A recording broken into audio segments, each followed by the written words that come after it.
Alphabet, Paranormal Shifter Romance, written by Millie Taiden, narrated by Lauren Sweet. 1.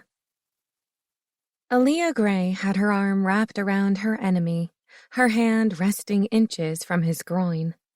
Ugh, that's so not what she needed to think about. Gross. He had her in a partial chokehold. The angle of her body wouldn't let him get a full-on grip. She wanted to roll her eyes at how easy this would be.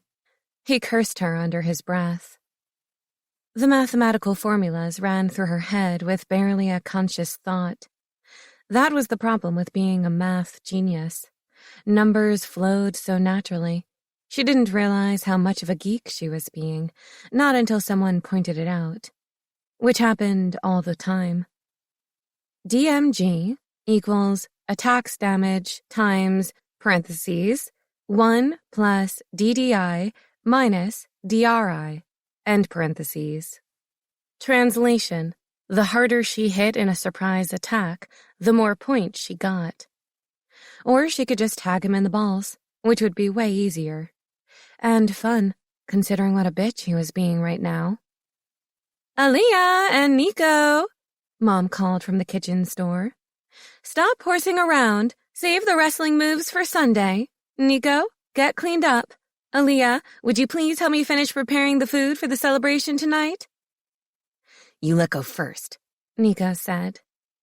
Allie snorted. Did he really think she was that dumb? Nuh-uh, I'm not falling for that. You let go first. He growled. No, you.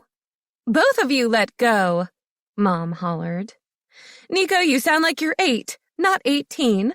Aaliyah, stop teasing your brother. You're an adult. Ollie turned to her brother, stuck her tongue out, and grinned when he frowned.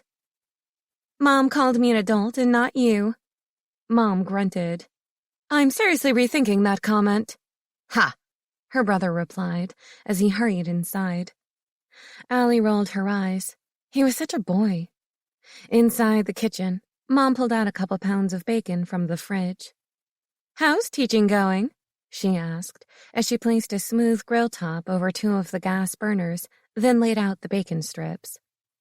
Fine, I guess, Allie replied, eyeing the bacon. Man, she wanted a piece so badly, but they needed cooking first. She took a bag full of jalapenos from a shopping sack and washed them. Mom raised a brow at her. You guess? I'm just a substitute, Mom. And unless you're a numbers geek like me, accounting is the most boring thing there is. Allie reached for a paring knife and sliced the green peppers in half, lengthwise. Mom put down the fork she was using to flip the bacon and turned to her. Aaliyah, how many times do we need to tell you not to put yourself down like that? She raised her brows. Mom. No, Allie, Mom continued. I'm serious. You are a genius on the IQ scale. Mensa called you. How many people are like that? That's it, Mom, Allie responded, frustration tinting her voice with bite. No one is. I'm the only idiot who knows exactly what Einstein's E equals MC squared really is, or how to apply A squared plus B squared equals C squared. And you should be proud of that, Mom said, completely ignoring her aggravation. It never did anything for me. The pop of bacon on the griddle grabbed her mom's attention before Allie finished her sentence with, except get me bullied and picked on. No matter how smart or wealthy, half-breeds were considered shit on the bottom of a full shifter's shoe. Didn't matter anyway. The past was the past, and it sure as hell needed to stay there. They worked in silence for a moment, Allie taking the fried bacon and wrapping it around the cream cheese she stuffed into the peppers. She popped a piece into her mouth, groaning at the delicious, salty taste. Bacon was one of her biggest weaknesses. The other shall not be named. Have you found out if you are chaperoning the school dance Friday night? Yeah, Allie said, as she set the load of bacon peppers in a container. Her brain begged her to grab another slice of bacon, but her body yelled she'd need to work doubly hard as it was, since she didn't have the ability full shifters did to be slim. She was curvy, and just looking at Bacon made her gain 5 pounds. They would like me to be there, but I don't have to be. She pulled out small sausage links from the fridge. Not sure why. Several other teachers are going. It would be a good time for you to get to know some of your coworkers, Mom said. Mom, she replied, they aren't my coworkers. I've been back from college a month. I'm subbing for a pregnant teacher who'll be back next fall. This'll be it for me. Grabbing a bacon slice and toothpick, Allie wrapped the weenie in the high cholesterol strip of death and stuck the toothpick to keep the ends from uncurling. Even she wasn't crazy enough to eat that. Mom, you know this much bacon isn't good for the body, right? She asked. Only human bodies, dear. Your father can eat a pound a day, along with bloody steaks. Her stomach rolled. She still had a hard time watching her father and brothers eat their meat so rare. I know. Don't remind me. What do we have for the human side of us? Her mom pulled tomatoes and asparagus out. Those were okay, until she started wrapping bacon around them. Fine. She'd peel it off before eating. She'd already had 2 strips, and that was all she allowed herself. At least dessert was safe from fried piggy slices. She had to think of bacon as a living, breathing animal, or the scent would make her sit along her father and eat a pound of it, too. Allie lifted the plastic Rubbermaid lid to the round container keeping the apple pie warm. She gasped and choked. Mother, how could you? She hollered. What? Her mom fired back. How do you expect to get wolves to eat fruit if it doesn't look appetizing? But it doesn't look appetizing with bacon lying across the top. Damn, she'd taken the bacon thing too far. Who in their right mind ate pie with bacon on top? More importantly, could she salvage a piece, or was it already ruined with the piggy taste? Not to you, but your father and the Alpha will love it. You've heard of applewood bacon, I know. What the hell was she complaining about? Doesn't matter. Dad can eat all of it. I'm not going tonight anyway. A clatter of metal against metal whipped her around to see what disaster had happened. Mom stared at her in disbelief and anger. What do you mean you're not going? Of course you're going. Allie sighed. This was it. Mom, don't you mom me, she growled. Nobody in a pack misses when the transfer of power is celebrated. You have an obligation to your people. She counted backward and forward, but couldn't stop the anger in her voice. They aren't my people. They never felt an obligation to me. What are you talking about? Her mom just didn't get it. This has been your home for 26 years, all your family and friends. She stared her mom straight in the face. I have no friends here, Mother. What about Carly? She replied. Allie rubbed the bridge of her nose. This was getting close to a topic she didn't want to discuss, because each time she tried talking about it when younger, she was shot down. Figured Mom would point out the only friend Allie had ever had. Carly and I have been friends since the day she moved here, Allie said. Exactly, and she's Pack. That doesn't matter here, Allie complained. Mom huffed. That's the whole point, Aaliyah. Carly and you are part of this pack. No, Mom, we're not. We're half-breeds. Silence quickly enveloped the air. Great. Here came the equality speech.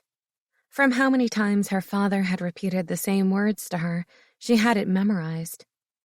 This pack is not prejudiced against any shifter, full or half, canine or feline or bear. We all live together in peace and community. Yeah, right. That was a bunch of wolf shit. The adults saw what they wanted to see. The children experienced it firsthand. That was the problem with the current Alpha and his enforcers.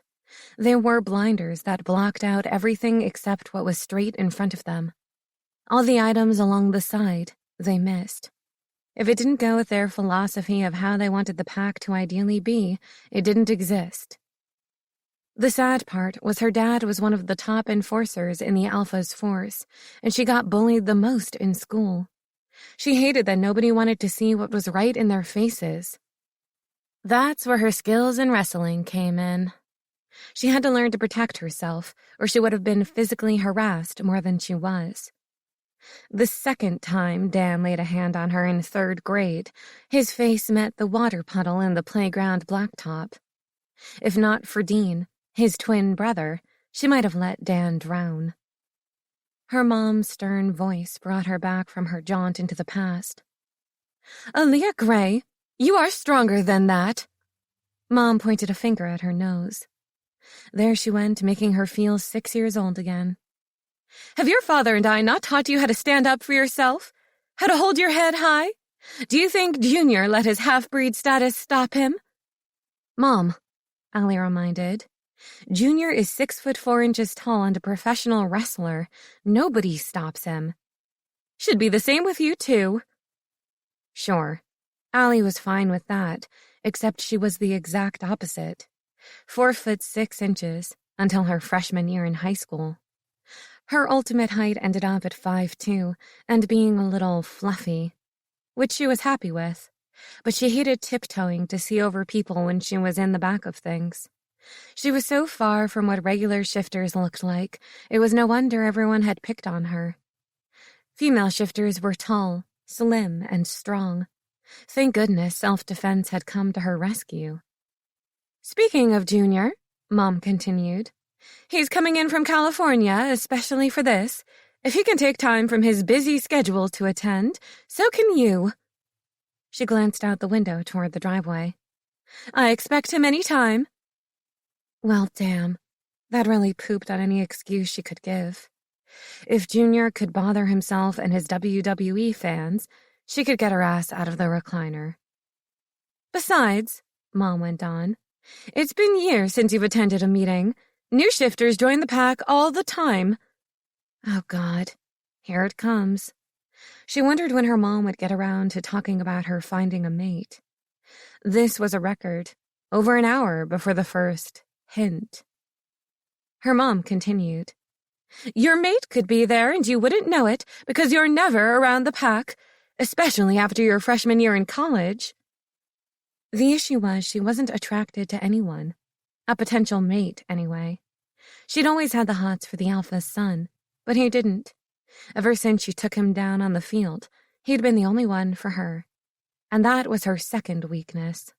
She'd had enough sexual dreams with him to stop her from making eye contact for the rest of her life. But there were 2 problems with him. One, he was a full-blooded heir who a half-breed couldn't get within feet of. And second, he was a shifter. She did not want a shifter for a partner. Ever. 2 strikes for him already. "Mom," Allie interrupted, "I haven't found anyone my heart goes crazy for. Isn't that what you told me? Wait for the one who makes me hot and bothered?" "Humph," she said. "I'm sure at the time I didn't say hot and bothered to my teenage daughter." "Maybe, but that's what you meant," Allie replied. Mom nodded. "That's what your father does to me." "Mom," Allie hollered, "don't go there, please." Her mom laughed. "Really, Allie? How do you think you and your brothers got here?" "You found us in the woods, abandoned." That was the safest thing to think when it came to sex and her parents. Anything else was a huge ew. She loved her parents, but she wasn't going to start dating some shifter to appease her mother. Not now, not ever. Mom glanced at the clock above the wall oven. "Has the NASA director person called yet?" she asked, and gave Allie a smile of pride. Allie sighed. "No, they said they could call today or tomorrow, or not at all." "Not at all?" Mom questioned with a shake of her head. "Not gonna happen. My daughter is too smart to be ignored. Besides, I thought you felt good about the last interview." "I do," she said. "But you never know. I'm sure others are more qualified than I am." "How many people are they hiring?" Mom asked. "Not sure," Allie replied. She curled and uncurled her fingers. This whole waiting on NASA was giving her anxiety she'd never had while living in the hell of a shifter town. The Mars mission has been on their slate for a few years. I guess it depends what they need figured out. Figured out? Her mother asked, a brow dropping over her beautiful eyes. She loved her mom so much. She was one of the few people who really cared about her and what she wanted for herself. When Mom asked about her career or her plans, it was because she truly wanted to know. Yeah, like during the mission to the moon, they needed math to figure out how to go from an elliptical orbit to a parabolic one. Math provided the answer. Great, Mom said. You lost me at moon. Mom, Allie sighed. She knew her mom was teasing. Her mother was the smartest person she knew, and Allie had hung out with a lot of smart people during her PhD studies. Now she had to find a way to outsmart the one woman who knew all her tricks if she had any hope of getting out of going to the celebration.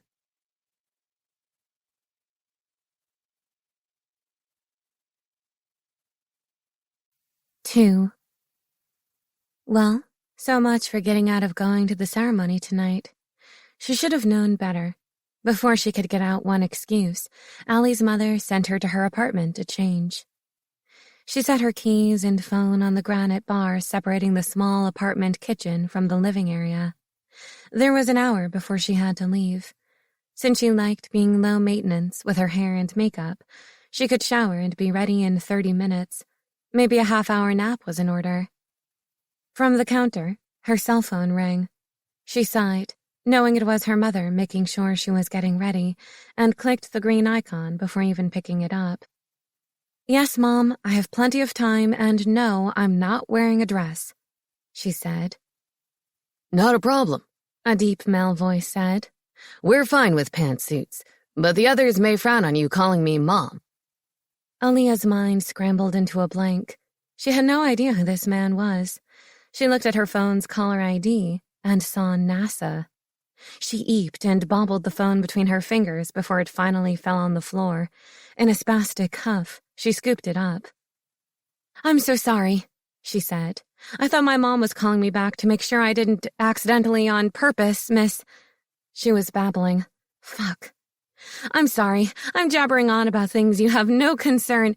Ms. Gray, the man said in a soothing question. Allie took a deep breath and smiled. Hello, this is Aaliyah. What can I do for you this fine day? Her hand slapped onto her forehead. She was going from bad to worse. Maybe she should just stop talking. Ms. Gray, this is Director Kessens with the National Aeronautical Space Administration. Do you have a minute? She plopped her butt on the sofa and let out another breath slowly. Time to be professional. I have 28 minutes and 15 seconds. Fucking hell. She cringed. Her and stupid fucking numbers. Just the answer I was looking for, the director said. Allie laughed nervously. The man's sense of humor put her at ease. It'd be great if he was her boss. Sorry, sir. Sometimes numbers get the best of me. That's great, actually, he said. Really? Could her geekiness be paying off for once? Absolutely. Here at NASA, we're always looking for the newest and greatest and the smartest. And you, Miss Gray, are one of the smartest we've seen in a long time, he informed her. She couldn't breathe. She slapped a hand on her chest. Oh, God. Of all the times to have a goddamned heart attack, now was so not good. No, it wasn't a heart attack. It was shock. Me? Does that mean I'm hired? Yes, you are, Ms. Gray. Holy fuck. She had a job at NASA. She wanted to throw up and scream at the same time. Are you sure? Yes, Ms. Gray. I'm calling to congratulate you personally, he said. She gulped down a breath of air and jumped up and down in the living room, quietly, breaking into running in place and pumping her arm. She let out a calm exhale. That's fabulous, Director Kessens. I'm thrilled, she said in a chilled, controlled tone. Keep it cool, Allie. Keep it cool. Are you currently working, Miss Gray? He asked. I'm subbing for a teacher at the high school. In a week, classes let out for the summer. She thought about the final exam schedule and when her last group of students tested.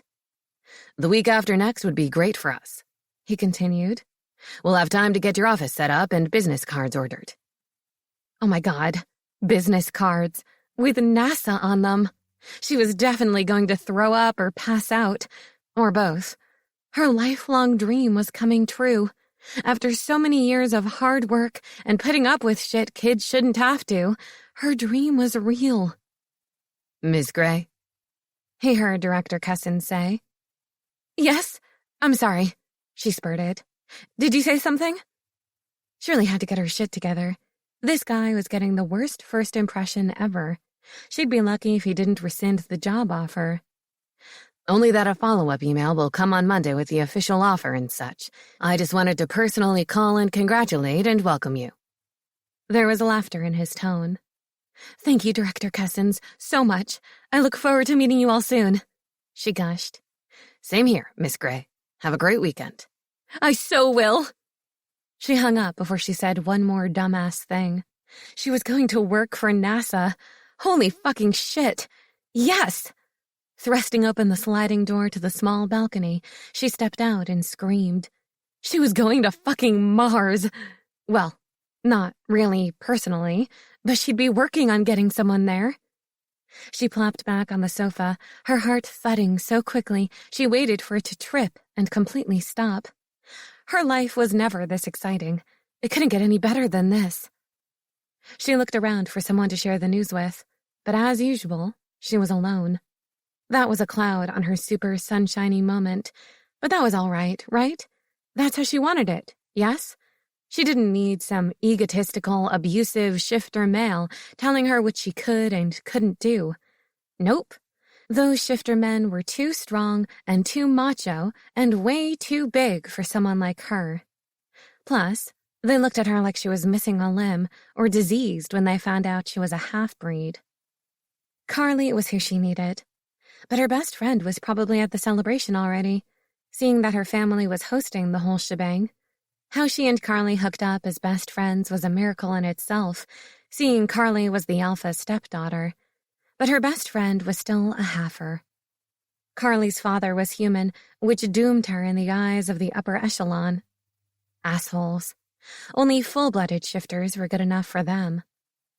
The original alpha female was killed several years after she gave birth to a son. The pack's leader remained single for a long time before finding another mate. Allie figured the wolf spent his entire life taking care of pack business and didn't have time for a family. His son was practically raised by pack royalty, aunts and uncles and cousins to play with. Occasionally, the little prince was allowed to shine his presence on the unworthy halfers. Good God, she sounded like a spoiled, jealous brat. All her young life, she wanted to be accepted as one of the cool kids. One of the kids everyone respected and looked up to instead of the one they spit on and gave a wide berth to. The one who said stupid things not even the teachers understood half the time. She'd never be one of them. Never. That was the cool thing about Carly. She didn't care what Allie said. She cared what Allie did. And Allie always tried to do the right thing. That was how her mother and father raised all their kids. If you lived your life as true as you could, you wouldn't be looking over your shoulder, watching for those you've wronged sneaking up for vengeance. That was what her father said.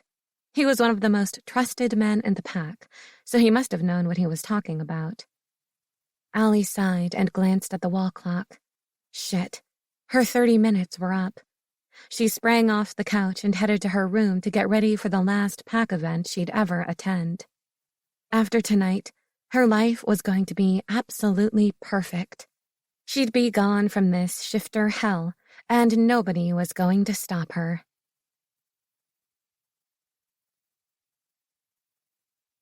Three. Marcus paced the community room while his stepmom and stepsister, along with volunteers, decorated the inside for the celebration. His acceptance of rule over the pack. His stepsister threw a wad of red streamer at him. "Hey, Marcus, catch." Being the natural athlete he was with superior reflexes, he caught the paper before it got close to hitting him. Drape that over the side of the table you're standing by, Carly continued. He looked around his immediate area. There was no table. What are you talking about? There's no table here. Glad you noticed, she said. You haven't responded to anything anyone else has said to you. You're supposed to be helping. His face flushed hot. That was why he was there, to help, so he said. But that wasn't really the truth. With matching sympathetic expressions, his stepmom and Carly gathered around him. Fucking hell. They couldn't have. Had the two finally figured him out? Was this their version of an intervention? His stepmom put a hand on his shoulder. Shit. I know how you're feeling, Marcus. This is a big step in your life you're taking becoming alpha. At his mom's words, he let out a sigh. Good. They still had no idea what he was really stressing over. He'd always been good at hiding his emotions, but tonight was different. Tonight, he needed it to be different. Even though you haven't reached 30 yet, your father and I feel you have matured past your years. She looked around as if to see how close others were, then lowered her voice. You know your father is old school when it comes to running the pack. He's used to being obeyed without thought, used to the younger generations being seen but not heard. Between all these millennials and Generation Z, or whatever it's called, he's pulled out his last hair.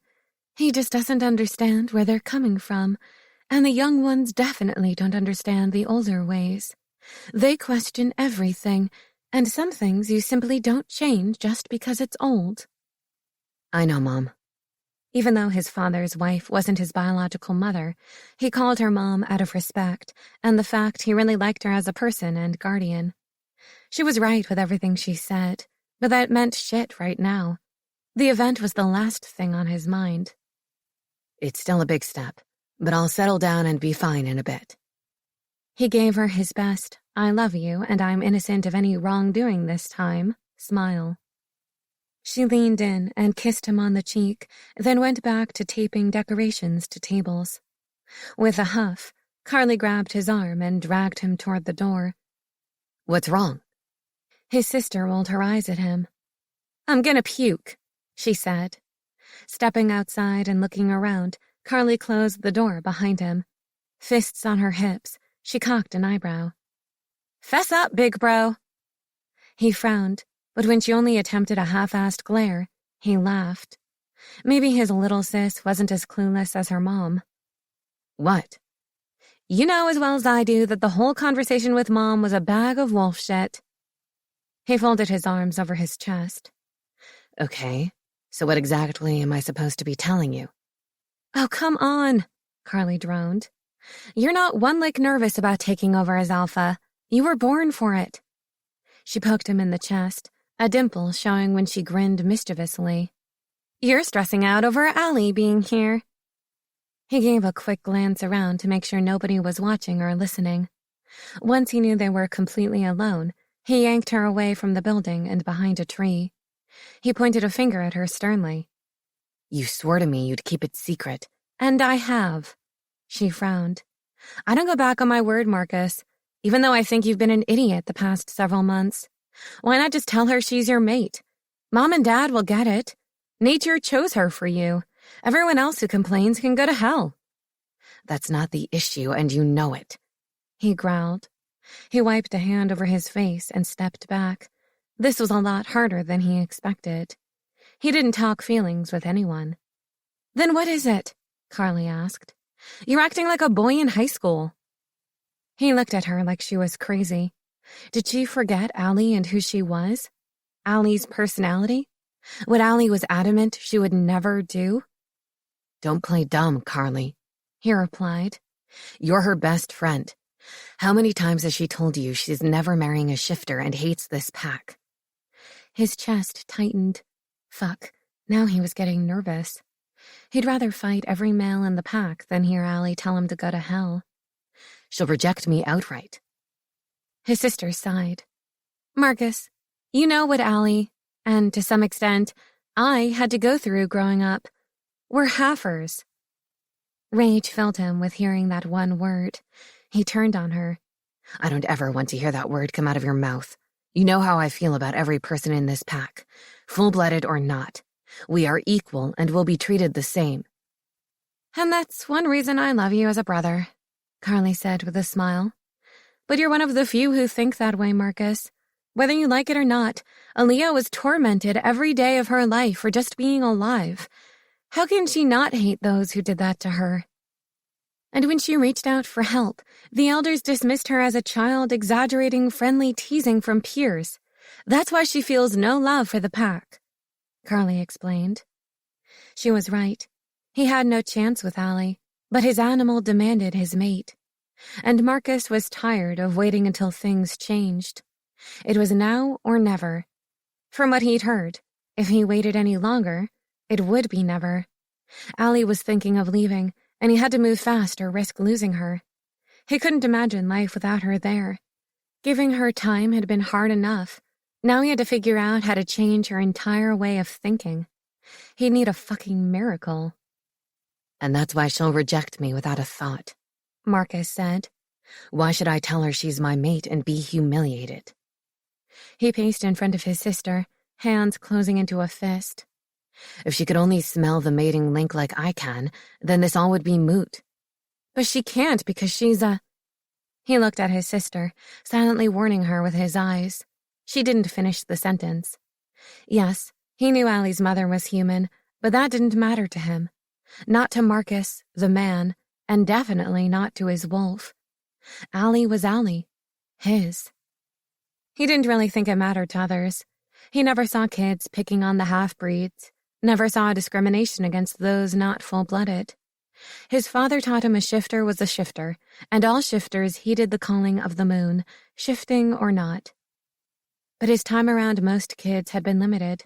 As the son of the alpha, he'd been trained from a young age to have responsibility others didn't.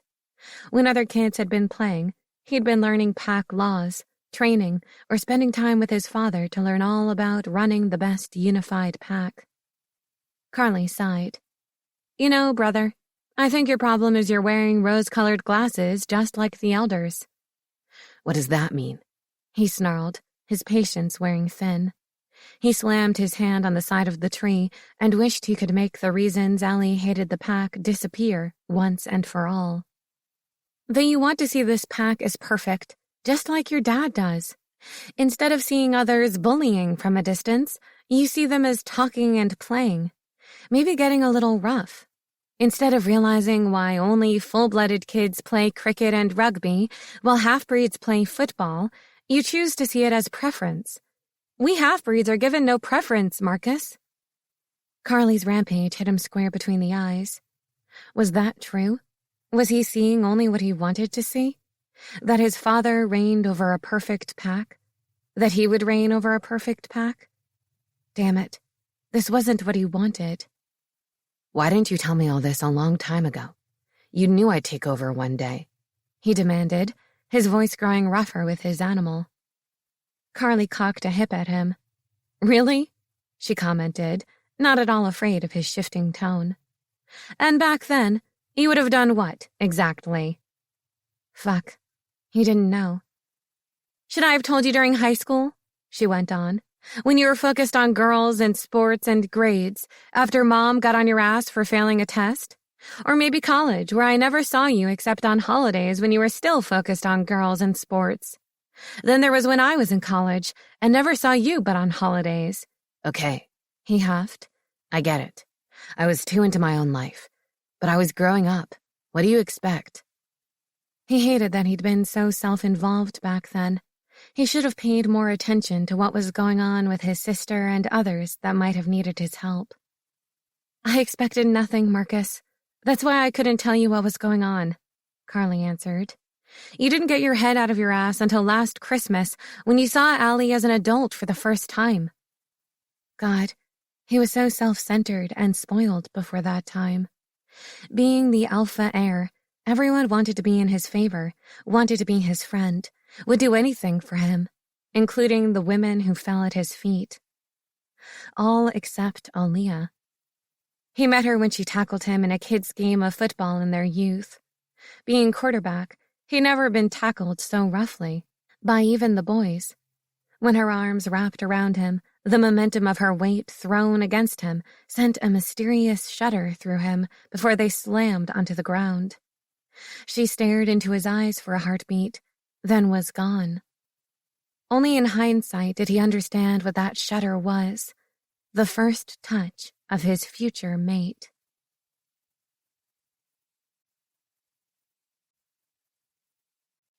Four.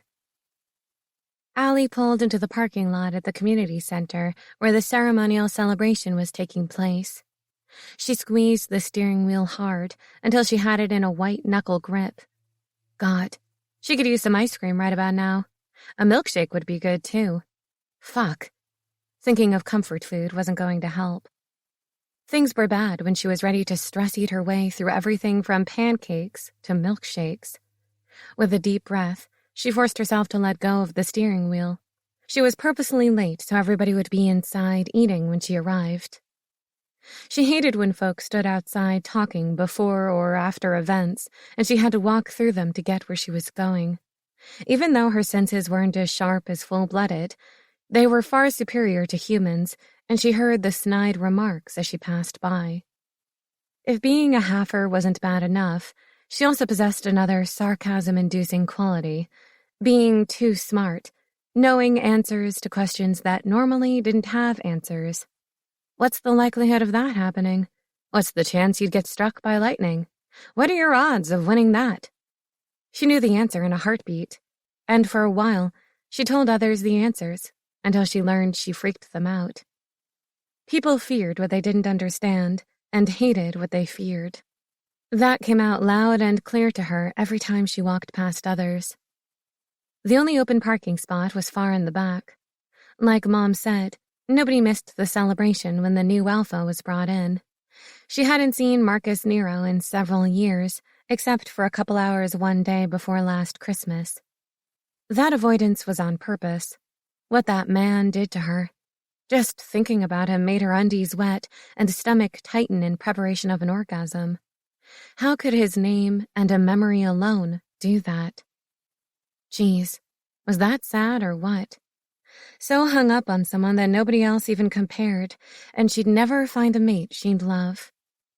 The sound of a jet plane roared down the road, slowing at the turn-in for the building. Oh, shit, she thought, standing in the middle of the parking lot. Dan and Dean, the twins, pulled in on their shiny red crotch rockets. Allie froze.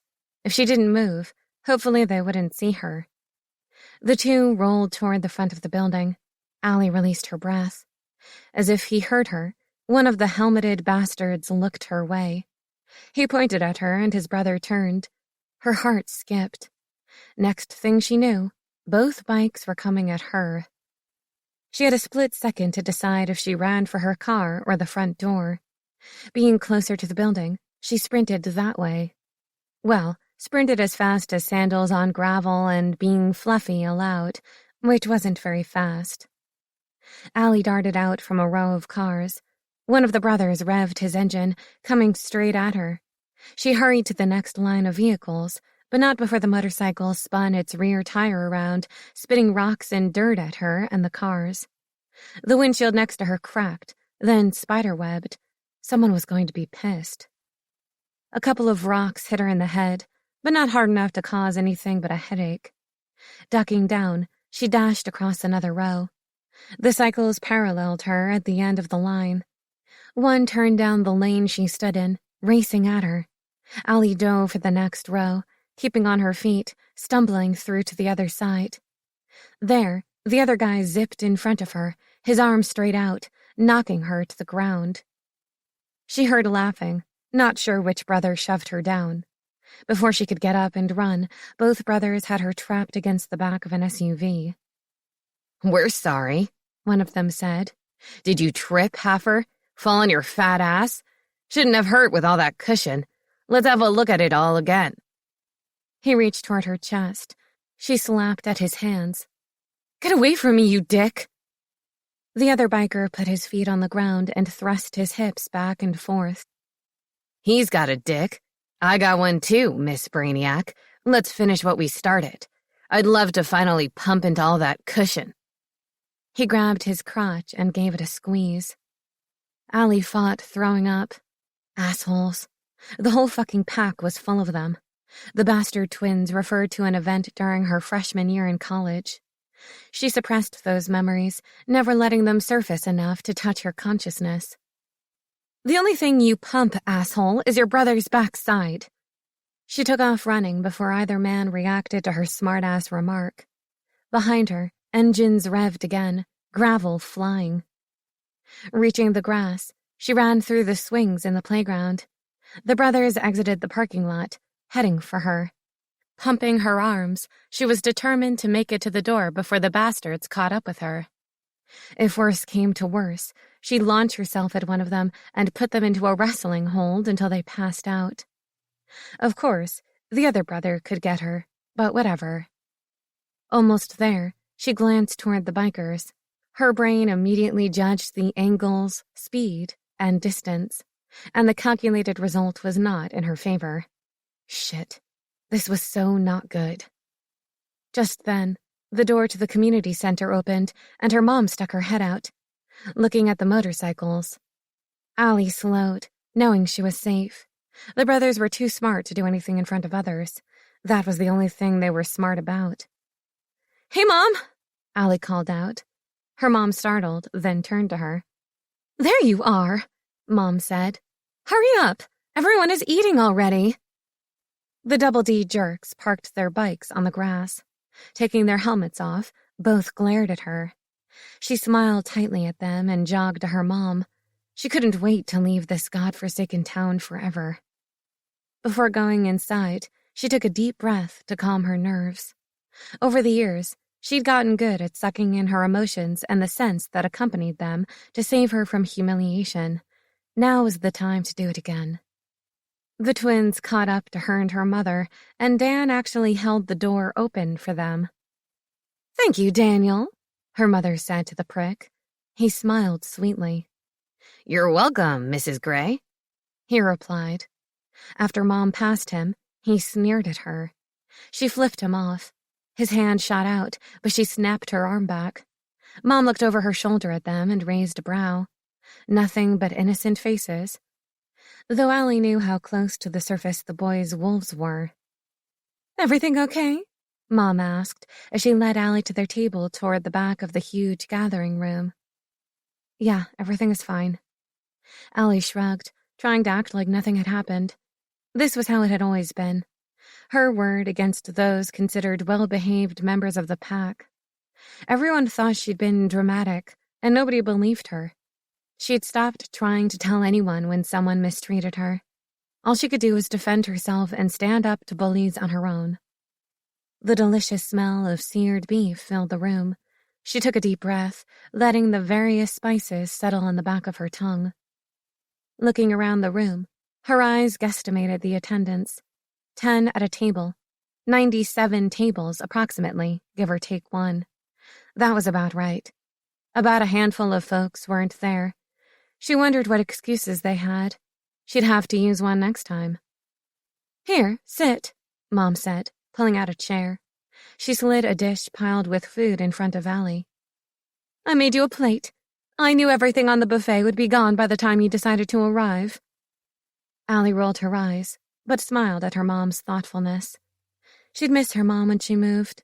Maybe Mom could visit her and do mother-daughter outings. It was amazing how much her mom knew her. If she could be half the mom her mom was, she'd be a great parent also. Well, of course, that depended on finding someone who could put up with her eccentricities. Not to mention love her without trying to control her. "Thanks, Mom," she said, and picked up her fork to unwind bacon from her asparagus. Now was not the time for bacon. The chair across the table dragged away, and a huge body plopped down. It'd been so long since she'd seen her middle brother, she almost didn't recognize him. "Junior!" She jumped up and ran around the table to him. From someone else's perspective, the two probably looked comical. When Allie wrapped her arms around her little brother, she came up to his sternum. Because of that, he always rubbed the top of her hair instead of enfolding his arms around her head, which was as low as he could reach. When did you get in? Allie realized that was a stupid question after the words came out of her mouth. Obviously, he got in between the time she left her parents' home and now. Within the last hour, he replied. Mom said I just missed you. Yeah, she answered, sad she hadn't gotten a chance to see him earlier. You must have. Either her brother was an idiot, or just polite enough to never call her out on her half-baked comments. That's just one of the reasons she loved him. She pulled back from him and tipped her head back, a wide smile on her face. So, how's the wild wolf of the West doing? Her brother's eyes popped wide and darted around the immediate area, a blush creeping over his cheeks. Shh, don't call me that here. Junior, if you think one person here doesn't know who you are, you're high. You're the pride and joy of the pack. Allie grinned. Everyone will be at the show Sunday. Good. It's a win-win with my agent and the World Wrestling Federation. They like to be associated with my charity work. Allie, Mom said, come eat your dinner. The bacon grease is congealing on your asparagus. If Allie didn't want to puke before, she did now. She trudged around the table to her spot and sat. Congealed bacon grease was not at the top of her comfort foods list. Fuck, it wasn't anywhere on the list, period. Aren't you eating, Junior? Allie asked. Oh, Nico and I had 2 plates already, Junior replied. We're waiting for the desserts to be set up, Nico added. I want a piece of Mom's applewood bacon pie. Be sure to get your father a piece, Mom reminded them. He's working security for the whole celebration. Why's he doing that? Nico asked. He's the top wolf. Can he have someone else work it? Nick, Mom replied. That's not how your father operates, and you know that. Maybe one of his men has an emergency. Don't complain until you've gotten all the facts. Yes, ma'am, he replied with a dour look.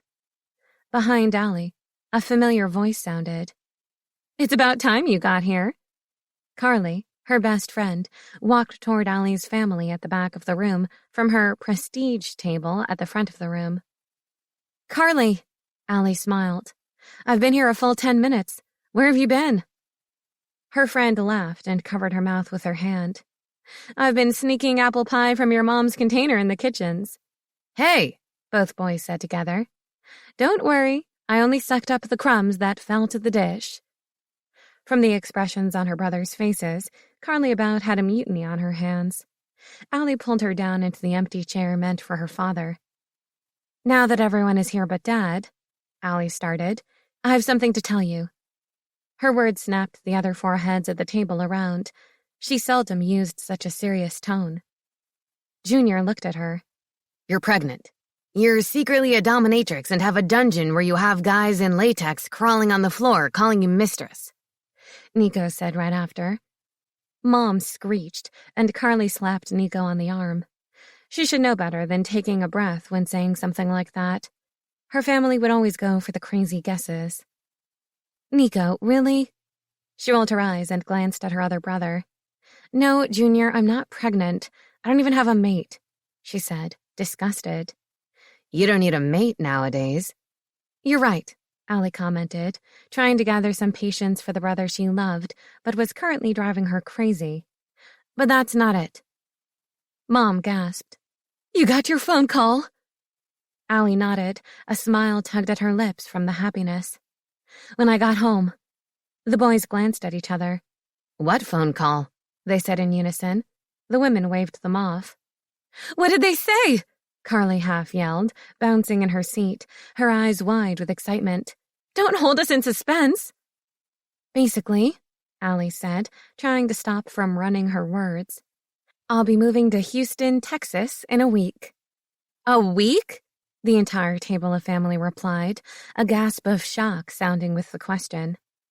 Well, Director Cussin said I can start any time, and my kids' final exam is on Thursday. That'd give me Friday to pack to leave on Saturday. She clapped her hands together. I'm so excited. But no one else around her looked cheerful. Her stomach did that weird squeeze she used to get as a kid when she got perfect scores on tests, but teachers looked at her like she was an anomaly. What? Allie questioned, a quiver entering her voice. Why aren't you all happy for me? This is my dream job, the chance to work with NASA for crying out loud.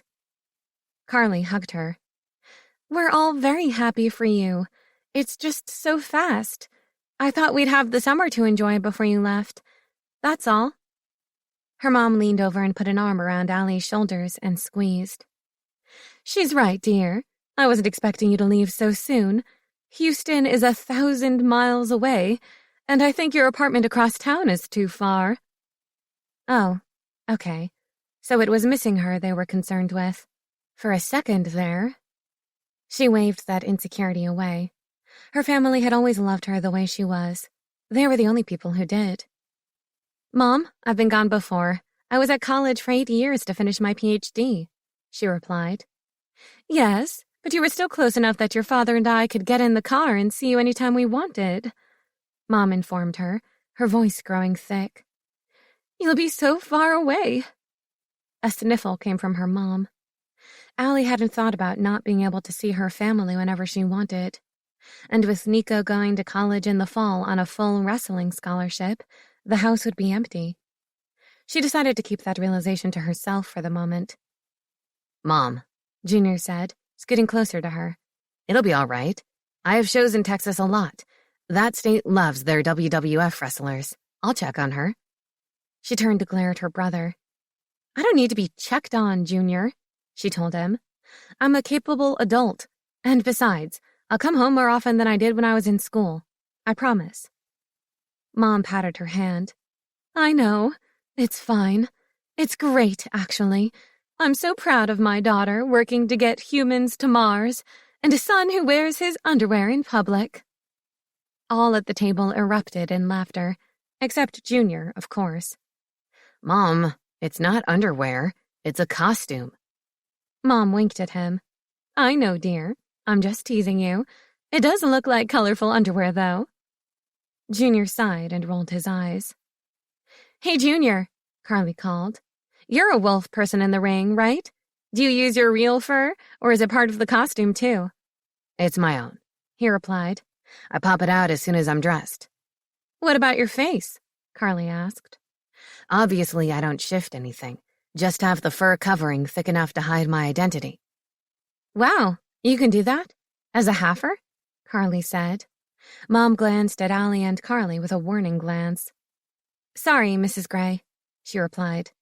Carly knew as well as Allie did about using that word, but said among themselves, that word didn't feel humiliating or threatening. It was just a fact of what they were. Junior answered, hoping to cut the tension. Yeah, sometimes it's easier than other times. I have to concentrate on it, but it's getting easier the more I do it. Whoever thought a non-full-blooded shifter could partially shift? Carly was careful to be completely politically correct, including the tricky pronunciation. Oh, look, she continued. My mom is at the table. Let's tell her the great news. Allie's mom waved them on. As they moved forward between the tables, Allie felt the stares and frowns aimed at her. Unhappy vibes bombarded her from the adults. A lot of the kids simply didn't care or pretended not to. When they reached the table in the front of the room, Allie realized Carly forgot to mention that her stepbrother, Marcus, was at the table, along with Dan and Dean. Allie's heart fluttered for a couple reasons. She couldn't look at Marcus without having to press her legs closed. God, she'd rather die than have everyone smell her lust over the next alpha. Mom, Carly said, guess what Allie is doing? Her mom lifted a brow and smiled when she saw Allie. Allie had always liked Carly's mom. She was nice and caring to both sides of the fence. She had to, or else Carly would be on the wrong side, having a human dad. Good to see you, Allie, Carly's mom said. Tell me, what are you doing? It must be good if Carly is this happy. Allie glanced at the three men across the round table, staring at her. The twins looked snide, while Marcus's eyes gave her warmth and courage, until she said, I'm moving to Texas in a week.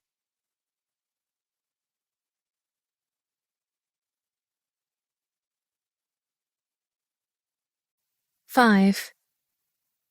What the fuck? Marcus didn't think he heard correctly.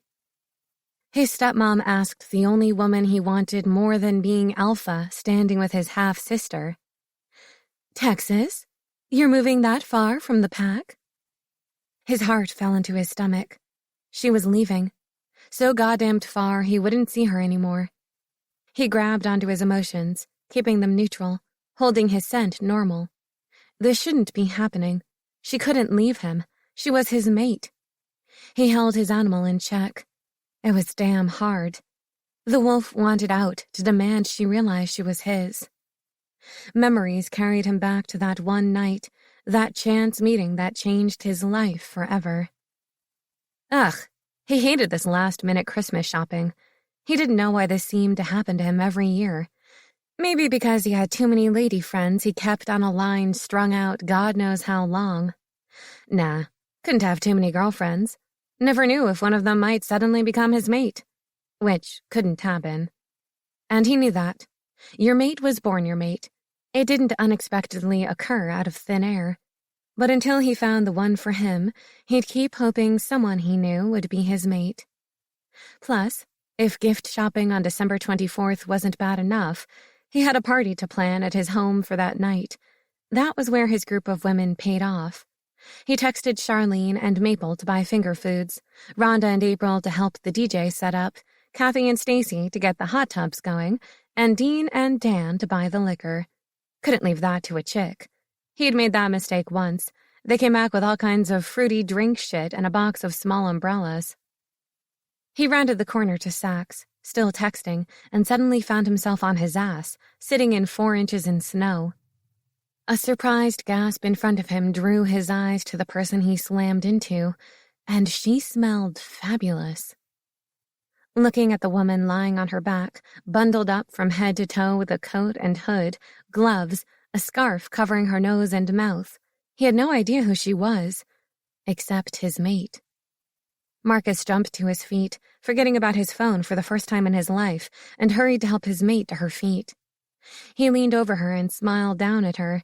She was laughing behind the material wrapped around her face. Her eyes sparkled in the early sunlight. They were a beautiful hazel with specks of blue. Cool. He'd never seen shifter eyes with blue, unless they were a... Upon seeing him, the woman's eyes rounded, filled with confusion, then fear. He didn't understand. Mates weren't afraid of each other. He grabbed her under the arms and literally lifted her bodily to her feet, then wrapped her in a hug. The way she felt against him was delicious. She fit him perfectly. All her soft places warmed his hard places, all his hard places. She eeped and pushed away from him. "What are you doing?" she asked, her voice muffled by her scarf. "Are you crazy?" Her eyes searched the area as if seeing if anyone was watching them. He smiled at his cute mate's shyness. "Of course not," he said. "I'm your..." Before he could finish, she grabbed the bag she dropped and quickly strode away toward the parking lot. "Hey, wait." He ran after her. Where the hell was she going? His mate shouldn't walk away from him. Didn't she smell the attraction? "Here." He grabbed the shopping bag. "Let me carry this for you." She glanced at him, tugged her bag from him, then tucked her head down. Was she embarrassed to be seen with him? Her bashfulness endeared her to him even more. He really needed to find out who his mate was. "Marcus," she said. "Thank you, but I got it." Her eyes darted in every direction. He looked around. "Are you looking for someone?" Shit. Could she have a husband or boyfriend? She'd never be completely happy with whoever it was. She was meant for him. His mate stopped at a gray Escort and pulled keys from her pocket. "No, Marcus," she huffed. Never mind." The back of her car opened, and she tossed the bag inside and slammed the trunk closed. When she scuttled for the driver's door, he was right behind her. He wanted so badly to snag her and hold her again, to take her smell into him, but she really was leaving. Where the hell was she going? She was supposed to be with him, running to the nearest hotel and begging him to make her his. This was not how he imagined discovering his mate would be like. She seemed afraid, skittish, uncomfortable. Did he make her nervous? Maybe he needed to take it slower, No jumping into the back seat and getting it on right now. "How about having a cup of coffee with me?" he asked before she opened the door. She paused and looked at him. "Are you serious?" she asked. "Of course I'm serious. I'd like to get to know you," he replied. Her eyes narrowed. "This isn't a joke, is it? Where's Dan and Dean?" The scent of fear filled the air. What the fuck was going on? "Last I knew, they were home." He took her gloved hand. "Please have coffee with me. There's a cafe next door to Saks. Very public, very safe." "You got the public part correct," she mumbled, looking away. He rubbed his thumb over the back of her leather-covered hand. Her eyes met his. He felt lost in her gaze. It was a natural high. Endorphins and hot desire pumped through him. He dialed back on both so as not to scare her away. She sighed. "All right, maybe a cup would be fine." Keeping her hand in his, he led her to the sidewalk and held the door open to the coffee shop. "That's wonderful, then," Marcus's stepmom said, bringing him back from his memories. He stood so quickly, his chair scooted back a couple feet. No, he didn't like her leaving, not one bit. But what could he do? Order her to stay? Damn straight he could. After the ceremony ended and he was the alpha of the pack. But that wouldn't be wise. The best way to piss off an independent woman was to take away her freedom. No, he wanted her to want to stay, which was like wanting snow in the middle of summer. With the way she hated living in that pack, it wasn't going to happen. Why hadn't he told Allie she was his mate after coffee that night? The same reason he told Carly earlier. He knew Allie didn't want to marry a shifter. Why she'd prefer a human over one of them, he had no clue. Shifters were far superior to humans in so many ways. He didn't know if she even wanted children and a family. Maybe her plan was to go to Mars and live there. That was all she talked about that time in the cafe, how she wanted to get Earthlings to Mars and discover what else was out there. He'd seen the passion and joy in her eyes as she spoke of her dream job. How could he deny his mate that one thing? She would come to hate him for ruining her dream if he pressured her to stay and have a brood of kids she didn't want in the first place. He hadn't told anyone, but since finding her, he'd become a bit of a stalker. His father would call it full-blown alphaism, but Marcus knew any female that knew what he'd done would probably get a restraining order against him. He checked out her living arrangements at her college, then her apartment, to make sure she was in a safe place. One time, he'd found out some guy she'd dated, who had been a total dick, had tried to come back into her life. He'd scared the guy half to death and told him if he ever called his mate again, he'd rip him to bits. He even made sure her car was in good shape and not an accident waiting to happen. Her dating life had been sporadic and short, mainly because she broke things off after the first date. He'd never been so glad to know men weren't living up to her expectations. He quizzed Carly all the time about when she and Allie were coming home next. That was mainly how Carly figured out who Allie was to him. He swore her to secrecy, telling her if she messed up their potential mating, neither Allie nor he would be happy in life. But Carly knew, as he did, how much Allie hated shifters and the pack in general. Even after moving back when college was done, she chose an apartment on the other side of town, not staying with her parents like most postgrads did in the pack.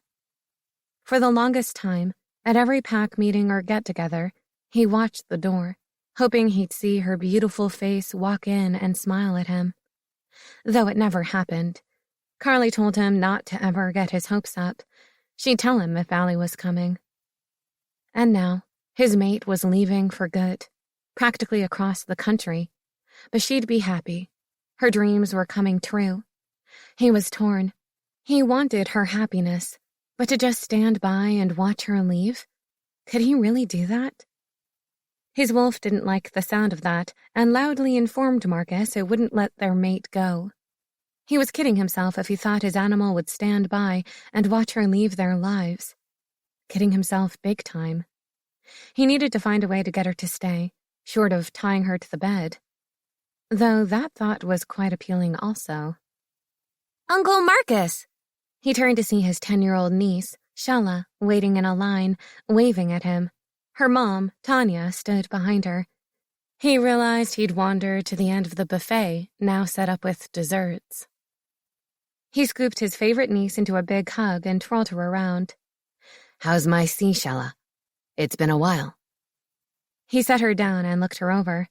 You've gotten so tall. When did that happen? Aren't you too young for all that? The girl rolled her eyes.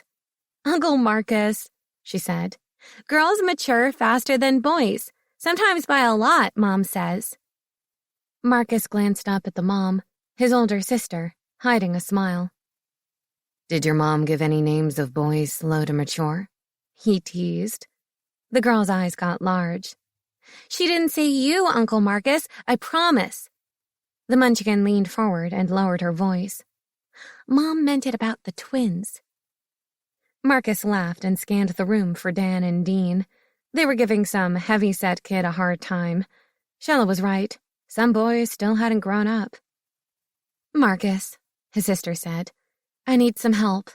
Well, Shella does, actually. Sure, he said, ruffling the girl's hair as she rolled her eyes at her mother. Whatever I can do. Not you specifically, Tanya said, but Shella needs extra help with math before her finals next week.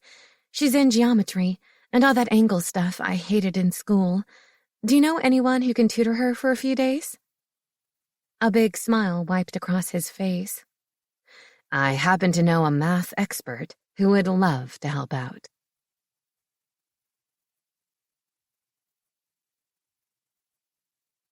Six. Can I have everyone's attention, please? One of the pack elders said from the front of the room. We'd like to get this ceremony moving. Marcus whispered to his sister and Shella. I'll call later with details. Gotta go. Shella waved as he headed up front. After the room quieted, the current alpha took the microphone and welcomed everyone to the gathering.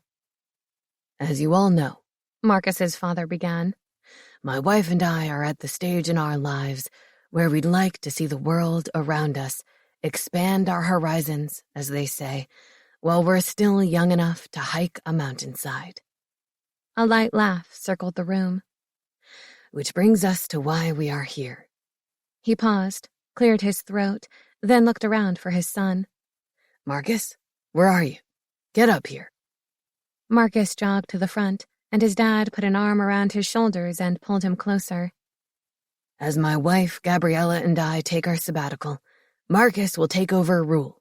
And before anyone asks, I did offer leadership to Tanya, Marcus's older sister, but she's very smart and turned it down. Easy laughter echoed. No, really. Tanya is a great wife and mother, and she wants to continue being there for her family. A round of applause let everyone know her decision was a good choice for her.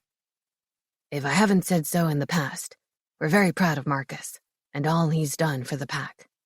In the last half year or so, he's really grown up and taken on responsibility. If I didn't know better, I'd think he found his mate. Loud laughing rolled through the audience. Marcus's eyes darted to Allie, then to those at other tables. He almost took offense at how funny others thought him having a mate was. But he did deserve it with his past. He couldn't believe how many females he had on a stringer. It was definitely not the head on his shoulders making those past decisions. So, with no further ado, his father continued, I am proud to announce Marcus Nero as the new ruling alpha. Cheers and clapping filled the room. There was no question that the pack respected Marcus and approved the choice as heir. Even Allie was smiling and applauding. Maybe she changed her mind about not marrying a shifter. Maybe she would say yes to living by his side, till death do they part. And maybe he was hallucinating from the bacon grease he'd smelled all night. From the corner of his eyes, a body moved toward him. The smell of the woman reached him just before she did. Lana stepped in front of him and laid a full-on kiss on his mouth. Hoots and hollers erupted from the crowd. He cringed when her tongue touched his lips. Grabbing her shoulders, he pushed her back. What are you doing? Marcus growled. The last fucking thing he needed was some bitch in heat. He had enough problems trying to get Allie to see him as a good enough reason to stay without having Lana making it look like they were an item. His wolf pushed at the skin, ready to tear her over-made-up face to shreds. "I'm congratulating you, Alpha," she replied with a wink. "If you'd like, we can continue our celebration at your place. I'll bring the wine." "No, Lana," Marcus whispered through clenched teeth, keeping his voice low, just between the two of them. "I've told you, I'm not interested anymore. Now sit down, shut up, and don't touch me again." He turned her around to push her away. She did something he couldn't see, and the audience cheered even more. Marcus's eyes landed on Allie's. His stomach tightened at the visible anger on her face. Fuck. Stupid Lana had better not messed up things even more. Carly whispered in Allie's ear, holding her arm. Maybe his adorable little mate wasn't as immune to him as she seemed. Could jealousy be the trick? No. He wasn't trying to get hurt in the process of getting Allie. Perhaps it was the time for him to act. So far, he'd hung back, staying away from Allie, hoping she'd somehow come to him. Well, obviously, that wasn't going to happen if she was moving 1,000 miles away. The gauntlet had been thrown. Aaliyah Gray would be his, after he figured out how to make her fall in love with him in a week's time. From what he knew of her, Allie couldn't tell she was his mate, so he'd have to do the human thing, get her to love him. The elder who opened the ceremony took the microphone. "Let the ceremonial pledge to the new Alpha begin." She pointed to the table in the far corner. "Y'all get up here first. Let's get this show rolling." Marcus was all for that. He had to stand and nod to almost 1,000 people as they pledged their trust, hearts, and lives to the new Alpha. That would give the back of his mind time to come up with a plan for wooing Allie. Did he just think wooing? Good God, he sounded like his grandfather. He needed to talk to Carly again. If anyone knew Allie better than his stalking skills provided, it was her. He wasn't even worried about her knowing at this point.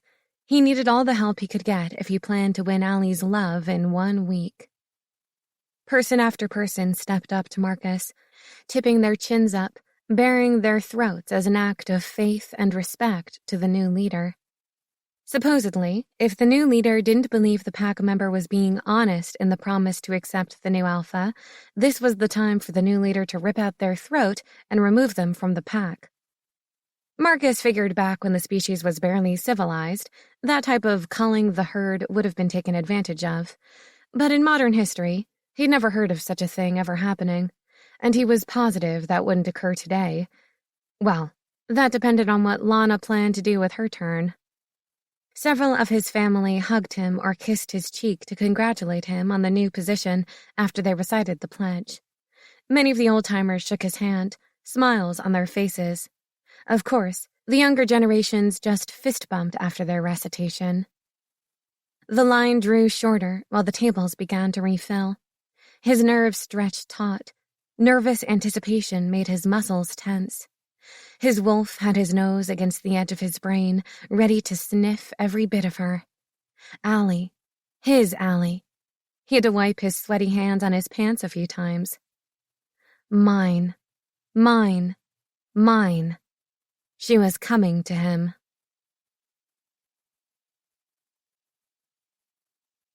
7. Allie slapped at Carly's hands, shoving her to the end of the pledge line. "Why are you in so much of a hurry?" Allie questioned. "I mean, really, we'll have to stand forever." "Quit whining already," Carly criticized. "You'd think you're a petulant child or something." More like desire-filled, lusting after her best friend's brother-filled. God, this was just like in high school when she went to Carly's home to do homework. Her eyes had to stay focused on her paper and not the drop-dead gorgeous brother walking around the house. Allie was so glad Carly couldn't smell her like a full-blooded shifter would.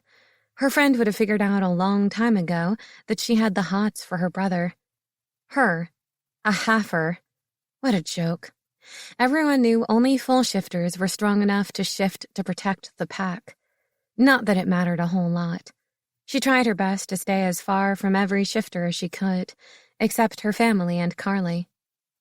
Leaning to the side, she got a glance at Lana as she approached Marcus. Allie thought she'd blow a fucking gasket when the bitch rushed up to kiss him in front of the entire pack. He never liked her, and everyone seemed to recognize that except Lana. He turned down her invitation to prom way back in school and never went to parties held at her home. Allie wasn't sure if Lana went to the same college as Marcus. Knowing that bitch, she probably did just so she could keep her claws in him. Allie wanted Marcus to herself. She froze. Where did that come from? No. It didn't work that way. But she wanted so badly to believe it could be. After her and his coffee rendezvous that Christmas she came home, she began to hope. Marcus was so cute that day, in his worn jeans and button-down shirt. She turned the corner of one of the department stores and ran smack into him. They startled each other, and she fell back laughing at his expression. It was innocence, surprise, desire wrapped into gorgeous, blue-speckled irises. She about shit her pants when he asked her to have coffee with him. Coffee. With him. The most eligible bachelor in the pack with the geek queen. She tried to hold out and brushed him off, but the jerk was persistent. No wonder he always got what he wanted. He held the door for her on the way into the cafe, and she thought she'd melt, then and there. Then she remembered to control her emotions. He was full-blooded. Him. Oh my God. She took a deep breath as he guided her to a vacant booth. She wished at that time she wasn't dressed like an Eskimo in the cold of winter. The feel of his hand on her back would have been phenomenal. On their way to be seated, she began the process of shedding the layers. Gloves, unzipping the coat, pulling the scarf from around her neck, and finally the hood covering her head. At that point, Marcus had stopped walking. She noted his wide eyes and gaping mouth. "What?" she asked. You're my sister's... Never mind." A deep laugh rolled from him. He made such a ruckus, folks leaned out from their booths to take a gander at the noise. She never did figure out what he was laughing about. "What are the odds of you and me bumping into each other like that? Can you believe it?" He sounded amused and surprised. Then her mouth opened, and words came out with no internal editorial advice. "The odds are 1 in 382,490. She slapped a hand over her traitorous lips. His smile was dazzling. "Did you just calculate that? Right now, right here?" Her cheeks warmed. Fuck. Her nerves showed at the worst times. "I'm sorry. If someone says, 'What are the odds?' or 'What are the chances?' my brain takes over and strange things come out of my mouth." He laughed, but not the cruel, condescending sound she'd heard so often. Instead, he was filled with wonder and astonishment. "That's incredible. Have you always been able to do that?" From there, they sat and talked about general things, neither getting too personal or into the other's business. She told him about her dream of working with NASA and the Mars mission. He'd listened so carefully, like his life was depending on it. She was on cloud 9. Then it was getting dark out, and they had to leave. He volunteered to walk her to her car, but she didn't want him to get a good look at her crappy vehicle. Finished with her doctorate, she could now get a job and buy a decent vehicle. Her parents helped, but they had another kid at home. On the way to her car, she seriously rethought her stand on shifters and the pack. Maybe they weren't as bad as she thought. Maybe the rich, elite kids could grow up and be respectable people. Then she saw her car, and all those positive ideas were flushed down the toilet. Neon orange paint read "Haffer" across the side doors. The word Alpha had a circle drawn around it, with a line crossing through the word on the windshield. Guess someone didn't like the idea of her spending time with the upper pack echelon. Carly pinched her on the arm. "What's wrong? You suddenly look sad," she whispered as they stood at the back of the line. "Nothing," she told her, clearing her throat. Just remembered I needed to do something later. Carly nodded and chewed on her bottom lip. Allie raised a brow.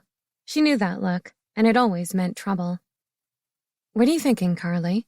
We're too old to get away with doing stupid things anymore. Before, youth worked as an excuse, but not now. What? Carly said, laying a hand on her chest. Me? Definitely you, she whispered. Carly tapped her finger on her chin. You know, I never notice how handsome my brother is. What do you think? Allie looked at her. Was she serious? Yeah, he's okay. You're not getting weird ideas of your brother, are you? I know there's a ton of stepbrother romances out there, but I hope you haven't been taking them to heart. Carly hit her arm. No, that's disgusting. I was thinking maybe you should go out with him. What? Allie said out loud. Heads turned their way. She cringed and leaned closer to her friend. Are you high? That's not going to happen. Why not? Carly asked with surprise. I bet you'd get along. You should ask him. Allie rolled her eyes. No, she whispered. I'm not asking him. I'm the nerd queen that's also a halfer. Why are you even suggesting it? Carly shrugged. I was thinking you might think about it. Both were quiet for a second as the line shortened. I wonder why Marcus isn't married. What do you think? What the hell was wrong with her longtime friend? Why the strange questions? I don't know, Allie said. He's not gay, is he? There was no way that was true. All the things she'd heard about him included his long list of women who were willing and waiting. She wasn't waiting for anyone. She almost snorted after that thought, like she had men lined up for when she wanted to get her super freak on. She'd only been with one person, and that was a mistake, and very unsatisfying. Besides, Allie continued, with him being pack leader, how much time could he possibly give a mate? Enough to get her pregnant, since that takes guys seconds to accomplish. They both giggled like teenagers. The line was down to a couple shifters in front of her. Allie shoved Carly to go before her. It wasn't like she was afraid to get close to the breathtaking man. Well, maybe it was. Her heart thumped against her ribs, hard enough to bruise. Her blood pressure probably popped off the high end of the meter. Lord, it wasn't like she was asking him to sleep with her. She needed to relax. A couple of shifters glanced at her, smelling her anxiety. She was reaching the point she couldn't control emotions. Hell, who was she kidding? She passed that point a long time ago. Hey, Carly said with bent brows. You okay? You're acting weird again. I'm fine. Just go. Get this over with. Allie wiped a hand over her face. Carly stepped forward and lifted her chin, then stepped to the side. Allie stood there, watching a smile grow and eyes darken on Marcus's face. Would she be causing a scene if she were to pass out here in the front of the entire pack? That wasn't likely. Marcus's eyes locked onto hers, drawing her in, moving her forward against her will. Not remembering how she got there, she stood in front of the only man who excited her body and mind. Why was that? Great time to wonder the meaning of life. She'd seen other good-looking men and not freaked out. Something about him was special. What could it be? Allie remained frozen in place, eyes meeting his.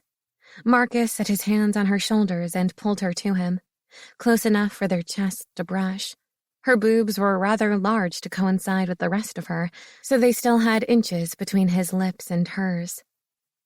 His fingers slipped behind her neck, her head tilting slightly for more physical contact. Tingles raced through her. Goosebumps covered her arms. He leaned his head toward hers, placing his cheek on hers. He breathed deeply, his abs vibrating on her breasts. Her knees were deathly close to collapsing, but she felt like she was floating, no longer grounded in reality. Marcus's cheek was hot on hers. Good heavens, could the man make her respond or what? My God, Allie, he whispered. You smell so good. Can you scent how much I want you? He spoke in a barely audible hush, so low she thought she was imagining it. Words wouldn't form in her brain. For being a genius, she was feeling rather dumb. Thank you for coming. I've missed seeing you. He placed a discreet kiss below her ear. Holy Christ. She was ready to come there on the spot. She was putty in his hands, waiting for him to mold her, feel her, search out her secret places. Her body was in such rapture, she almost missed his last words. I need to speak with you after this. It's important. Don't leave. That's an order from your loving alpha. She heard the smile in his sexy, deep voice. The command took hold of her. She couldn't leave if she wanted to, and she very much wanted to. What was happening here? What was Marcus's game? The elder alpha cleared his throat, and Marcus pushed her back to arm's length, hands returning to her shoulders. His smile melted everything in her. She still couldn't move. Her body wasn't obeying her brain, which was barely working itself. She jerked to the side and turned her head to see Carly dragging her by the hand. Allie didn't need to look around to know Lana's eyes shot daggers at her back. Hopefully, nothing would come of it. Allie breathed a sigh of relief when she realized Carly was guiding her to her family's table at the back of the room. Allie had enough excitement and confusion to last a long time. She replayed Marcus's words in her head. What had he meant by he missed seeing her? It had been a while since she was on pack ground or attended a meeting. He was just being friendly. She took a shower before coming, so she understood how she smelled good to him. Her mind screamed for her to stop giving half-assed answers and finally see the truth. What was the truth? Oh, God. Her heart thudded so hard she thought it would surely pop out of her chest. It didn't take her any time to finally admit it to herself. No matter how much she denied it to the outside world, she couldn't lie to herself. She was 100% physically and mentally in love with her best friend's brother. Everything he said, her mind wanted to turn into something special, something just for her, when it was obvious the new alpha was just making nice with her. She'd been in love with Marcus for so long, she had to deny it or suffer a broken heart. But now that she was leaving, she couldn't any longer. Her emotions were rioting from his touch. The last thing her body wanted was for her to deny her feelings. How she wished he'd want more than friendship from her. She'd even contemplate a one-night stand with him. Did that make her a slutty hoe? Who the hell cared? What did it matter what others thought about her? Most of the pack members didn't like her anyway. Why should she care? In a week, she was so out of this place. Maybe a one-night stand was the way to go. Glancing at the family's table, Allie saw her dad had joined them. Mom's face was alight with love, staring at him. Did she look like that when she stared at Marcus? Would she ever look at anyone like that? Would she one day grow out of this fascination with the alpha to find love elsewhere? What if she didn't? The thought scared her. Marcus wasn't for her. She needed to leave this pack and find the right life where she would be treated as someone of value. Her father stood as she and Carly approached the table. He wrapped her in big arms, making her feel safe and loved, like nothing could ever hurt her. Then where was he when she needed him the most her freshman year of college? Allie banished those thoughts and feelings. Her father was not to blame for what happened. Hi, Pumpkin, he said. Mom told me about you working for NASA. You know we're so proud of you. Almost as proud as we are for your brother, who wears his underwear over his clothes. Dad, her middle sibling called out. It's a costume. Allie laughed, releasing pent-up emotion. Thanks, Dad, Allie said. I can't wait to start. When are you leaving? He asked. As soon as finals are done for my class, maybe sooner. A voice behind them growled. Don't even think that. You aren't going anywhere. Allie's heart stopped. She snapped around to see Marcus headed their way.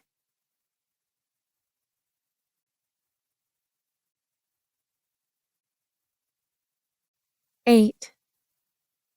Hearing her words of leaving, Marcus tried to stop the terror growing inside. No way would he survive with his mate so far from him. Damn, he could barely take her being on the other side of town. He had to do something, and fast. Allie's father held his hand out to him. Marcus took it in a warm grasp. Of all the enforcers in the pack, Marcus respected this man the most, second only to his own father. When Marcus turned to Allie, he didn't get the warm welcome as her father gave. "What did you say to me? I'm not going anywhere?" Fuck. Maybe he shouldn't have said it quite so seriously. "You can't," he replied. "One of the pack kids desperately needs your help." That would get her. He knew she had a loving heart for all those in need. Her eyes narrowed, and he laughed. Apparently, she didn't believe this ploy. Thank God it was real, and he wasn't trying to scam her. Well, not totally scam her. Shella did need a tutor. "Really?" he said. "One of the moms asked me just before the presentation if I knew someone who could help her daughter with geometry before finals." Allie hesitated for a moment. Then her mom said, "Aaliyah Jade Gray, how dare you even think about not helping a child in need?" "Yeah," Junior chimed in. "Kids need good role models. I can tell instantly when a child has good or bad influences in his life. And believe me, I see a lot of kids." Nico was about to add his 2 cents when Allie put her hands up. Okay, I'll help the poor child. I wasn't going to say no anyway, just thinking about the particulars. Yes, his wolf roared in victory. Part 1 of mission Get Our Mate had begun. "Since the celebration is over, will you walk outside with me?" he asked as politely as he could. "We can go over the details."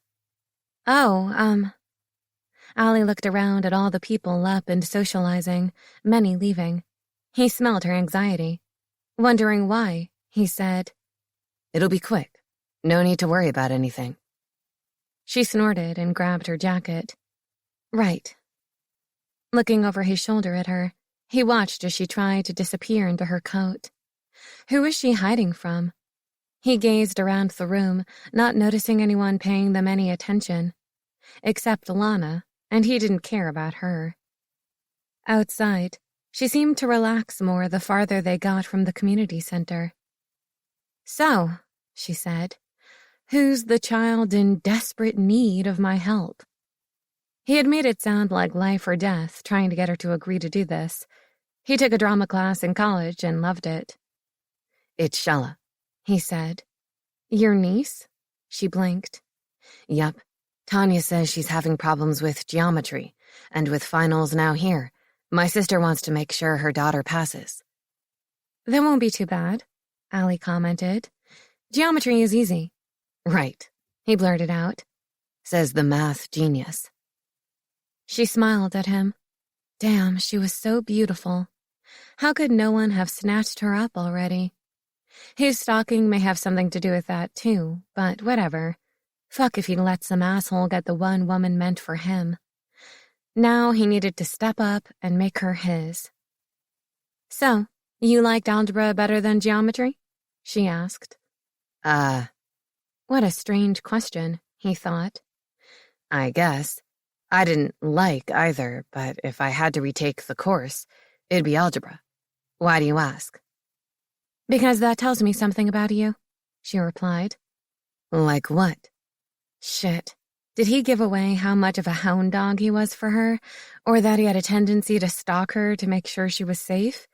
Or stayed single for him? Did he reveal his erotic dreams about her since he realized she was his mate?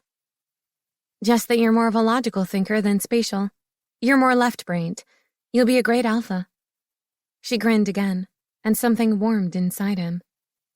"How did you get that out of me hating algebra less?" he asked.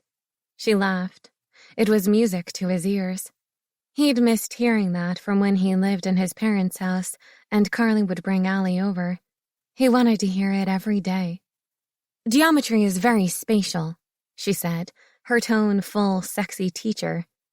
Damn, Now he kept visualizing her in a very non-teacher outfit, leaning forward to him and asking if he needed help with his homework. Christ, he needed fucking therapy. Interesting, he said to keep her talking while his fantasy played out in his mind. Figures involving angles, squares, triangles, and quadrilaterals create diagrams. The right side of the brain deals with the spatial, creative, and musical processing. Algebra, on the other hand, uses the ability to manipulate symbolic expressions to solve problems. The left side of the brain processes logic, symbols, and language. So if you like algebra better, you're left-brained, more logical. Is that good or bad? He asked. What did she want him to be? Which do you like better? She laughed and shook her head, her eyes twinkling merrily. There is no good or bad about it, just left and right. Oh. Great. If he could look like more of a dumb fuck, he was sure he'd get there soon. She chuckled at him. Concerning which I like better. She paused for a moment.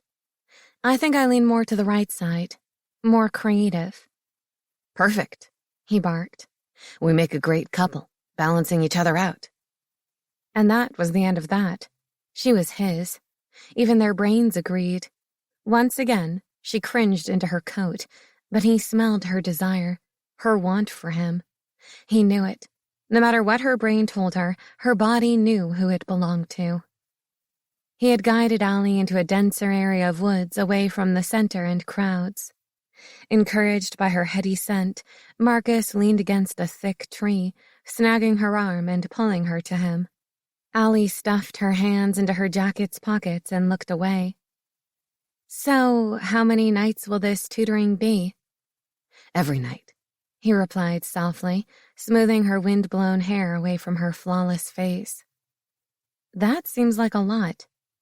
She looked up at him. She was so close. His wolf wanted out to get closer yet. It had been so long.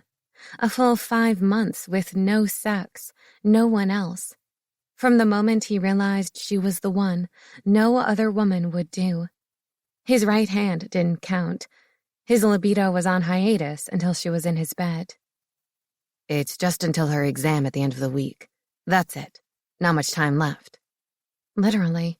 He had to make his move before he lost her. Why the fuck hadn't he done something sooner? Rejection and pride. Did he think she would suddenly change her mind on something she'd believed most her life? No, guess there's not much time. Her feet shuffled through the grass, her eyes to the ground. He wished she'd be more confident with herself to look at him. Where are we meeting? Anywhere you want. Her house, my apartment, your place. Why your home? She glanced up with a frown. Shit. Did he let that slip? Well, she's my niece. I want her to pass, and if that means giving up my home for an hour every day for a week, then fine. He could tell he was losing her at that point. Was she afraid of him? Come on, I'll cook dinner and everything so you don't have to. Her brow raised. Now that's enticing, she said, her lips quirking up. When do we start? Right now would be great. Tonight's probably too soon, right? She laughed for him again. I think so. How about tomorrow then? He came back. I think you should ask Shella first. Shella will do it, but I'll call her later. She nodded. Oh, it'll have to be tomorrow night. I'll be at the charity event all day at the high school with the Wild Wolf of the West. Allie laughed. My brother can be such a dork. I've waited long enough, he whispered. I can wait as long as you need. What? She frowned. Shella. He cleared his throat. She's waited for tutoring, so we can wait until you're ready. Marcus slid an arm around her waist, tucking her against his side. But you gotta admit, your brother's got a great gig going. Marcus replied, changing the subject so she wouldn't dwell on what he said. How perfect is it to reveal your real self as a costume? She squirmed, but he wouldn't let her step away. He wanted her to get used to being close to him. He's just lucky. If he hadn't won the wrestling state championship 2 years in a row, his agent wouldn't have even known about him. How'd he get into wrestling anyway? He asked. That's not a popular sport around here. Allie dragged the toe of her shoe on the ground. I taught myself some moves when I was younger and practiced them on my brother. Eventually he got better because he was tired of me always putting his face in the dirt. And look at him now. Marcus breathed her in. A rich and famous WWF star. Huh, she burst out. I don't know about that, but he loves what he does. That's great. He maneuvered her against his front. It's important to do what you love. I'd love to do you. His pants were starting to tighten even more. She stared straight into his eyes, close enough to kiss. Her tongue darted out and swiped her lips to disappear again. Just as he leaned in to taste his luscious mate, Allie pulled away, breaking his hold on her. I should be getting home. She started back the way they'd come. Her fear and embarrassment hung heavy in the air. Exasperated, knowing he'd have blue balls the rest of the night, he pushed off the tree and followed her. Fuck. How did he manage to mess up going in for a kiss? He wasn't sure what happened, how he'd lost her. No woman had walked away from him before. Before, whenever he wanted sex, all he had to do was snap his fingers. He'd never had to put effort into it. Was this personal? Did she not like him, despite what her body told him? He thought back to something Carly said once, about Allie not liking shifters in general. So, he called out to her. What's up with you not liking full-blooded shifters? What have we done to you to make you hate us so much? She turned to him, eyes growing large. She sputtered. Who says I don't like full-bloods? Someone's lying to you. She whipped around and walked faster. Oh, he said. You're calling your best friend a liar? She snapped back around, anger in her eyes. Stop right there, he continued. Before you accuse my sister of spouting her mouth, just know she's never said anything to me. When I lived in Dad's house, occasionally I'd overhear her on the phone with you. You two talked every day, even after being together at school for hours. She smirked. Yes, with those supersonic ears of yours, I guess it would be hard not to snoop. He straightened his back. I was not snooping. I'll have you know I was being protective of my little sister. Allie's head cocked to the side, and she stared at him. You know, I'm impressed that you think of Carly as your sister, even though she's not. He blushed a little and looked away, not expecting something so personal to come from her. He shrugged as he said, She's a good person, as is her mom. They've both been good for the pack, and my dad loves her mom like he did my mother before she died. A twinge of pain tweaked his heartstrings at thinking about his mom. He missed her every day, but time had healed the deepest of the cuts. He'd been lucky his second mom had been just as wonderful as the first. So even though she's a halfer, you like her? With shifter speed, he was in her face in a heartbeat, growling through his teeth. Don't use that word. I don't like it. But it's true. Like me, she's only half-blooded, Allie commented. What difference does that make? He snarled, gripping her arms and keeping her still, close to him. My dad nor I are prejudiced. You may not be, but those in the pack are, she told him, sadness in her tone. What was she talking about? No, they aren't. Dad wouldn't put up with that kind of attitude. He'd punish anyone he saw doing anything detrimental to another shifter, full or half. She snorted, tugging out of his hold. There was pain in her eyes, but she quickly masked it. Obviously, your dad can't see very well then. Anger rose in him. My father is one of the best damn alphas this pack has ever had. I'm sorry. Allie raised her hand and shook her head, sighing. You're right. What I said came out wrong. Your father is an incredible man and leader. He would never purposely ignore someone being treated poorly for any reason. Her scent changed.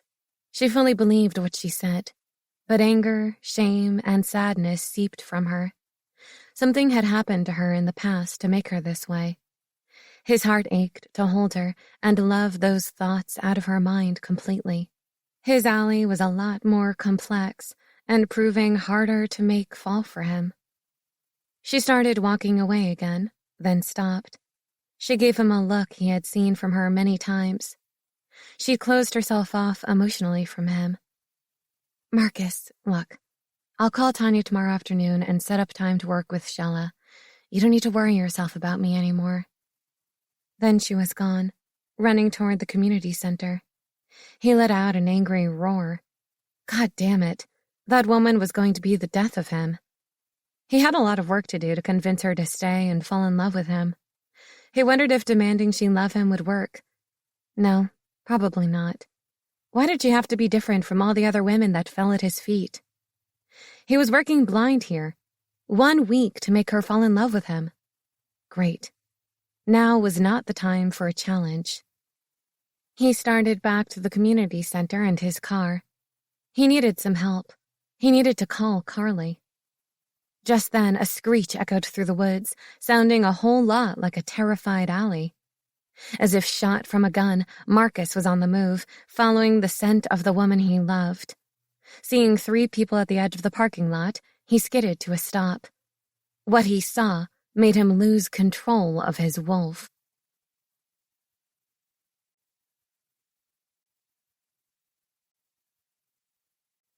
Nine.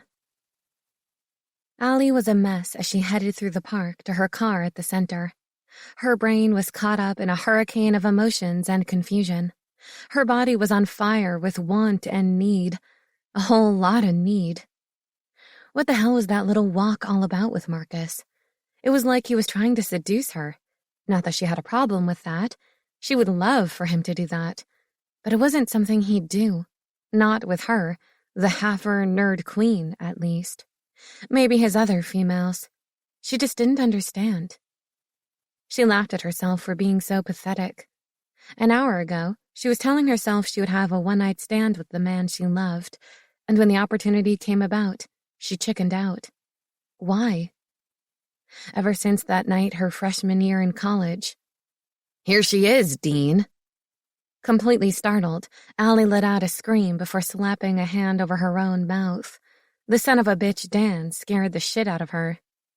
The too good for us Miss Gray decided to come back to her car, Dan drawled, the vocal tone sending dread and humiliation through her.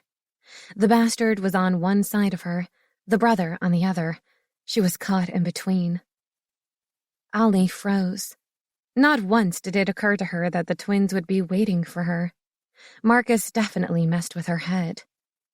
Go away, Dan. I'm not in the mood for you. She moved toward her car. Did you hear that, Dean? Maybe she's in the mood for something else. His eyes shined with lust and hate. Something we started a long time ago. Dan came at her, his arm outstretched to grab her. Survival instincts took over, and her mind fell back on the years of practicing and training. She grasped Dan's forearm, reaching for her.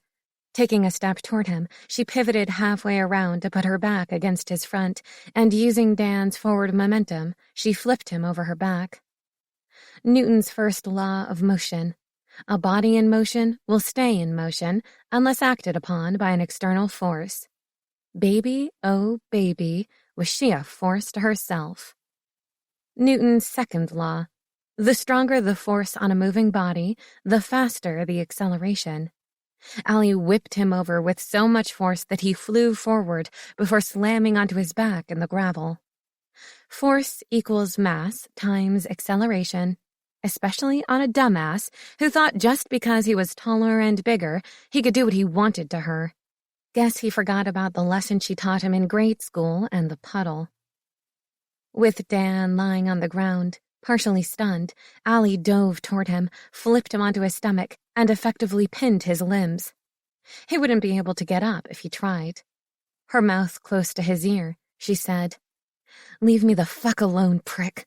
How many times do I have to put you on your ass before you understand I'm not your normal girl afraid of your bullshit?" No, you're not normal, he spat. You're a fucking freak with a fucktard brain. Allie smiled. Now, is that a way to talk to a nice woman that hasn't broken one of your bones just yet? I wouldn't test luck if I were you. Besides, Who's pinned to the ground with his fucking face shoved up his ass? The same moment she felt Dean wrap an arm around her waist, a roar erupted behind them so loud it shook the ground. All three scattered.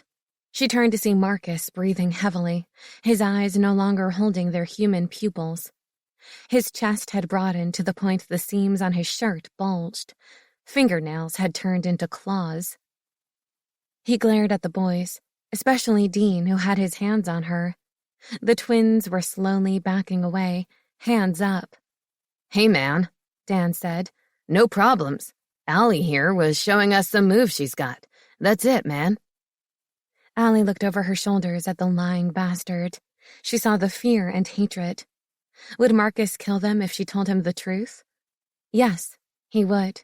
A good alpha protects all in his pack. "Is that true, Allie?" Marcus said. His voice was rough, more growl than anything. The wolf was so close to the edge, ready to spring any given second.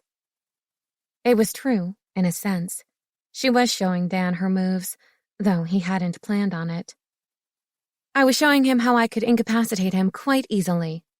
She glanced back at Dan again, with a smirk this time. He wasn't as amused as she was. Shit, maybe she could leave early for Houston, like right this second. Marcus growled at the men. "Get out of my sight." He glared at Dean. "Don't ever touch her again. Either of you. Go!" The two bastards ran for the building where their motorcycles were parked. Marcus wrapped her in his arms, squeezing too tightly for her to breathe. "Marcus," she whispered. He released her and held her at arm's length. "Are you okay?" His normal voice had returned. She nodded. "I'm fine, thank you." She tried for a smile, but it didn't work. He gazed into her eyes, looking for something. The truth? An accusation? "Really, I'm fine. On my way home." She wiggled out of his hold, backing toward her car. "I'll see you later." Silently, he followed her. He held the door while she got in. "Let me see your phone." He held his hand out. She didn't want to argue or upset him at the moment. His wolf was still on the surface, and damn if, instead of worrying, that shit turned her on. She had issues. She pulled her purse from under the seat and fished around for it, handing it to him after entering the passcode. She watched as he typed with his thumbs. He was really fast. He must text a lot. "Here, I've put my number in and texted it to myself." A ting came from his pocket. "Call me if ever you need to, no matter how late." She took her phone back. "Okay, but—" "No buts," he growled. "Don't ever hesitate. I will be there if you need me." She gave a sharp nod. "Thank you." He pointed at her. "Seatbelt." "Of course." She scrambled to get the harness around her and snapped. With a click, she was ready to go. "Done. See ya around." She snagged the door and pulled it. He let her close it. She drove away, keeping her eyes on the burly god scowling at her from the parking lot. She took a deep breath. Everything was safe here. She was going home. Good God, she couldn't believe what happened with Marcus. He was the new alpha, for crying out loud. Why would he sink so low as to come onto her? Though she hated to admit it, Lana was more his type. The skinny model with no boobs or ass, but legs up to her chin. Wasn't that what big, sexy alpha men liked? Some chick that could turn into a pretzel in bed? Someone as good-looking as him should be with someone equally attractive. That wouldn't be her, by any stretch of the imagination. Was she being stupid by running from him? He'd never hurt her. She knew that. He was a genuine, nice guy, a good leader for his pack. For the most part. Like his father, he only saw the good stuff, brushing off the bad. But she'd always love him, no matter his faults. All the women, all the parties, all the money he was spoiled with. She'd forgiven him long ago. Love was beyond jealousy. God, she was pathetic. She may have forgiven him of the past, things he'd done as a teen, but there was no fucking way she'd allow him to be with her and other women. Allie did not play that shit. Just listen to her, like they were going to be in a relationship or something. She needed some sleep. The idea of living a nun's life didn't seem all that bad, especially with the variety of toys available. Shit, she could have a whole room devoted to self-pleasure. A couple Sibians with a rack of different attachments, maybe a whole wall of vibrators of every size and quirk. She'd seen a fuck machine once when she walked into a friend's dorm room and a bunch of them were watching porn. That was a shock to see when expecting the choir group to be there. She'd gotten her dates mixed up. Choir rehearsal was the next day. With a sigh, she shook off everything occupying her mind. In a week, she'd be in Houston with NASA, and that's all she needed to worry about. Oh, and Shella. Not ever would she purposefully let down a child or anyone who needed help. Even though she never thought she'd like teaching, the enjoyment she found talking and working with the students carried her through her lonely nights. Honestly, if the children of the pack really needed her, especially the Haffers, she'd stay. She wasn't sure how, but she understood the kids. They weren't really that much younger than she was. 8 years for the seniors in her accounting class. That was close to sibling age difference. Her youngest brother was 18. She was so ready to go home. Tomorrow she had to be up early to help set up the charity wrestling match. She wondered who the poor schmuck would be that her brother beat up on. This kind of thing was for entertainment purposes only. The good guy hero always defeated the unknown villain in the ring. Kids had to believe good triumphed in the end. Reaching her apartment complex, she parked in the back and made her way to her second-floor home. She was exhausted, drained from all the emotions going through her.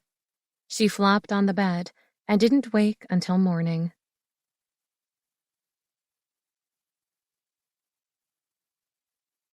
10. Allie stood in the high school gym, remembering when she'd been there last.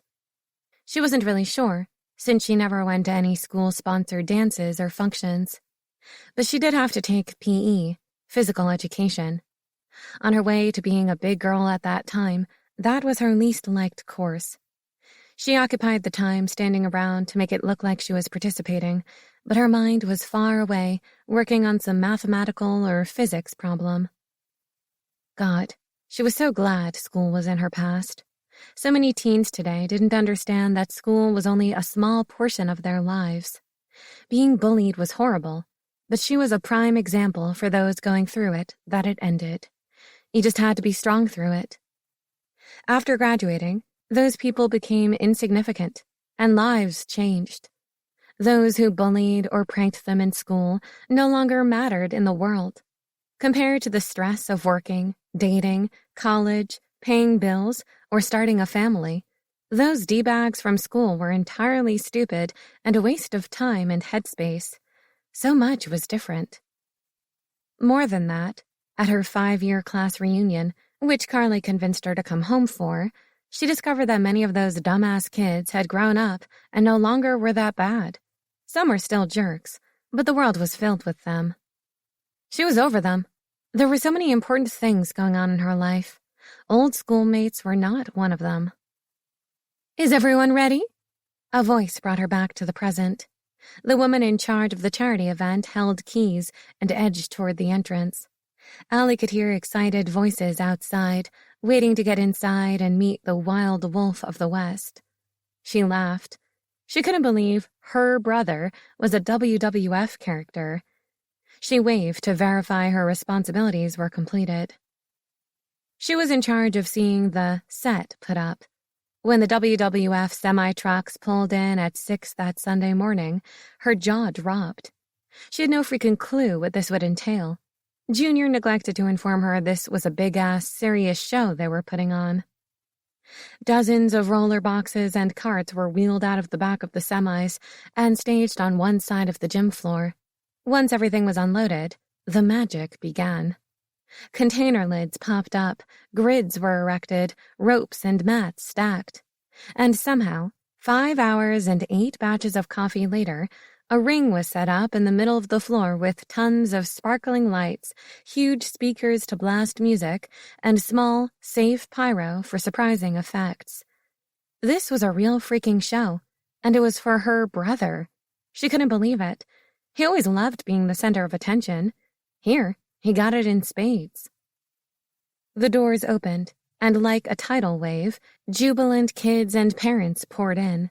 Many went straight to the t-shirt and DVD booths, while others made their way to the gymnasium where Allie helped folks find their seats. She had no idea there would be so many people. Her brother must be somewhat of a big deal. A guy who wore his underwear in public. She'd never seen him in action, but saw promo material online before. She didn't know to laugh or be embarrassed. After most of the crowd was seated, Allie leaned against a side wall to watch the show. Carly came up behind her, put her chin on Allie's shoulder. "Here you are," Carly said. "I've been looking all over for you." "I've been secretly hiding and sleeping the past hour," Allie explained. "I hate getting up so early, but I have to say it was worth it. The set is incredible, with all kinds of Hollywood effects. It's amazing." Carly lifted her chin from Allie's shoulder and looked at her. "You've never watched one of these, have you?" she asked. Allie shook her head. "No, but I went to junior state championship when he was a senior in high school." Carly dropped her head into her hand. "Oh, Allie, you're in for a shock." Allie snorted. "I'm not dumb. I know it's all fake. Real wrestling is not what they do." "You want to know why?" Carly asked. Allie raised a brow. "Because normal wrestling is boring. "What?" Allie said. "If you studied the science behind it, you'd change your mind." "Yeah," Carly agreed.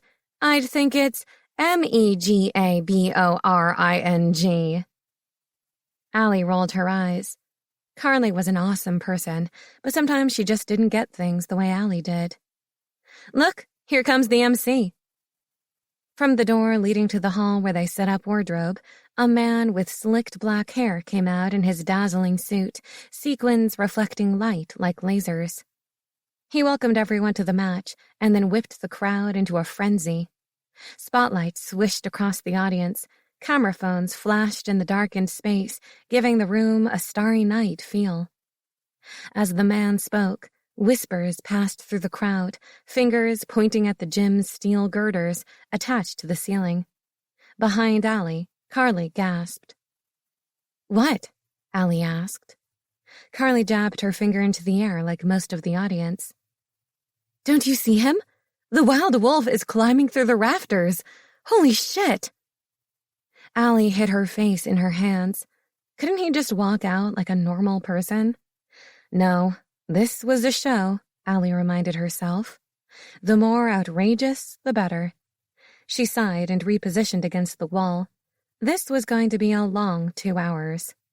As she watched, her brother, a.k.a. Wild Wolf of the West, dropped to the floor next to the ring. Good thing he was a shifter, or he'd be dead. He raised his arms to the side, threw back his head, and let out an incredible howl. What amazed her was that everyone in the audience did the same as he did, letting out high-pitched howls. Looked like he had some fans. Thumping music blasted from the speakers, and the crowd went crazy cheering, "Wild Wolf, Wild Wolf." And Mom wasn't shitting when she mentioned him wearing underwear.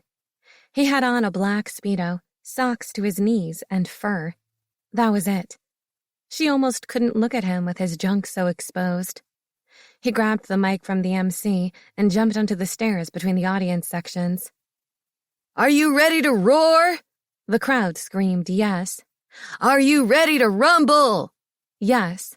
"Are you with me?" Again, the building shook with howls.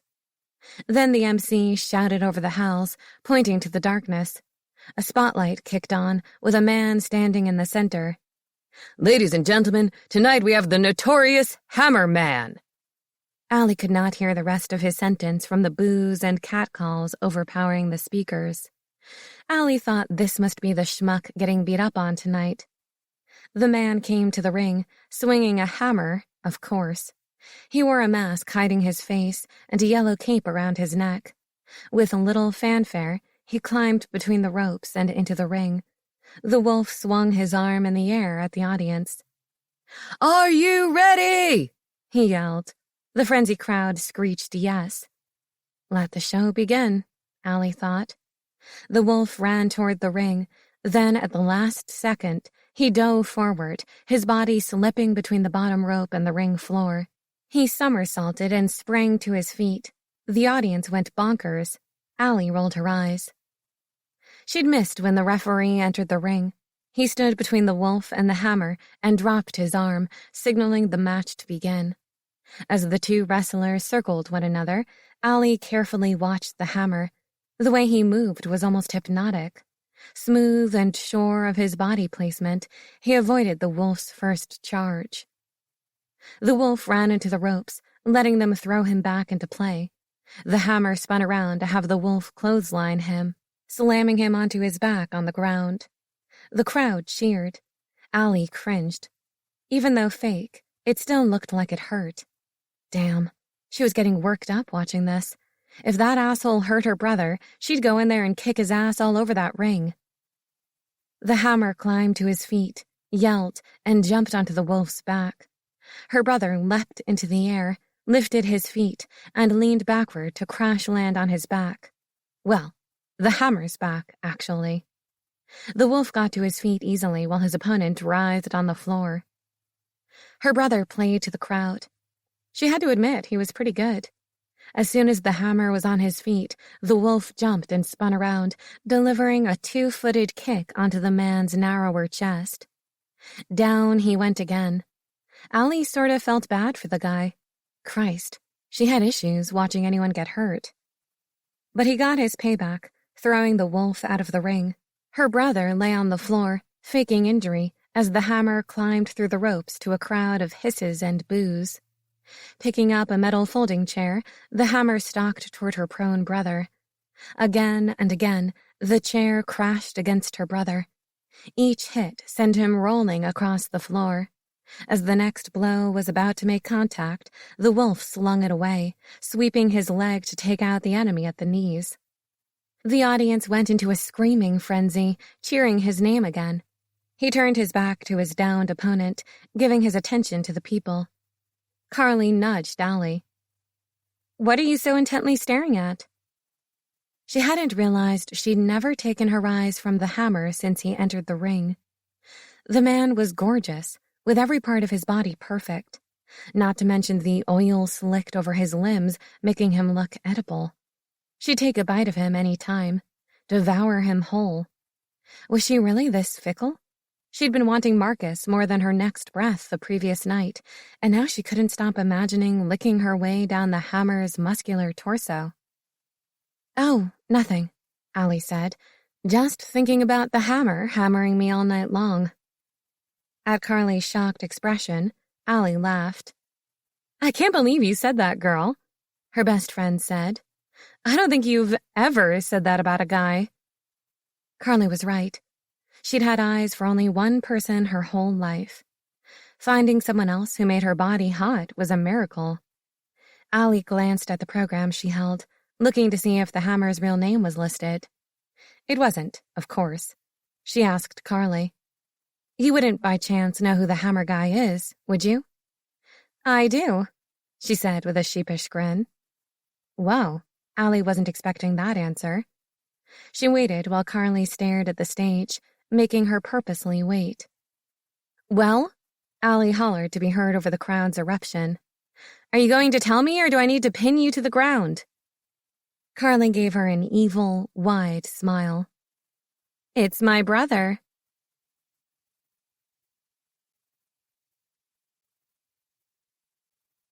"11. What? Her brother?" Allie needed to know who the hammer was. He could not be Marcus. This guy was clearly a pro and knew what he was doing. Nope, not Marcus. Carly was messing with her. Allie was so drawn to him, her mouth went dry and her pussy slick. How could Carly's brother be the hammer if the guy was a wrestling star? Then it dawned on her. They weren't wrestling, but faking to pummel each other. Anyone with a muscular body could do it. That meant she'd been wetting her panties over Marcus. Well, shit. So much for finding someone new. Then she remembered what she just said about the hammer hammering her. Heat flushed her body. She'd never been so embarrassed in her life. Carly fell against the wall, laughing. "Oh my God," Carly giggled. "You should see your face." No, she didn't want to see her face. She knew exactly what she'd see. A woman whose body knew who it wanted whether she liked it or not. She turned back to the action in the ring and saw the hammer staring at her, his chest expanding as he breathed in. There was no doubt it was Marcus. As he watched her, the wolf climbed the corner of the ropes, ready to do a flying dive to take out the hammer. When she saw this, she half jumped forward to save him. She was going up there and beating the shit out of her brother for even thinking about hurting Marcus. Before she got more than a step in, Carly hauled her back. Both went down, Carly landing on top of Allie. Allie gazed up at her friend. "Carly, what the hell are you doing?" "I'm keeping you from embarrassing yourself in front of the whole damn city. Marcus is an alpha. He will be fine." "What? But, no buts," her friend said. "This is all choreographed. It's a dance, Allie." "But..." She turned to the ring to see the wolf gliding through the air on his way to take out Marcus. At the last second, Marcus stepped to the side and shoved the wolf so he landed against the ropes and fell to the gym floor, crying out in feigned pain. Okay, maybe she'd be all right with it, as long as Marcus wasn't really hurt. Carly helped her to her feet. Her friend carried a devious smile. "What?" Allie said, looking away from Carly's knowing eyes. "Why are you so worried about my brother, Carly sing-songed. Allie rolled her eyes and put a hand to her chest. "Carly, he's our new alpha. I couldn't let him get hurt. We're all supposed to watch out for one another." She tried to think of other BS to say, but she wasn't good at pulling one-liners. "You still want the hammer to Allie pointed a finger at her. "Don't say it. I so swear to tell everyone about our night on the town our junior year, the one where you lost your pants." Carly's eyes went wide. "You swore you'd never tell anyone." Allie held a smug face. "Do you want to chance it?" "Well, then," Carly continued, "I'll tell everyone about that time you saw a water pistol and called the police thinking it was real. The whole school was on lockdown for hours." Allie groaned. "But it looked so damn real. Water guns should not resemble the real thing so much." "You know you're lame when the worst thing you did in college was put it on lockdown." They both broke into laughter over their stupid things. They knew neither would ever jeopardize the other's trust. They were more sisters than friends. The crowd burst into cheers again, drawing their attention to the ring. The wolf climbed the corner again, then jumped off, delivering a top-rope elbow drop. The hammer lay there, seemingly dead. Allie cringed. In another 3 seconds, a bell rang, and the ref raised the wolf's arm in victory. The hammer was rolled away on a portable stretcher. Allie's heart slowed to a crawl. Was he really hurt? As the gurney reached the door to exit, the hammer turned his head toward her and winked. She about passed out from relief. God, she had no idea wrestling could be so traumatizing. Not that she was concerned about her brother. That big ape would heal from any injury. Only a few in the throng of watchers had gotten up to leave. Suddenly, a horde of howls vibrated the windows. Her brother was so weird. But she wasn't too worried about him. She was concerned about the man wheeled out. Should she find him to check on him? No. The nerd queen heifer close to the alpha would be bound to make someone mad. She didn't need her car painted again. Or worse. Total destruction of her vehicle would suck balls. She really fucking hated the people in that town. 12.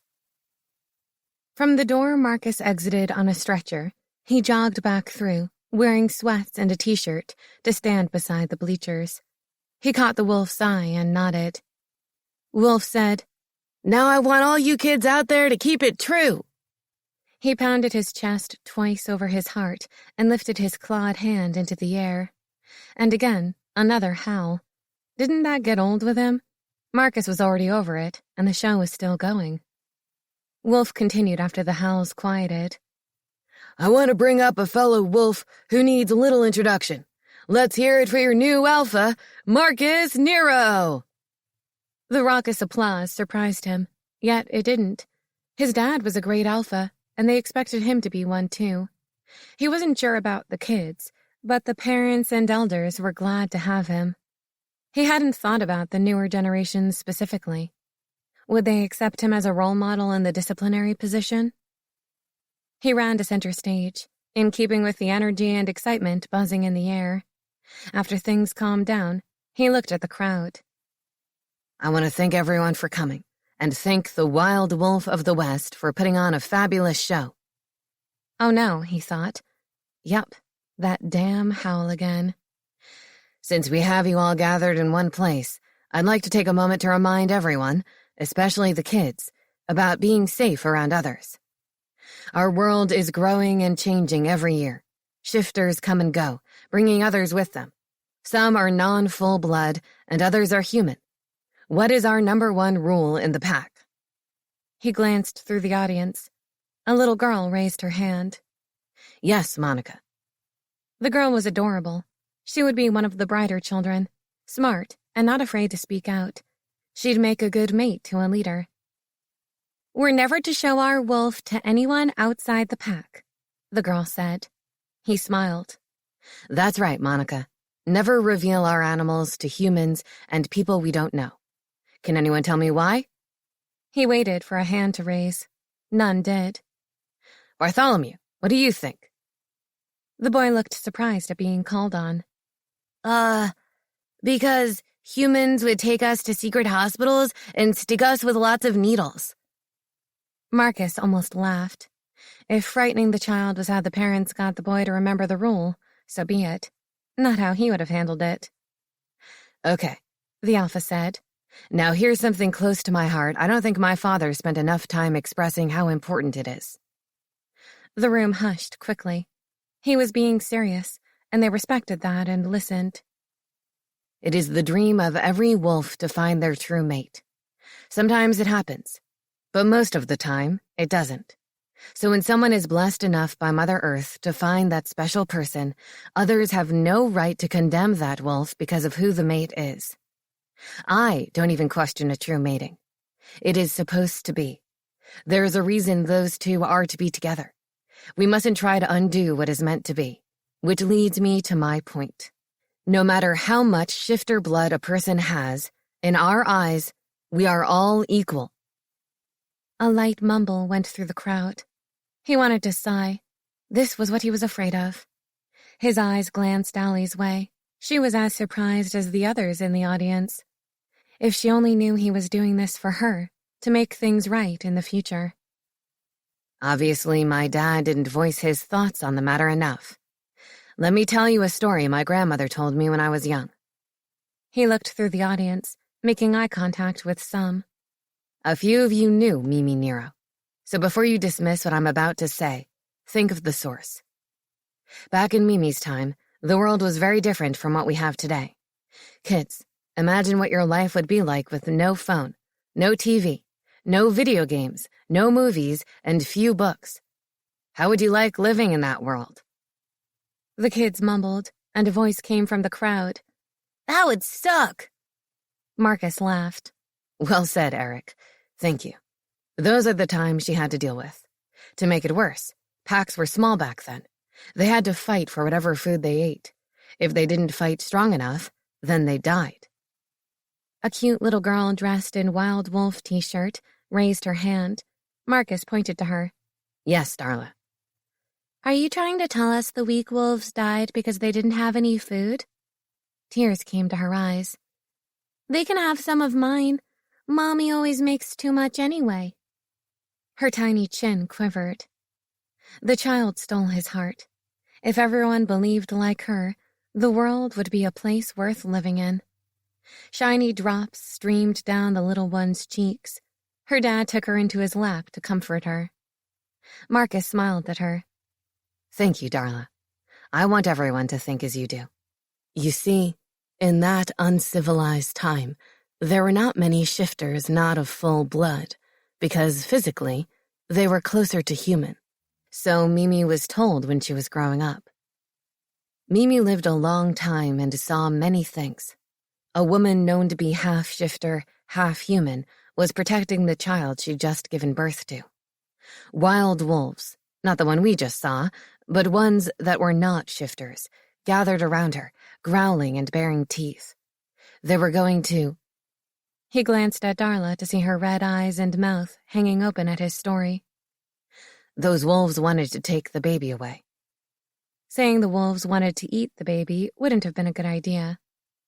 But the mother wanted to take the baby home with her, so when the wolves got close enough to bite her and steal the infant, this half-blooded wolf shifted. Gasps ran through the audience. He nodded and stood silently for the words to sink in. Yes, Mimi said the woman shifted to save her newborn. That wasn't the only time she saw this happen. When her pack had to fight other packs, those not full-blooded sometimes shifted when their mate was in trouble. More whispers rolled through the mass, more from the adults than kids. Hopefully this would be the start of a new way of thinking. What Mimi came to believe, based on her eyewitness accounts, was that blood percentage in a body didn't determine if one could shift. It was the strength of the animal inside and the person's desire to shift that made the transformation happen. Grumbles came from the audience. Seemed they didn't like this story much. Marcus put his hand up to calm everyone. I guess you don't want to hear Mimi's occasion to see a person born of two humans who shifted. One of the men jumped to his feet. That's bull, Alpha! How could that possibly happen?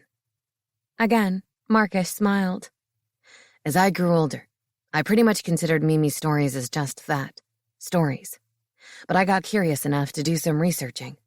About a year ago or so, I did some digging and interviewed several from the older generations from different packs.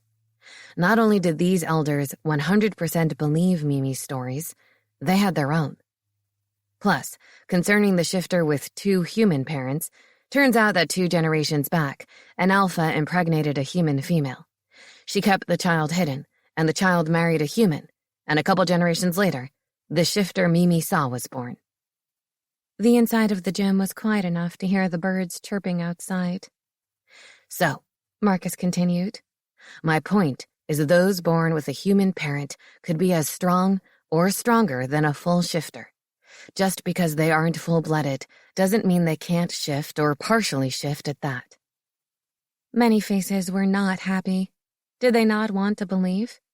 He needed to remember to use old school, along with new technology, to communicate with the pack.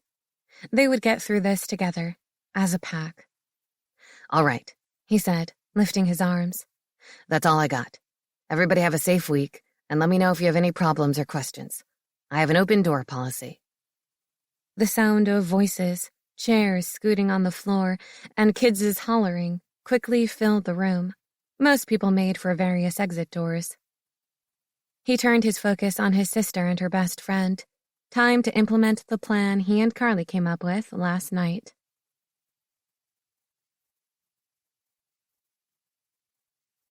"13. Allie and Carly stood in the front lobby of the school, making sure everyone got out without problems. The last part of the show surprised her. Marcus was incredible in front of the large group. It looked like he was born to communicate and lead. And calling on the kids, she was surprised by his ability to know everyone by first name. Wasn't that a sign of a great leader? He didn't know, but he was impressing her. A little. She didn't want to get carried away. The story he told about his Mimi was unbelievable. She had met the amazing woman once when she was little. Even as a child, Allie recognized when she was in the presence of someone who was extraordinary. That was Mimi. What bothered her, though, was the reason Marcus made such a big deal about halfers. He basically said anyone with shifter blood could possibly transform into their animal. That was hard to wrap her brain around after all she went through growing up. No, not possible. Then it hit her. Junior could call up his fur if he concentrated on it. She hadn't thought of it that way. Her mind was blown. Maybe Mimi was right. Half-breeds had the potential to be as strong as full-bloods. "Allie," Carly said. Earth to Allie. Fingers snapped at her nose. Allie jerked her head backward. What? Allie said. Marcus has been talking to us and you've been on another planet, her friend said. Marcus? Allie looked up. The gorgeous man was standing in front of them. Oh, sorry, she said. God, now she couldn't even make words when he was around. Allie, Marcus said. I'd like to introduce you to Shella. Oh, Allie replied. Yeah, that would be good. Great. Marcus took her hand and led her outside. Her stomach churned as others noticed them walking, hand in hand. She tried to gently pull away, but Marcus's grip tightened. Fuck, she was going to need a new car. On the sidewalk, she saw his older sister and a cute girl, completely decked out in wild wolf paraphernalia. Maybe she didn't understand kids as much as she thought. Tanya, Marcus said. You know Aaliyah, right? Tanya smiled. Yes, she said, and reached out to shake Allie's hand. I remember her from being at the house with Carly. Allie nodded. Hi, Mrs. Maria. Good to see you again. Please, call me Tanya. And this is Shella. The 10-year-old shook Allie's hand. Both greeted with, good to meet you. Aaliyah, Tanya started. We can't thank you enough for tutoring Shella. She hates geometry. She rolled her eyes. And I hate listening to her tell me that every night doing homework. Everyone laughed, except Shella, of course. Not a problem, Allie replied. Once you figure out the basic rules, everything else is simple. You'll have that in no time. Shella smiled at her. Maybe she wasn't too bad with young ones. When are we starting? She figured tonight, since Marcus was eager to start yesterday. It'll have to be Tuesday. Monday she has piano and ballet, the mother said. Carly came out the glass front doors of the school. Tanya waved and called her name. Carly joined them on the sidewalk. She said, I'm ready to go whenever you are. Allie didn't know what Carly was talking about until she realized Carly wasn't talking to her, but Tanya. What the hell? The two of them always hung out together. With the ceremony yesterday, she was sure today would be relaxing in front of the TV, watching the proposal and shoving popcorn in their mouths. Allie stood speechless. Carly turned to her. Let's go out tomorrow night and catch up after work. I'll call you. Carly climbed into the SUV, winked at her and Marcus. Then they were gone. How strange. Carly never winked at her before. Marcus waved to them. So, Allie, Marcus said, doing anything tonight? Her brain stopped working again. This was so embarrassing. Well, I guess not. Great, then. He pulled on her hand. Walk with me for a little bit. Ah, shit. She'd kick Carly's ass the next time she saw her. This would be the second day in a row spending time with him. She definitely needed to get to Houston before someone left her a reminder that the nerd queen halfers and the sexy alphas don't mix. Sure, she said. He led them down the school sidewalk toward the back lot that bordered the park. Same park as yesterday. She looked around to see if anyone was watching. Hey, Marcus said. There's nothing to worry about. We're friends, right? She nodded. Sure, why the fuck not? Not like she really wanted to be anywhere else anyway. She never thought of Marcus as a friend to hang out with. He was 3 years older. He was always her best friend's big brother. Gorgeous big brother. Dreamy big brother with a lickable body. It's such a nice day, Marcus said, giving her one of those hot, panty-melting smiles. I didn't want to go home yet, and you're free. That was his reasoning? So, he said, his voice low and rough. Are you excited about going to Houston? Yes, Allie replied, her voice way huskier than she'd ever heard it. Working for NASA has always been my dream. Marcus gave a deep, low chuckle, the sound coming out like churned gravel. I remember you talking about it in the cafe where we had coffee on Christmas. Do you recall that? Did she recall it? She dreamed about it for months afterward. Some of those dreams ended with them on the cafe floor going at it. Marcus sucked in a breath. Shit. Damn. Hell. Allie shut down her sexual desires. God, she hoped he didn't smell it. Yeah, I do remember that. And her painted car after that. You have a good memory. Nah, he replied, his eyes piercing with intense sexual desire. There are some things you never forget. Her pussy ached, slick with need. He was making her body tremble with his looks and growly words. How could this guy's voice bring her to the point he almost made her orgasm? Why did he say that? That statement was for when getting married, giving birth, or a traumatic event. Did he consider their time together a traumatic event? Well, fuck. So much for daydreaming of their sweaty bodies in the midst of orgasm. It was worse than she thought. She needed to make a graceful exit quickly. Marcus. He stopped and looked at a basket on the ground by a tree trunk. What do we have here? He leaned into her, his body heat warming her already heated flesh. Then he dragged her closer. When she realized what it was, she laughed.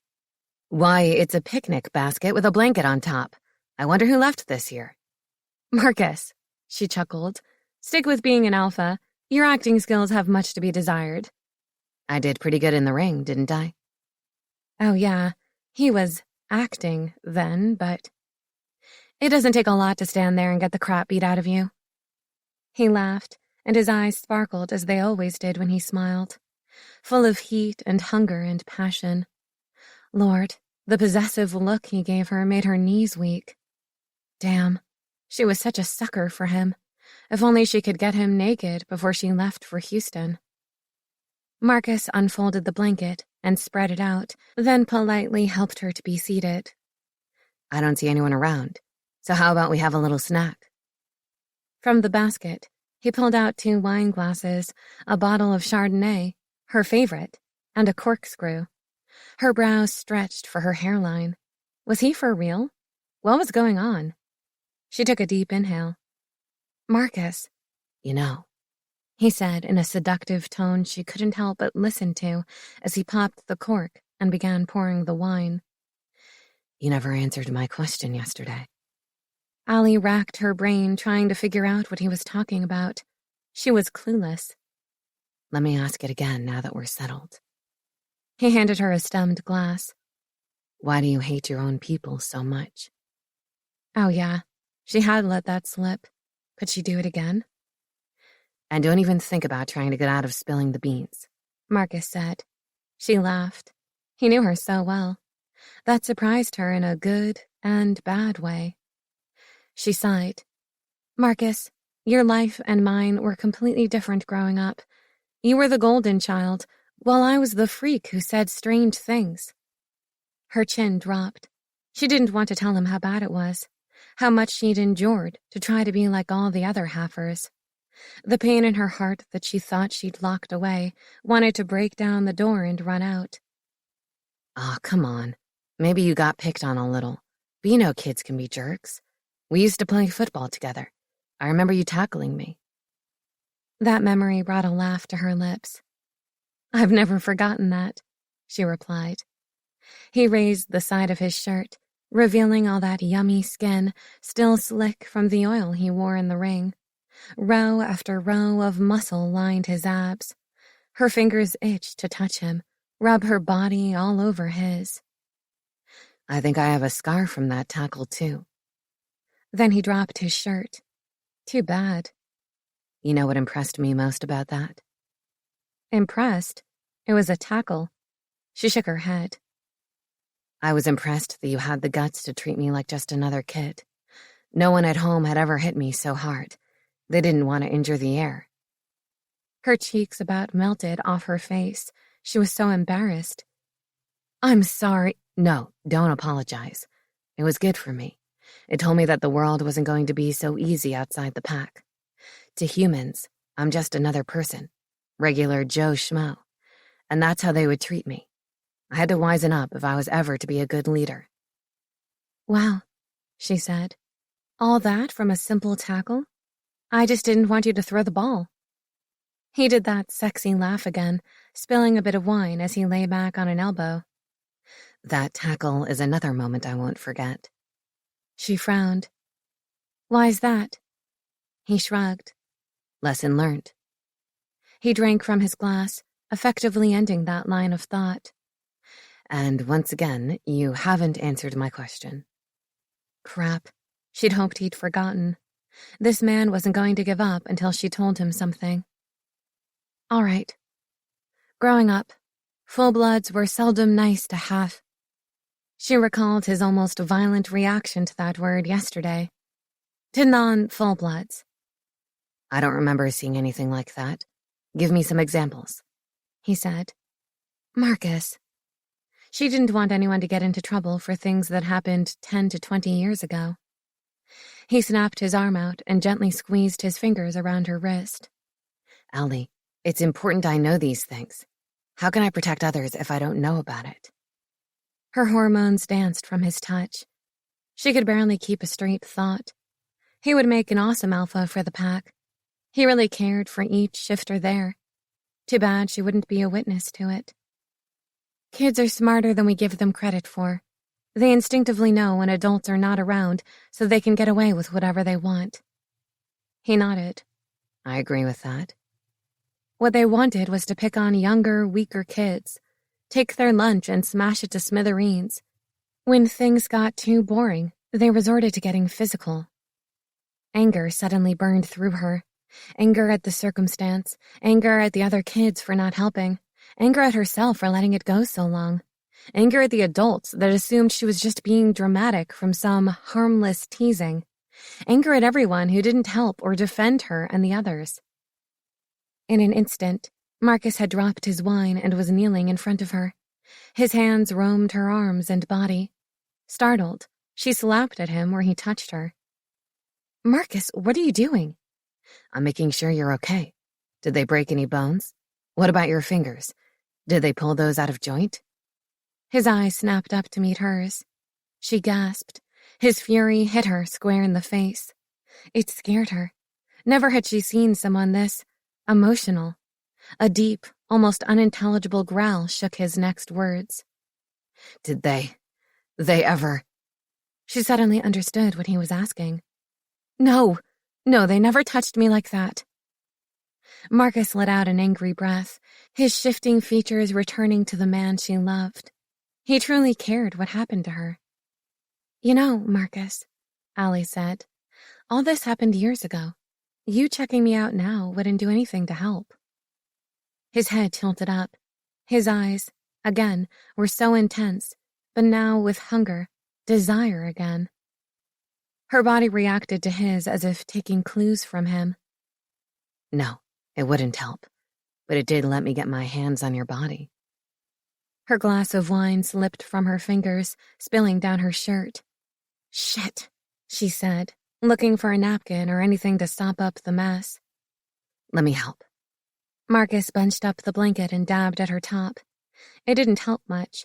He gave up quickly and slid his shirt over his head. If she had the cup in her hand, she would have dropped it again. Here, wear my shirt while we get yours cleaned. Allie had reached a new level of dumbness. Now, along with not speaking intelligently around him, she couldn't move. This had to be another wet dream she was in. The alpha of a pack did not give the shirt off his back for anyone, except his mate, maybe. She was about to tell him no, then she thought about it. Does this mean you wouldn't be wearing a shirt? She asked. His grin was too devilish. You got it. Lord help her. This was just another dirty hallucination starring the man in front of her. Her eyes slid down his body. No words, no movement for her. Yep, pretty bad. But freaking A, the man was incredible. His broad shoulders made her want to run her nails over them, and those arms. She could see herself being wrapped in them. She visualized licking down his pecs to his amazing abs. Heck, even his belly button starred in her fantasy. She wanted to dip her tongue in there and bite that trail of hair leading south. Lord have mercy. He stood and reached out for her hand. Allie put hers in his and he pulled her to her feet. He was so strong, His muscles barely tensed when pulling her weight. He stood staring at her. She could only stare at him. He breathed deeply. Fuck it. Let him smell her. She was a female who reacted to the sight of a great-looking man. Or, in this case, a female who almost came at the sight of one. He groaned, and his eyes squeezed shut. No, not here, he grumbled. What not here? She asked. Allie, you need to take your shirt off to put mine on, he commented. Whoa, that hadn't occurred to her. Why was he trying to mess up her fantasy? She liked it just fine as it was, with hers on and his off. He stepped toward her, almost touching her. Do you need help? His hands rested on her waist. A body shudder ripped through her. He laughed with a smug expression. Ass. She took a step back. No, I'm good as is. His hot expression switched to confusion and then defeat. What had she done? She had stepped away and declined his offer to help. Basically, she completely rejected him. No. That's not what she wanted. God, she didn't know how to do shit right when it came to him. For a supposed genius, her brain refused to work where Marcus was concerned. Okay, I'll take my shirt off, but I can do it myself, and you have to turn around. His face broke into a devilish grin, followed by a growly chuckle. All right, Miss Bashful. I'd forgotten how shy you are. Once he turned around, she lifted her shirt off, slapping it over his shoulder, and took his shirt from his other and slipped it on. Oh, fuck. It was his smell surrounding her close up. She couldn't describe her body's reaction to it. She'd never felt these sensations before now. If she died now, she'd be happy. You good? He asked, turning around to face her. His eyes bright with need and wolf power. That alone melted her insides. Her girl parts ached. She sighed out a yes. He chuckled at her again. Jerk.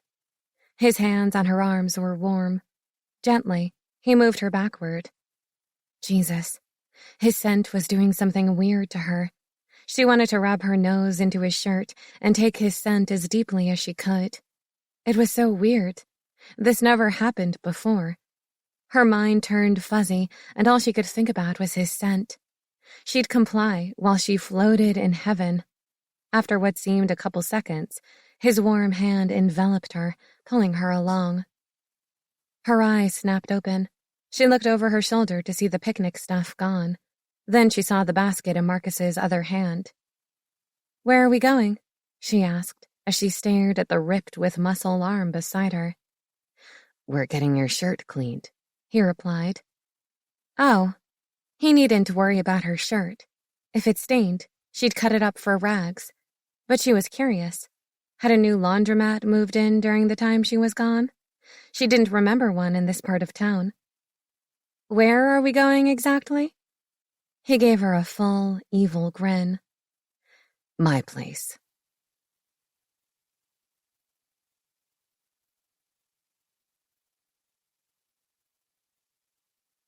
"14. Allie came to a full stop in the middle of the park. They were going to his place? Granted, it was nearby, and he probably had a washer and dryer there, but... Marcus looked back at her. What? He tried to hide his grin. Yeah, not working. You're not afraid of coming with me to my home, are you? Afraid? Hardly. She put a foot out, then another, and another. Nah, she wasn't afraid. More like petrified. Reaching the front door to his condo, he pulled keys from his pocket and opened the door. He walked in, but she couldn't move, just stared inside the perfect bachelor pad. He leaned back, grabbed her hand, and dragged her in, closing the door and locking it. Oh my fucking God. She was in the home of the man of her dreams, alone. Quickly, someone handcuff her so she didn't do something stupid like strip down to nothing and order him to mate her. She was so fucked, and not in a good way.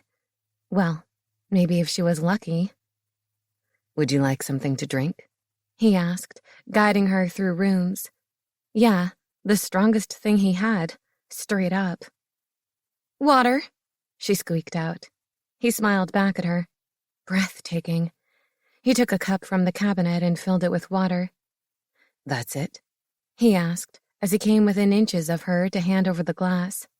The man was close enough to kiss. Oh, shit. Don't think it. Don't even imagine it. Too fucking late. Her brain was busy torturing her with all the images of them doing stuff so dirty it was probably illegal in several countries. Stop. She had to stop thinking of him naked, and kissing him, and licking him, and all the other stuff that was making moisture pool at her sex. She should leave, but she was keeping his shirt. "Yes," was all she got out. At least it was a word that correctly answered his question. He stepped away and opened another door. She took in a breath. She'd started feeling giddy from all the mental talking and not enough oxygen. Where was he? Oh, yeah, the laundry room. He put her shirt on the top of the washer, then opened the cabinet overhead. He pulled out a small bottle and shook it. What was he doing? "What's that?" she asked as she came into the small space. "Just putting stain remover on the wine to help it come out. A good pre-soak would help." Holy fucking shit. He knew how to do laundry properly. She might ask him to marry her. Get on her damn knees and everything. Was there anything this man couldn't do? He dropped it in the machine and pushed buttons on the spaceship like a control panel. "There," he said. He stepped back, and she saw the number 70 on the countdown readout. She would be here for over an hour. Then there was the drying time. She could orgasm a lot of times in over an hour. Why was she thinking that? Because she wanted to come, and she wanted Marcus to make it happen. "I'll be back in a second," he said. "I'm just going to the living room for a few to set something up. Hang on." She took in the rest of his home, loving how neat and warm it was. It wasn't like a usual bachelor pad, but she still saw traces of his crazy man-whoring days. It really looked like those days were behind him. He came back a few moments later. "Come on into the living room and let's keep the fun going. We can watch a movie or something." Or something sounded good to her. It sounded dirty, like the stuff her brain kept looping in her mind like a porn movie. Bad, bad stuff. He breathed deeply again, and a visible shudder went through him. "Woman," he said, "if only you knew." "Knew what?" she replied. More like if he only knew.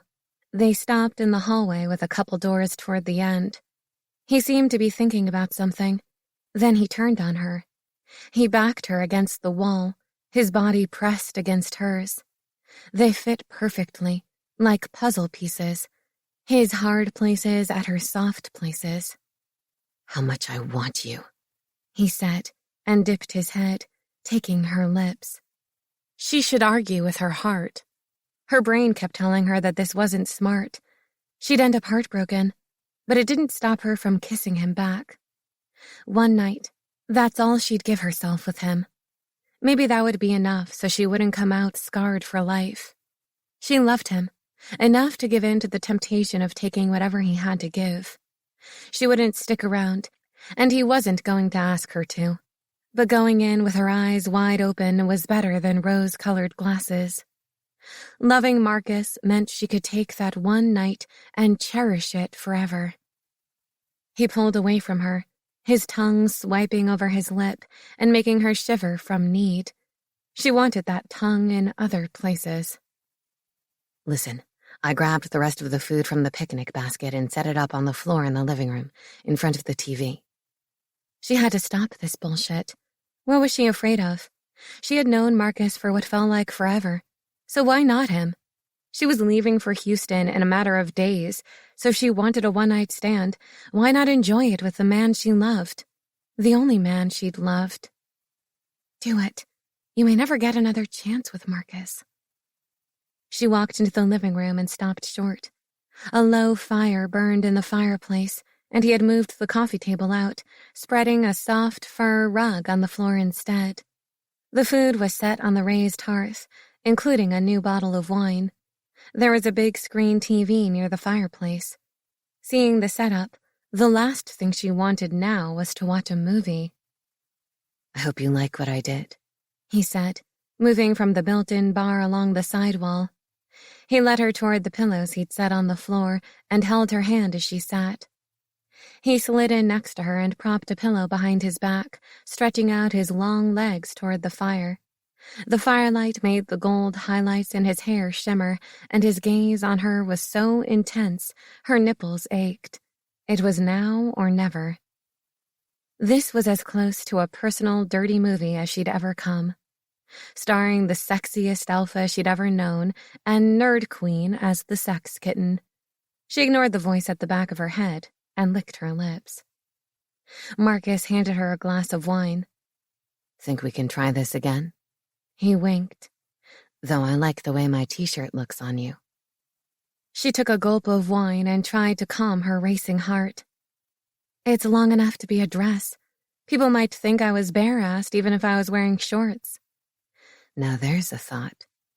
His fingers circled his wineglass slowly, his eyes bright with his animal's power. Without a word, he dipped his thumb into the ruby liquid and then lifted it to her mouth.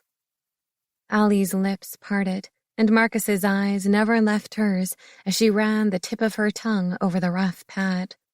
She was being naughty, so naughty, and it felt so good. "I've dreamed of your delicious mouth, Allie, more times than you know." He skimmed his thumb over her bottom lip, caressing the tender seam. Allie opened her mouth and took the digit deep, letting her teeth graze his skin, and he pulled it from her again. At the taste of him, a strange sensation centered in her lower belly, and her skin felt hot and tingling. A ball of need formed, and the punch was unlike anything she ever felt.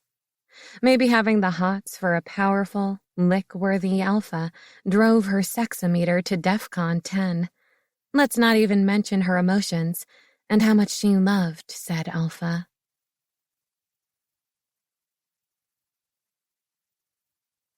"15. Marcus slid his hand behind her head and took her mouth. He kissed her hungrily and demandingly. She dropped her wine again, not caring that it soaked his t-shirt. He broke their kiss, trailing his lips over her jaw to her throat, working his way to her breasts. She was braless beneath his t-shirt, so he tongued her nipple through the wine-drenched fabric, drawing the hard peak into his mouth. Allie arched her back, pushing her breasts up. "This could make wine glasses obsolete." He grinned, nipping at the stiff butt. "Still, I think I'd rather taste the real thing." Gripping the t-shirt's neckline, he ripped it down the front with a single tug. Allie gasped at the rough feel of his hands on her naked breasts as he teased and licked her puckered crowns. "Fuck, baby. You're wet, Allie, and I don't mean from the wine." He slid his hand into the waistband of her leggings and spread her lips, dipping his fingers into her wet slit. "I can smell the slick musk soaking your pussy from here." He groaned deep and low, making her breath come out in a swoosh. "I want to slide deep into your tight heat and feel your pussy clasp around my dick like a slick, wet tongue." She sank back onto the pillows, lifting her hips for more, and his lip curled. "Fucking hell, you're so responsive. Your body warms for my touch, begs for my mouth, and is trembling for my cock." He slipped his fingers through her ripe folds, curving them up over her spot. He pressed, circling inside, and she sucked in a breath, raising her ass even higher. "You like that?" "Yes." Her reply was breathless, barely a word. His animal growled, stalking inside, the guttural feel deafening in his mind as her ready scent filled his nostrils. Allie was his mate. He knew it in his gut, in every ounce of his being. "Strip from me, Allie, so I can taste all of you." Her eyes locked on his as he slid his hand from her sex, watching as he licked each finger. She rolled her leggings past her thick thighs, getting them stuck on her ankles. "Fuck!" she ground out, pulling the lycra fabric from one foot, only to have it snap, jerking her arm to hit her in the face. Embarrassed, she slumped, closing her eyes.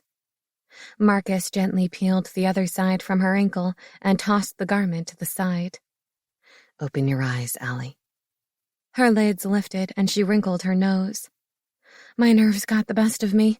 I can usually take my clothes off without getting stuck. He crawled between her thighs, pushing her knees apart.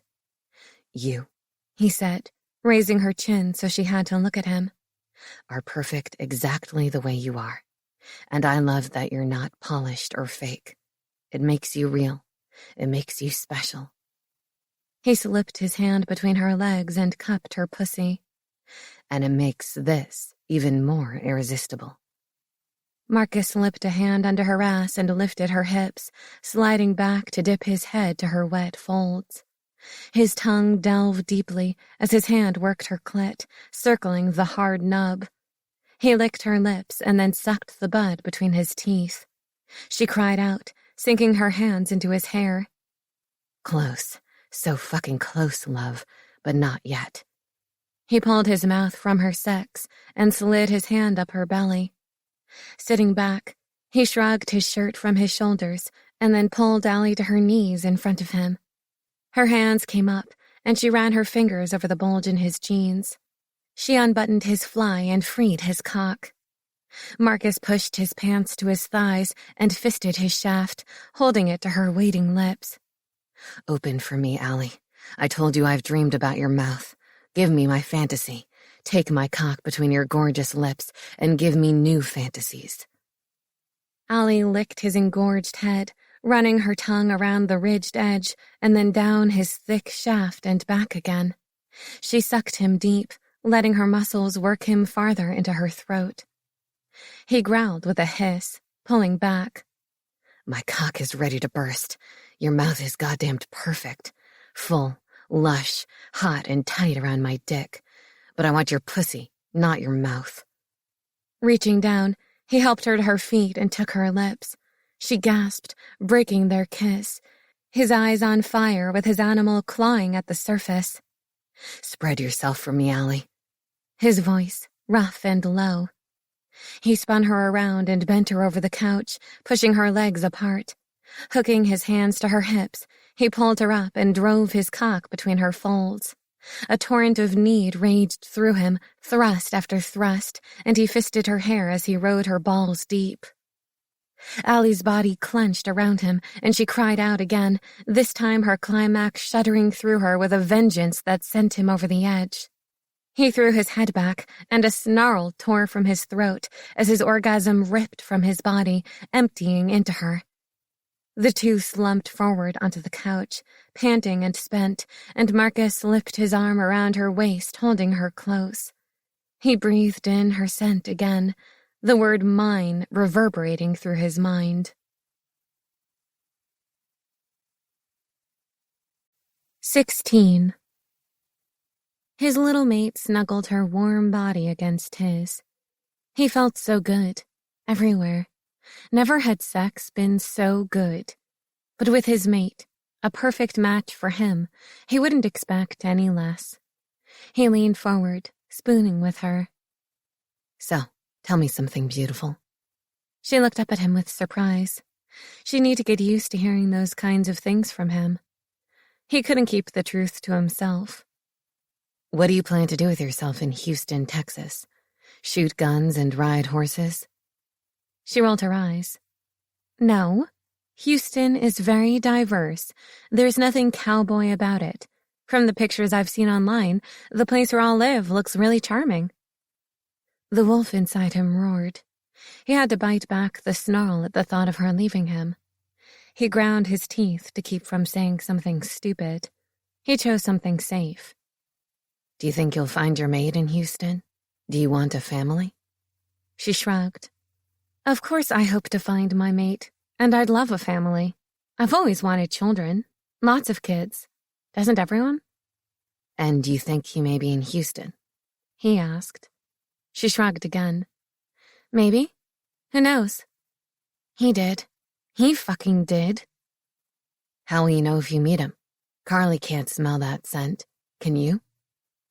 He knew the answer already, but he needed her to think through all this and realize she needed to stay. No, I can't smell that either. Then how can you be sure? He insisted. Guess I'll have to do it like humans do.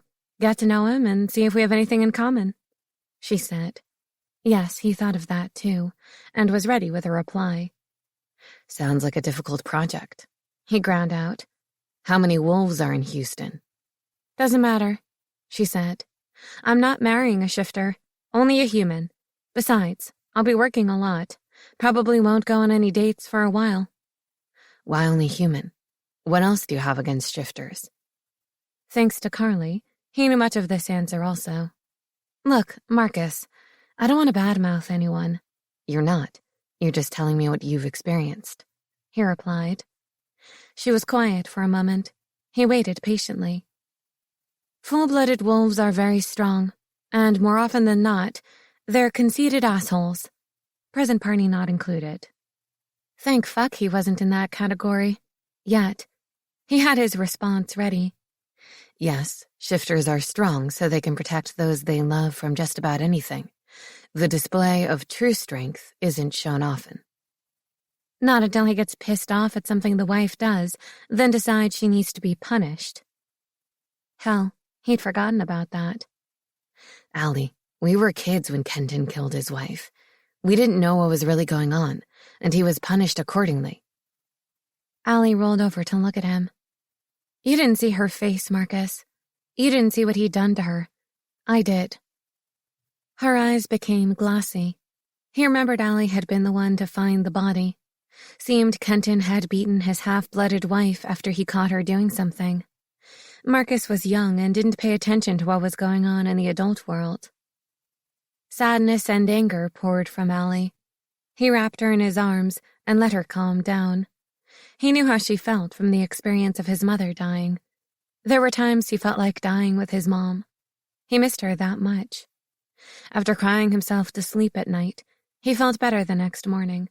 He felt a slight weight lifted. Only a good cry cleansed the soul. When Allie quieted, she said, Besides, no shifter would want to be attached to someone who was only half of what she should be. Allie, he said, pulling back from her.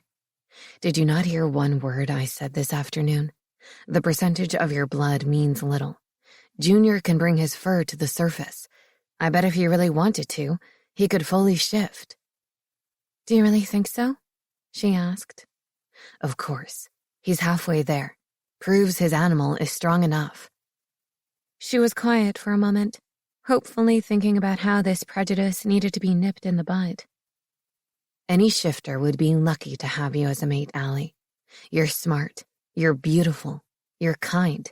You're good with kids at the school. You'll be perfect for someone. He lifted her chin to meet her eyes. Your mate will love you with all his heart and protect you with his life. You can bet on that. She smiled, gliding her fingers over his chest. You're a betting man, huh? Only when I know I'll win the bet, he said. He leaned in and kissed her. She tasted so good, so sweet and addictive. She opened to take him in. Her lips softened. She was hot and wet, her tongue rubbing and curling over his, mimicking everything he did and making him hard as stone. She gave a soft moan. He groaned, taking the kiss deeper, his hands all over her, his tongue driving deeper, sucking in her honey flavor and stamping his touch on every inch of her body. Allie pulled away, breathless.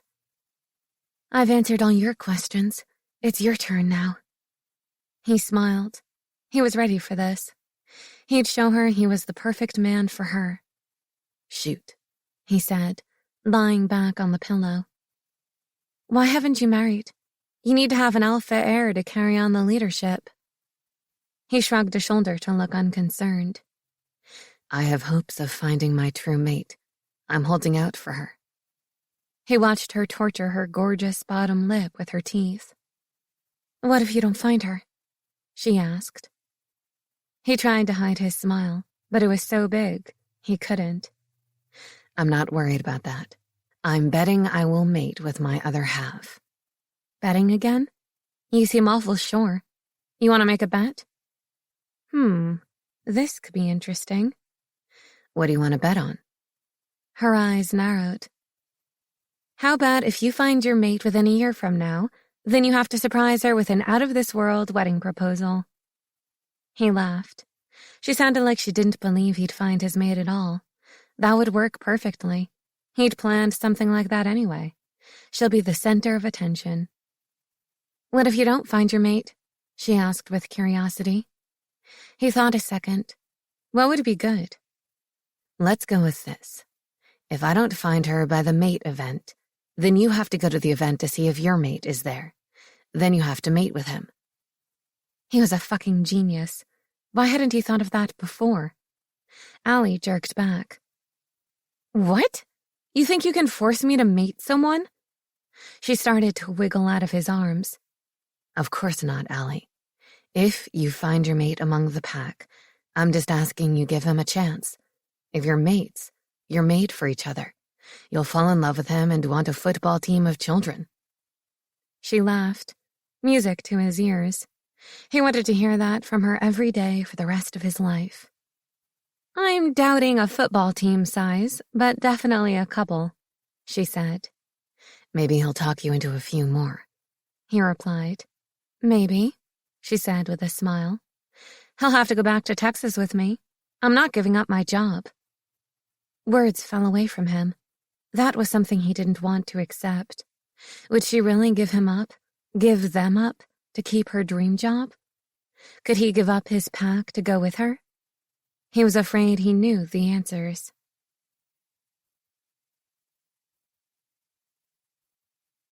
17. Allie gathered her teaching lessons and slid them into a backpack. Talk about having a hard time concentrating. All day, she couldn't get Marcus and their time together yesterday out of her head.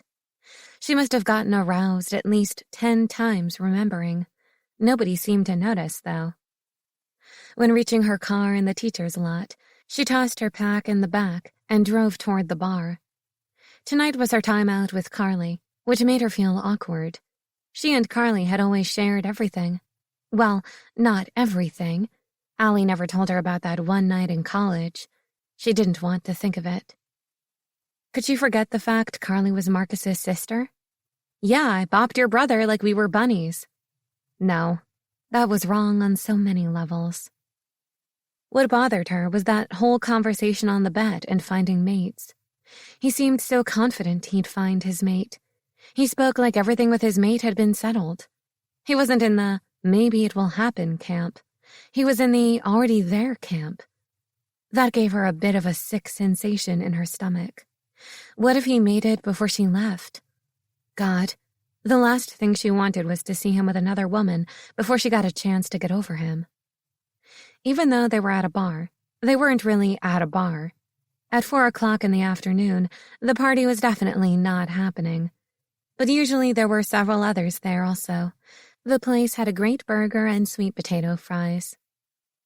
Walking inside, Allie was bombarded with angry hollers and a smashing glass. The bartender, a shifter, caught her eye. He nodded to the TV above the bar. The local Major League Baseball team was playing their rivals in an afternoon game. Apparently, the local team wasn't doing so well. If what she overheard from some of the boys in class was correct, the team was favored to go to the World Series. Allie saw Carly in the back corner where they always sat. A double order of sweet potato fries and tea waited for her. Carly hopped up and gave her a big hug. "It's been forever since I've seen you," Carly said. Allie propped her hands on her hips. "I wasn't the one who bailed after the wrestling match yesterday." Carly slapped a hand over her mouth, but her eyes shined with the smile.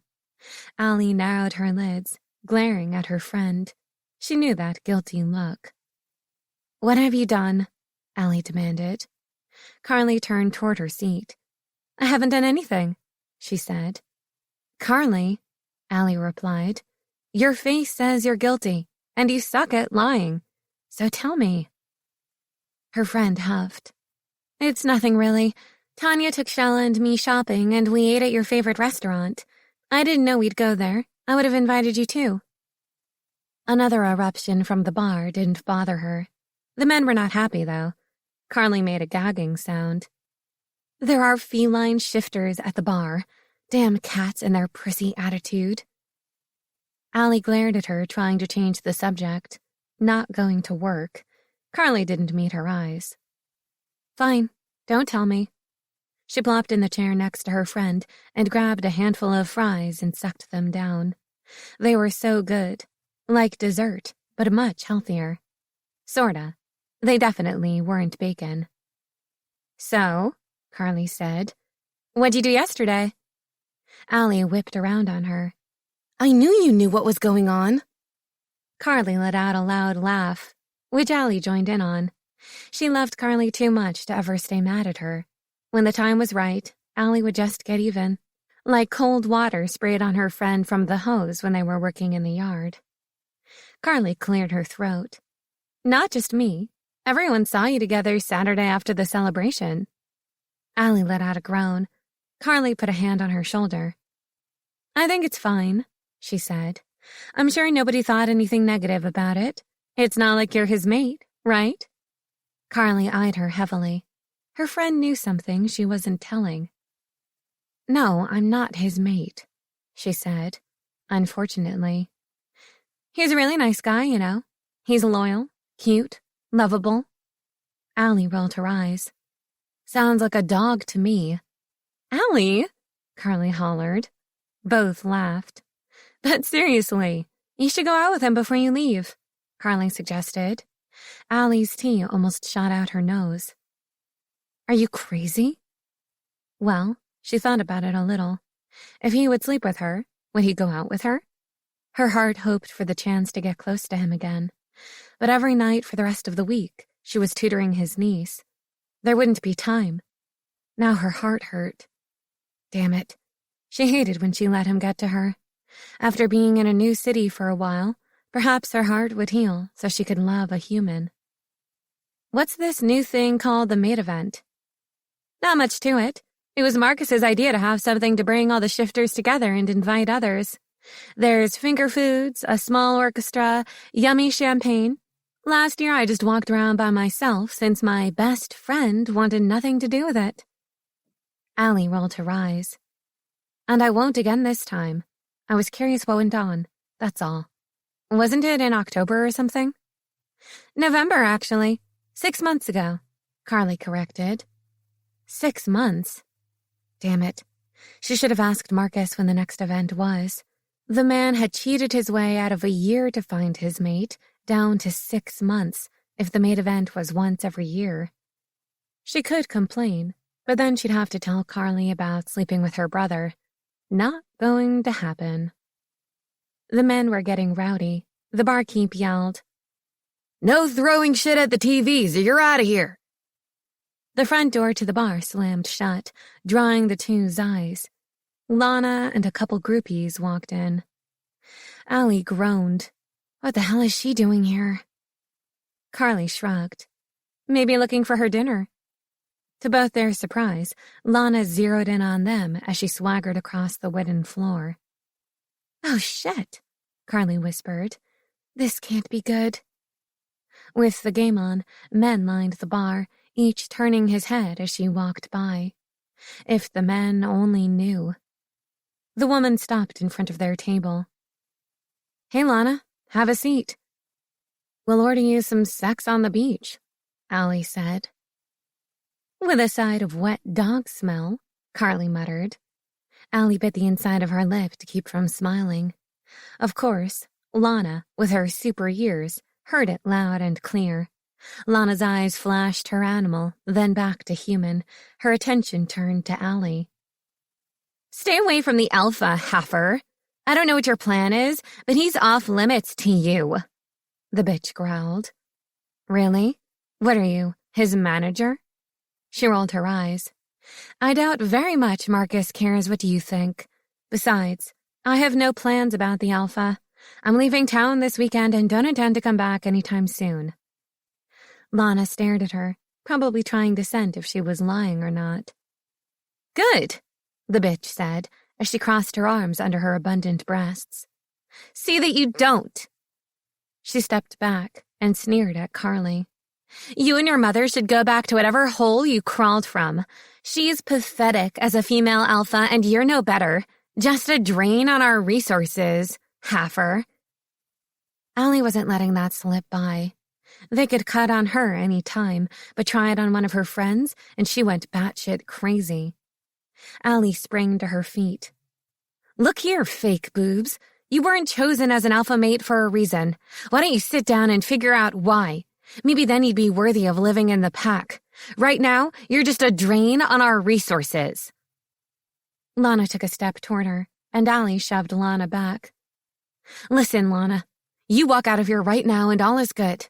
You stay, then I'll put your face up the closest man's ass so you can lick the back of his sweaty balls. Lana swung her arm around, wolf claws fully exposed, at Allie's head. Allie ducked and charged, slamming into Lana's midsection. They both hit a table and chairs behind them and rolled to the floor. To say Lana was surprised was an understatement. Growing up, others didn't pick on Allie much when Carly was around. They were afraid of her stepfather, the alpha. But when they did, or Allie caught them bullying younger ones when she got older, she didn't hesitate to step up and defend. And now, the bitch just made it personal by trying to scrape her face from her head. Getting up from the floor, Lana bumped into a beefy man sitting at a table with a friend, making him spill his drink. Hey, bitch, watch what you're doing, he complained. Lana looked down her nose at him. Fuck off, you disgusting pig.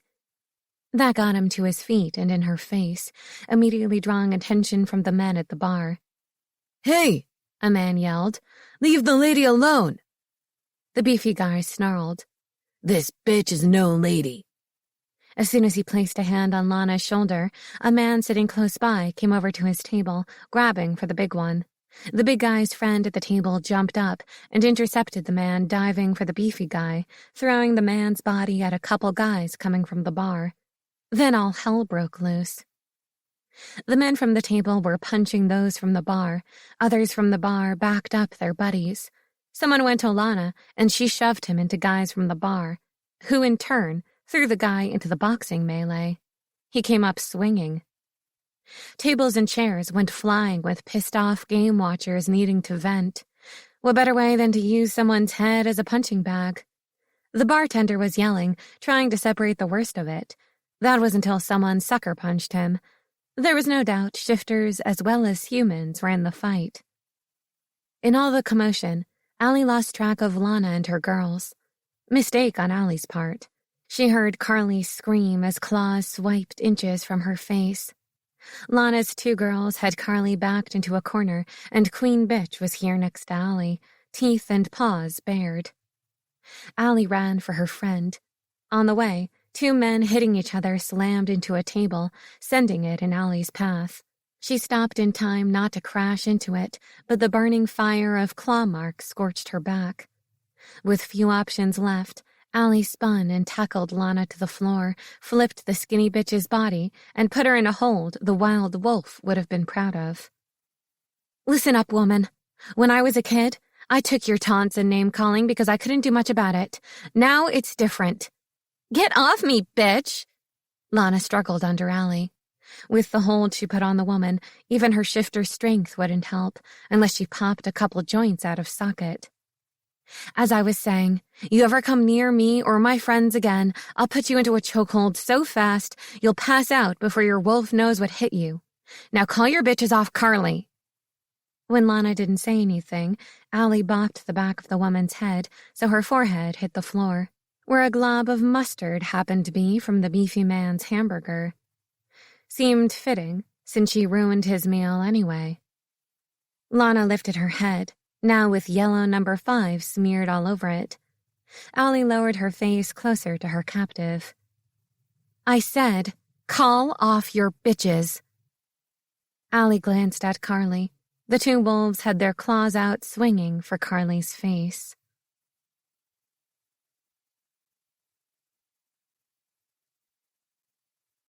18.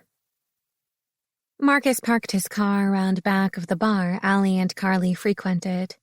In the few months his little mate had been living in town, it was easy to watch over her.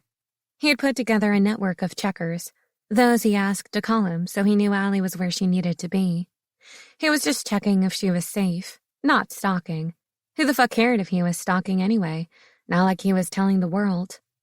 He was friends with one of the female teachers to call him each morning to make sure Allie made it to work. He had to give the old man below Allie's apartment a financial incentive to call him when Allie came home after work. Whatever it took to make sure no harm had come to her. But damn, she was so dead set on leaving. If there wasn't a chance of her saying yes to staying, he wasn't asking. It may come to tying her to the bed. Lust roared through his body. Thoughts of yesterday's love session were overwhelming. He put a hand out to the wall to help balance him. So long. It had been so long since he touched anyone but family. Not to mention no kissing or screwing since he discovered Allie was his several months ago. The day before that snowy afternoon with her at the coffee house, he had been pretty bad about women. He knew he'd gotten a reputation for being a womanizer. He regretted that now. The good thing was Allie had been gone so much, she never heard any rumors or gossip about him. And unbeknownst to Allie, she made him grow up overnight. His dad was right at the ceremony when he said Marcus had matured a lot in the 5 months. If the man only had a clue. As he came up the sidewalk to the bar's front door, he slipped on his fake glasses and pressed the mock mustache over his top lip. It wasn't a lot, but it had worked so far. He'd learned that his adorable mate didn't pay a lick of attention to what was going on around her, and she seldom left her home. Still, several feet from the door, he heard loud voices and what sounded like a fight. He threw the door open and immediately ducked as a glass half full of beer sailed over his head. It took a second for his eyes to register what he was seeing. This was something out of a cowboy novel. He breathed deeply and found his mate's scent, mixed with her blood. A roar came from him like he was a damn lion. Right now, he felt like mauling every person in the room. He strained to hold on to his wolf. It wanted out to protect their mate. Fortunately, only claws got out. The room came to an instant standstill. He glanced around at a bar full of people playing that damn mannequin game where nobody moved. Even though stupid, it helped him locate his mate and sister in the back. The men, scattered everywhere, had started to settle with his warning. Even the humans obeyed his call. Outside the window overlooking the street, 2 police cars screeched to a stop. Shit. He had to push and shove to get to his women. Fuck. Both Carly and Allie were bleeding, but nothing that wouldn't heal in time. Allie stood staring at her hands caked in splotches of blood, especially under her nails. His arms went around her instantly, and he felt the rips in her shirt. What the fuck? Turn around, he ordered, taking her shoulders and twisting her.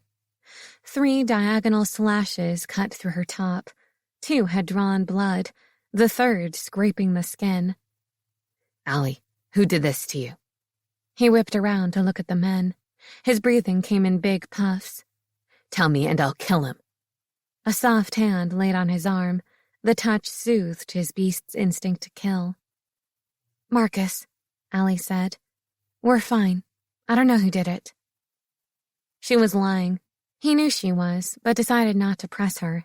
She'd trust him soon. Enough to allow him to defend her as her mate. He gathered Carly and Allie and hustled them through the door to the kitchen the same time police came through the front door. He was so pissed, he could shred a metal wall. He paid no attention to the workers staring as he pushed the 3 of them toward the back door. Ow, Marcus, Carly complained. You're hurting my arm. He loosened his grip. Sorry, he said. He kicked the back door and it flew open, smacking against the exterior brick wall before bouncing back. He dragged the women to his SUV. Get in. Both crawled in and he closed their doors, stomping around to the driver's side. He slid into the seat and fumed. Control. He needed to get control of his anger. His mate was safe and in the truck with him. Safe. A warm hand rested on his thigh. "Marcus," Allie said, her voice as soothing as a violin sonata. "Are you okay?" Instantly, his blood pressure dropped, breathing eased, and the tight knot of fury ebbed away. "Yes, I am now.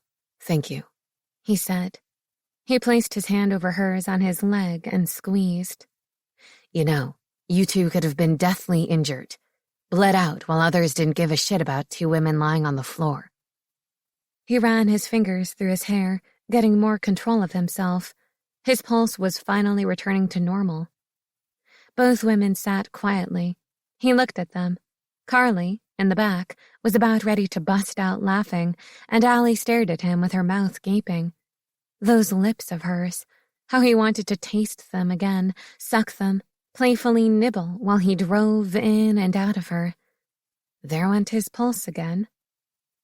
Allie's expression hadn't changed. "What?" he asked, glancing at Carly. "Marcus," Allie said, "why are you wearing glasses and a fake mustache?"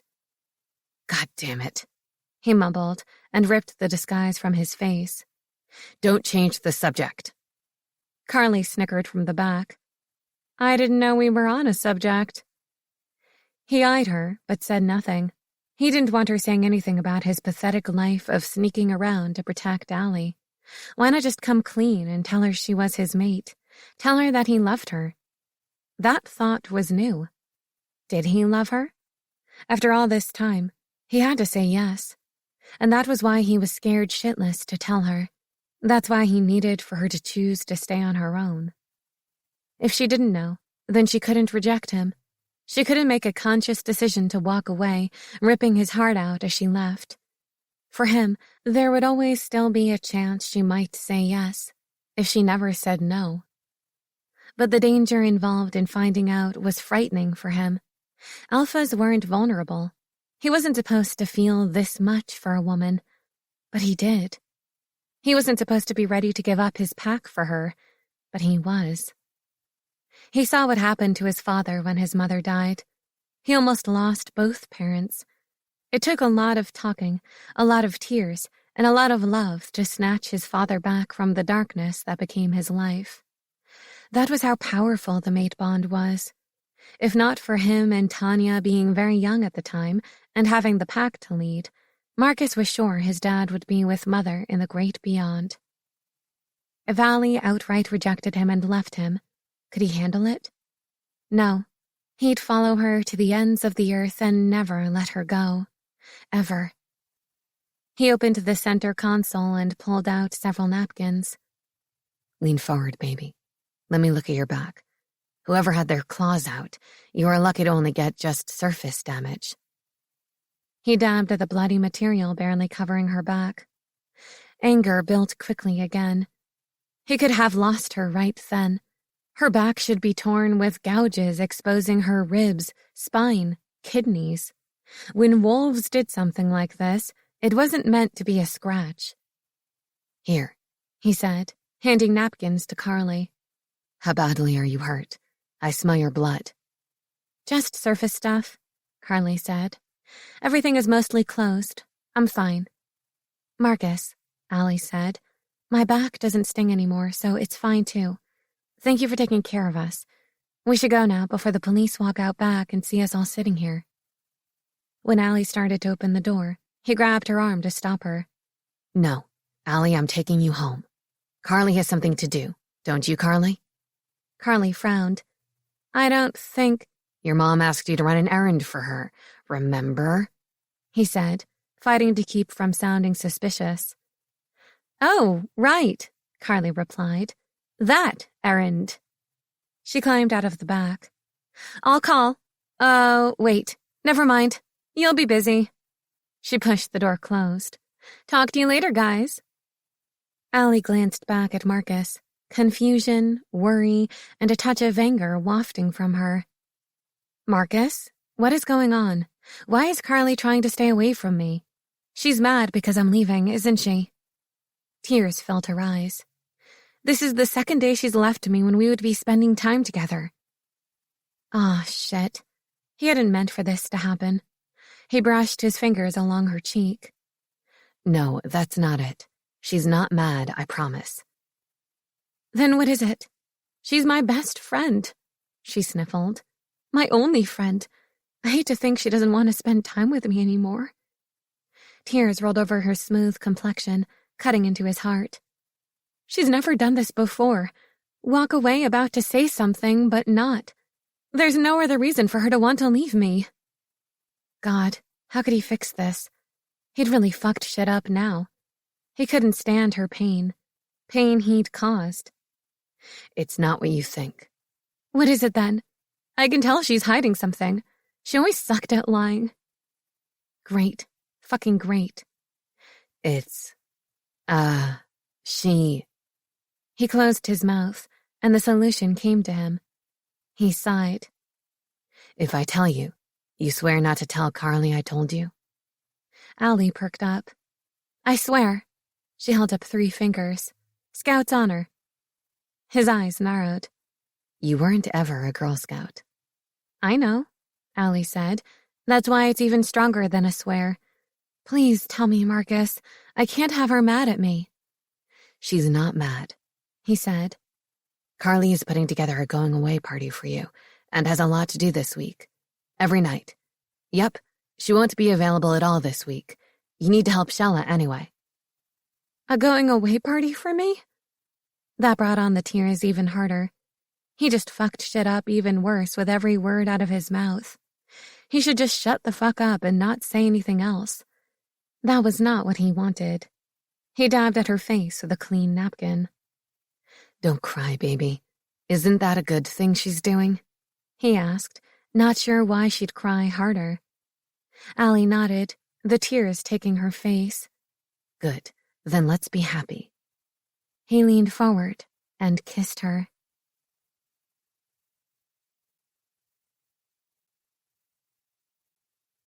"19.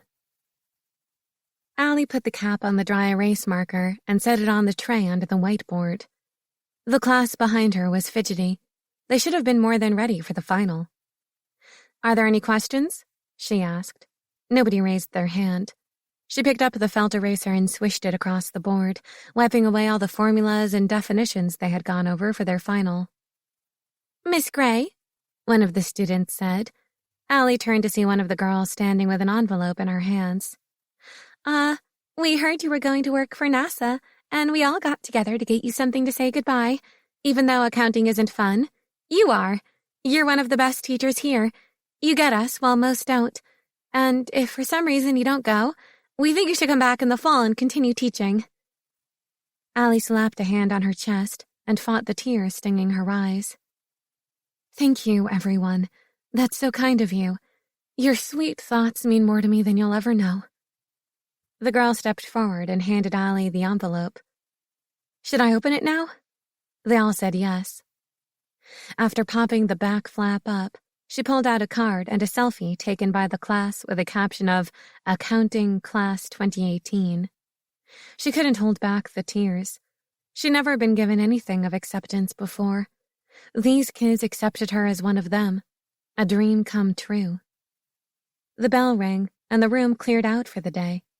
Allie slowly gathered her things into her backpack to let her eyes dry before she headed for the car. Her emotions were so raw with everything Marcus made her feel, physically and mentally. It didn't help that she was so far gone in love with him, she'd actually considered staying to keep sleeping with him. But he never brought it up. What if all he wanted was sex while she was there, but not enough to ask her to stay? Why was he suddenly paying attention to her? Why not years earlier? Her brain told her she hadn't been home until now. What the hell did she expect? For him to hunt her down? Shit. She had to get him out of her head. If she wasn't careful, she might find herself getting attached to the man of her dreams. It wasn't safe to go there. In the real world, bad things happened. In her dreams, all was as she wanted. On her way through the parking lot, she pulled out the selfie the kids gave her. She hadn't noticed before, but in the background, the whiteboard had the one thing she said they had to remember. Assets equals liabilities plus equity. The foundation to the double-entry accounting system. She called it the ALE theory. Great kids. Yep, she'd miss teaching when her subbing time was over. She really enjoyed sharing her love of numbers with others. She loved finding ways of making learning fun and exciting. And when she saw the light in their eyes when some troublesome equation finally clicked, she was filled with joy from their discovery. She would stay for the kids, but they didn't need her. There were enough teachers. Walking up on her car, she gasped. Both of her tires were slashed on the driver's side. She ran around to the other side and saw the same sight. All 4 tires slashed. So much for her great mood. Pulling out her phone, she took note of the time. Damn it, she'd never make it in time to the tutoring lesson. She hated letting Shella down, but it would take hours to get a tow truck to haul her to a tire shop, and then wait for all tires to be changed, not to mention the cost. She dialed Marcus's number that he put into her phone the other day. He probably already picked up his niece from school and was on the way to his home. Since Shella's mom and dad worked till 5 o'clock, it was either her apartment or Marcus's. She didn't want him to see the shabby place she lived in, so she agreed to meeting at his place. Hey, beautiful, he said on the phone. That caught her off guard. Didn't he look at the caller ID? It wasn't one of his women calling. Marcus, it's Allie. I need to cancel the tutoring with Shella tonight. She thought she heard tires screeching over the phone line. Why? He asked. Allie slid a piece of torn paper from under her wiper blade. Scribbled in black marker read, "Get the fuck out of town. Stay away from the Alpha or else." Her eyes rolled. Did a second grader write this? Or else? Really? The slashed tires made sense now. A bad headache was coming on. Allie? Oh, right. She was on the phone. Sorry, Marcus. I'm having car trouble. I'm stuck at the high school for a while. We're not too far. Be there in a minute, he replied. She didn't want to tell him their town was small and nothing was far from anything, but now wasn't that time. She let the snarky comment slide. He'd hung up anyway. Wadding the paper up, she threw it on the ground. Damn it. Why was it whenever she was happy, something ruined it almost immediately? Lana must have had time on her hands today. Or one of her wannabes. The woman had nothing to worry about. Allie was getting the hell out of here after Shella's last tutor. Who did she piss off in a previous life to get such a crummy deal in this life? Marcus's black SUV came flying up the street, screeching tires slowing to make the turn in. Good grief. Her life wasn't in danger or anything. He could be such a drama queen when he wanted. She waved her arm, and he sped toward her. Her body scooted a little behind the car in case Marcus didn't stop in time. The truck had barely stopped before he was out and running to her. Marcus, I'm okay. His arms squeezed around her. Are you sure? Surprised by his strong hold, she folded against him, her arms pinned to her sides. I was, she squeaked. A giggle came from behind Marcus. Allie leaned her head to the side to see Shella had gotten out of the truck. Marcus released her and knelt at the closest tire. Any idea what happened? He asked. Besides the obvious, she said.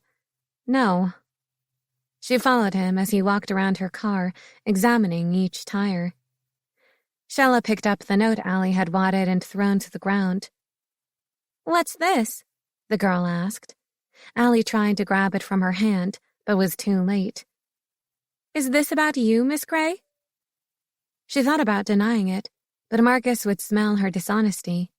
This wasn't something she wanted him dealing with. He had the pack. He didn't need her petty problems that would solve themselves in a few days. Maybe, she said. What is it, Shella? Marcus asked. It's not very nice, Uncle Marcus. The girl handed the wrinkled paper to the Alpha. Allie steeled herself for his reaction. This called to mind the bar fight yesterday. She and Carly didn't mention anything about Lana to Marcus, so he wouldn't make a big deal over something that wasn't. No telling what he would have done, and she didn't want any retaliation from his actions. Allie, he questioned, this is directed at you, isn't it? She shrugged again. Maybe. He stood and frowned at her. Why didn't you tell me about this? I don't know who sent it, so what are you going to do? She said in her defense. He folded and stuffed it in his pocket and pulled his phone from another. He turned away and circled the car. Shella looked up at her. Someone wants you to stay away from Uncle Marcus? She asked. Allie nodded, not knowing what else to say. Is that because you're not full-blooded? Allie sighed. It is. Nobody likes the Haffers being around. Shella's brow raised. Some of my best friends are non-full-blooded. What does that matter? There are a lot of adults who don't like those who aren't full-blooded. They are mean to them and want them to go away. Oh, I know what you're talking about. I've heard some adults talking bad about others like that. My mom says it's wrong. Your mom is right, but people will believe what they want, Allie said. Shella crossed her arms in front of her chest with a determined expression, probably mimicking her mother. Well, not if I have any say about it. And as the Alpha's niece, I do. Allie wanted to smile at the girl's gumption. She'd be a force when she got older. Hopefully, Tanya was a strong enough mother to guide Shella to be a great person. Okay, Marcus called. Everyone in the truck. He put his hand out to Allie. May I have the keys to your car? She handed them over. What are you doing? Allie asked. I've got someone coming to take care of everything, he answered, as he squatted next to her back tire and slid the key to the inside to hide it. It'll be ready when we're done. Let's go. He guided her to the front passenger door, taking her pack from her shoulder. Opening the door, Marcus snuggled up behind her as Shella went around to get in on the other side. Good to know you feel the same way I do about yesterday afternoon, he said in her ear. Chills ran down her back. He chuckled and kissed the back of her neck. Allie grabbed onto the seat to keep from dissolving to the ground. He laughed harder and smacked her ass. Hop in. She took a second to grab her emotions before poor Shella had to smell her all the way to his home.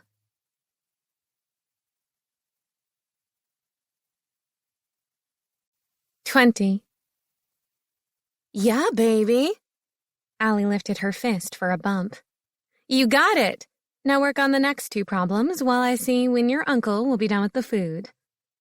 Allie made her way to the kitchen where delicious smells were emanating. At the breakfast table, Marcus sat, flipping through a thick set of papers. What are you doing? Allie asked. Food smells great. Who would have guessed you could cook? I didn't like starving all the time when I moved out of Dad's house, he said. Oh, Allie said, I would have thought one of your women would have cooked for you every night. She saw him cringe. Yeah, I deserve that. I was pretty bad in my youth, he said. Allie laughed. Your youth? Marcus, Carly said you had a harem all of last year. I did not. They were all gone before New Year's Eve, he clarified. Allie laughed harder. Oh, sorry, just 364 days of the year. I'm no longer that person, he stated. I've seen the error of my ways and matured to the point of responsibility. His hand grazed her arm. Lord, when he said stuff like that, cooked, and gave her those heated looks, it made a girl think of tangled, sweaty bodies all over again. He slapped the pile of papers into a stack and sighed. What are you looking at? Allie asked. Marcus wiped a hand down his weary face. I picked up the tax packet from the CPA today. He explained a problem, and I've been trying to figure out where the issue comes from. Allie glimpsed the Form 1120 corporate tax return. Mind if I look at it? She asked. Marcus scooted it across the table to her. Please, you're the genius. Tell me what's going on. He went to the stove. Allie scanned the first page, then the next, and next. Her mind coalesced the stats until it came to a screeching stop. Oh, Allie said. She flipped back and forth through pages. Here's your problem. Marcus put a lid on a pot and ventured to the table. What'd you find? Here. Allie pointed to one of the forms. Your expenses aren't adding up to what the liabilities say. Got it, he said. Now, what does that mean? He asked, shifting a chair closer to her. It means your 1099 independent contractor forms are wrong, she said. You need to talk with the person who takes care of your payables. They produce all that paperwork. You are amazing, he said, and kissed her. God, she was starting to heat up quickly. How could he have so much power over her body? It took seconds for her panties to feel super uncomfortable. A throat cleared, and Marcus finished the kiss before making his way to the stove. Miss Gray, Shella called. I'm finished. Allie popped up from her chair. Yes, of course you are. She virtually floated to the other room. Shella smiled knowingly at her. What? Allie said, but she knew what. Would Shella blab to her mom that Uncle Marcus kissed a heifer? What would that do to Marcus's image? Would the shifters respect him anymore? How many would rebel? Mutiny? Or worse, blood challenge for the leader? Who would take over? The cousins? The twins? Shella? Allie whispered. You can't tell anyone that Marcus kissed me. We don't want the twins as alphas. Shella frowned. Dan and Dean? My mom says they're idiots. Allie snorted. She's right. Let's take a look at your answers. They were way easy now that I understand it all, Shella said. Good, Allie said. Let's move on to the harder stuff. You know, Miss Gray, you're not as bad as others say you are. I think you're really smart and fun. Allie jerked to freeze mid-movement. What do others say, exactly? Allie asked. Shella shrugged. When I told classmates you were tutoring me, they said be careful not to get the freak disease, or let you drink my blood so you could be a full-blood. Some said all heifers were dumb, but you're not any of that. Tears prickled at Allie's eyes. Some things never changed. The hate and prejudices of the past carry on through the next generation. No, Shella, I'm not, Allie said. She wanted to slap some sense into the parents that were teaching their children so much hate. At her age, she should be over words hurting her. But her inner little girl never fully grew up yet. She still raged inside when the meanness of people affected others. She shook her head and sighed. You've done excellent tonight. How about we call it quits and pick up tomorrow with the hard items? Whoa, Marcus said. You can't be done yet. You just started. Her frustrated tears hadn't dried yet, her vulnerability shining through. She excused herself to the bathroom and hurried down the hallway. Closing herself in, she splashed water on her face to cool the heat radiating. She wasn't that helpless little girl anymore, but she had to admit she'd only managed to cover up the hurts from her childhood, like she did so many other things she didn't want to deal with. Marcus knocked on the door. Allie, you okay? She slowly opened the door. Sorry, I'm fine. I'm not ready to live and work with the pack yet. Good thing I'm leaving. Marcus slipped his arms around her. Allie, baby, I'm so sorry for what you suffered, but that was so long ago. I'm sure Dad has put all of that offensiveness to a stop. She shook her head. There will always be people who are full of hate and spread it. People hate someone just because they're different and are ready to destroy anyone they feel isn't like them. Things will change even more. I know it. Allie doubted that after what Shella said. The parents were passing it on to their children. Marcus, I'd like to go home now. He pulled back and looked at her so tenderly. If that's what you want, I'll take you. She nodded. It is. When Marcus pulled into Allie's apartment complex, her car was sitting outside her unit, looking brand new. Whoever had even washed it. She was thrilled. Marcus, thank you so much for taking care of my car. It would have been a nightmare for me. Tell me how much I owe you and I'll write you a check, Allie said. Yeah, right, Shella said from the back. Like Uncle Marcus will let you pay any of it. Allie frowned. Marcus didn't. It's my car. I will pay for the repair. I'll have a check ready tomorrow night when we tutor. Allie opened the door and hopped out. Wait. Marcus was out of the truck in seconds. He fished her keys from behind the tire and handed them to her, getting into her personal space. Are you going to be okay? Did Shella say something? It's not her fault. She's repeating what she hears from others. She doesn't even know what half the stuff means. Allie replied. Marcus's arms went around her. God, she felt so safe and warm in his hold. She never wanted it to end. But it had to before someone saw them. Then she'd really end up with no car. Probably no apartment either. I gotta go, Marcus. Good night. She kissed him on the cheek, then headed up the stairs to her lonely apartment to cry herself to sleep. Life could be so unfair sometimes. She'd willingly fight the entire pack to keep Marcus. But she wasn't his mate. No matter how much she was ready to do in order to stop the hate in the pack for the next generation.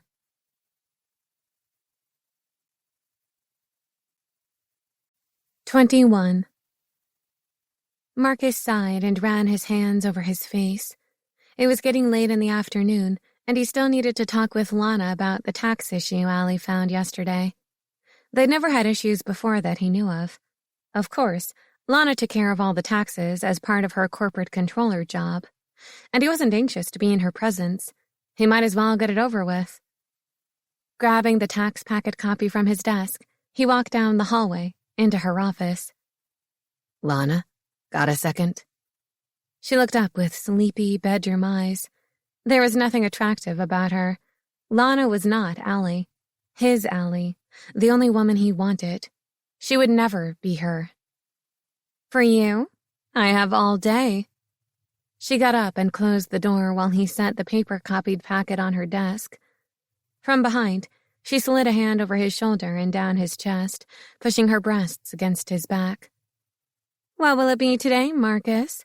It's been months since you've come to me. He pushed her off. Lana, you know I'm not that way anymore. He saw the hurt in her eyes. No, she said. Not since Christmas. What happened? Did you meet your mate and you're keeping her hidden from the pack? Bingo. She hit it right on the nail. But Allie was still leaving, so he didn't want to say anything. Don't be ridiculous, Lana. I've just grown up, knowing that this entire pack's life rests on my shoulders. Can a man simply do that? Lana smiled. Of course, a man can, but not you, Marcus. She slid in front of him and started unbuttoning his shirt. Your dick leads your actions. He stepped away from her. Not anymore, he snapped, his patience growing thin. She mimicked his movement, coming closer, and grabbed his semi-flaccid cock through his pants. Seems your body didn't get that message. He snatched her hands and pushed her off him, to an arm's length to get her attention. Will you fucking listen for a second? I'm no longer that immature kid who cared about nothing but himself. I have a big business I have to run to keep the pack with food and protection. She tried to come closer. Marcus, you can run the business and still fuck at the same time. We've been doing it for a while. He pushed her further away. Damn, what a fucking idiot he'd been. His dick did lead him around back then. Was he more than just a walking hormone during his mid-20s? Didn't seem like it. Lana, I told you when you came on to me that it was only sex. No strings. And I meant that. I'm not mating you or anyone else except my true mate. She's all that matters, he said. The message finally hit home. Anger flared in her eyes, then died. She circled back behind her desk. Then what do you want, Marcus? Why are you here? She demanded. He lifted the tax envelope from her desk. We have a tax problem and I want it solved. Something to do with the 1099s and vendors. Surprise shot through her face, or he thought it did. It was there and gone too quickly to really know. How did you get the tax papers? The CPAs are instructed to give them straight to me. She snatched up the packet and opened it. I'll fix the problem. Don't worry about it. Marcus frowned. I want to be a part of this. I want to know what caused it and how you plan to fix it. Her demeanor quickly turned from angry to sweet, sickly sweet. Marcus, you are a busy man with lots of important things to do. Don't worry about this. I'm sure it's just a miscalculation or forgotten paperwork to attach. I got it. She was probably right. The damn taxes were a nightmare to put together. Okay, fine. As I said, the problem is with the 1099s. Her eyes narrowed into suspicion. How do you know that? Did the CPA say it? No, Allie looked it over last night. He replied. Aaliyah Gray? The Haffer freak? She asked. Before he realized it, he had Lana against the wall, his fist grabbing a handful of her shirt, her feet off the ground. His wolf wanted out to protect their mate. If I ever hear that word come out of your mouth again, I will rip off your face. If you ever speak of Allie at all, I will kill you. Do you understand? Her responding fear was what his alpha side demanded at that moment. He wanted his point to be made. He stepped back and let go of Lana's blouse. I want to know where this tax issue came from. Have an answer by tomorrow. With that, he walked out the door, lightly slamming it behind him. Fuck. What a bitch. What the hell had he been thinking letting her come anywhere near him? Hey, Marcus, one of his executives said, coming down the hallway. Getting loose Lana's panties out of a bunch? The executive laughed and slapped Marcus's back. She's always been a good piece. Can't keep her quiet unless you shove something in her mouth, if you know what I mean. He nudged Marcus with his elbow. Marcus wanted to rant and rave at this disgustingness. How could he have not seen how bad they all were? God, why hadn't someone filed a sexual harassment suit against them? He never messed around with anyone but Lana, who seemed to be screwing more than just him. Were any other female employees treated like this? Rage built inside him so fast, he had to take a breath to stop the roar at his throat. Tom, I'm curious. Marcus ground his teeth. Are any other women like Lana in the company? Tom laughed. You mean loose Lana? Looking for new pastures? It's about time. She's rank after a while. Marcus cringed inside, but remained calm. Yes. Any other women and sex going on? Nah, man. None I know about, his exec replied. In fact, every other female demands respect, or they'll tear your balls off. Good. Marcus sighed. Very good. At least the company had morals, except for Lana and who she let screw her. Hey, Marcus, the exec said. Over the weekend, several of us saw you with a... Marcus turned on him, teeth clenched. If you say Haffer, I will shred you right here. Tom stepped back, fear in his eyes. No, man. I was going to say with a Gray sibling. But she isn't a full blood. Why are you hanging out with her? You know that doesn't look good for you, right? The snarl came out loud enough to make Tom step several steps away. Since when did everyone turn into bigots? Granted, he never hung out with many of the non-full-bloods, but that was just because his friends happened to be full-bloods. His chest compressed as he realized something. Had that been by design? You tell the others, he growled, low and rough. It's not their concern who I hang out with. Even if I wanted to mate a non-full-blood, they have nothing to say about it. I'm the alpha now, and all this "we are better than them" shit is going to stop. He stomped to his office and slammed the door, shaking the walls. He couldn't believe it. He had truly been clueless his entire life. Allie was right. He was as blind as his father when it came to things that made the pack anything but perfect. What else wasn't he seeing, he wondered. Glancing at his watch, he realized it was time to pick up Shella from school for her tutoring lesson. He had a lot of apologizing to do. No fucking wonder his mate was so anxious to leave. He would be too. How the hell could he fix the pack so she would want to stay? Starting from scratch sounded easier than trying to fix stupid.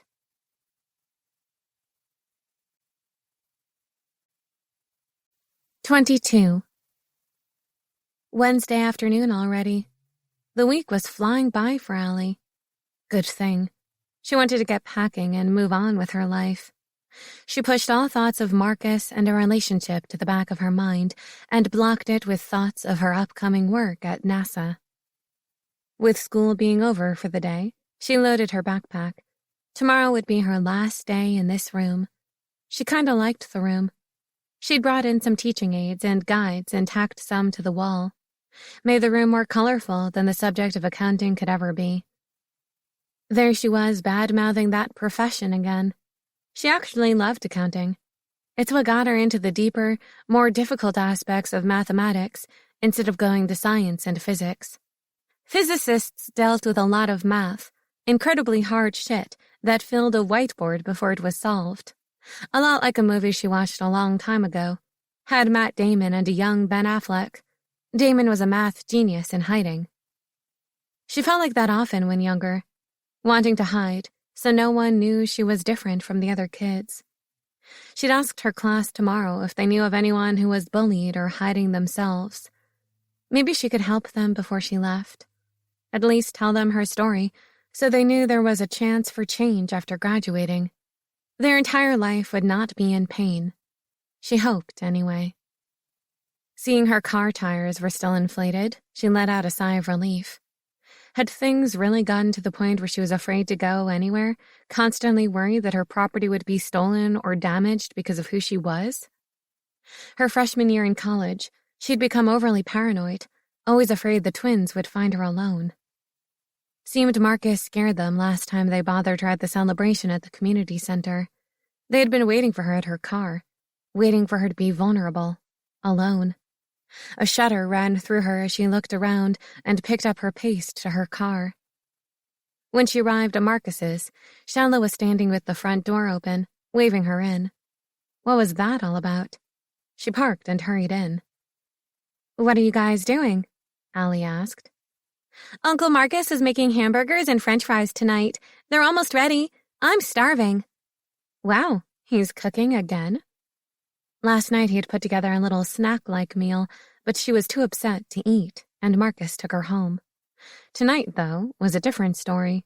She was starving, too. The home smelled of cooking beef and potatoes deep-fried in oil. Yum. If she had a wolf, she'd be licking her chops. "Uncle Marcus cooks all the time. He brings stuff to family parties. His best thing is s'mores in a pan. They are to die for good. Oh my God," Shella dramatized. "Chocolate heaven. Oh, he even made a salad in case you wanted regular food, too. Yuck." Allie laughed. Kids usually didn't like salad, especially if they had hamburgers and french fries, but it sounded great to her. Meat and chocolate. It was heaven. The smells led her straight to the kitchen and the gorgeous man within.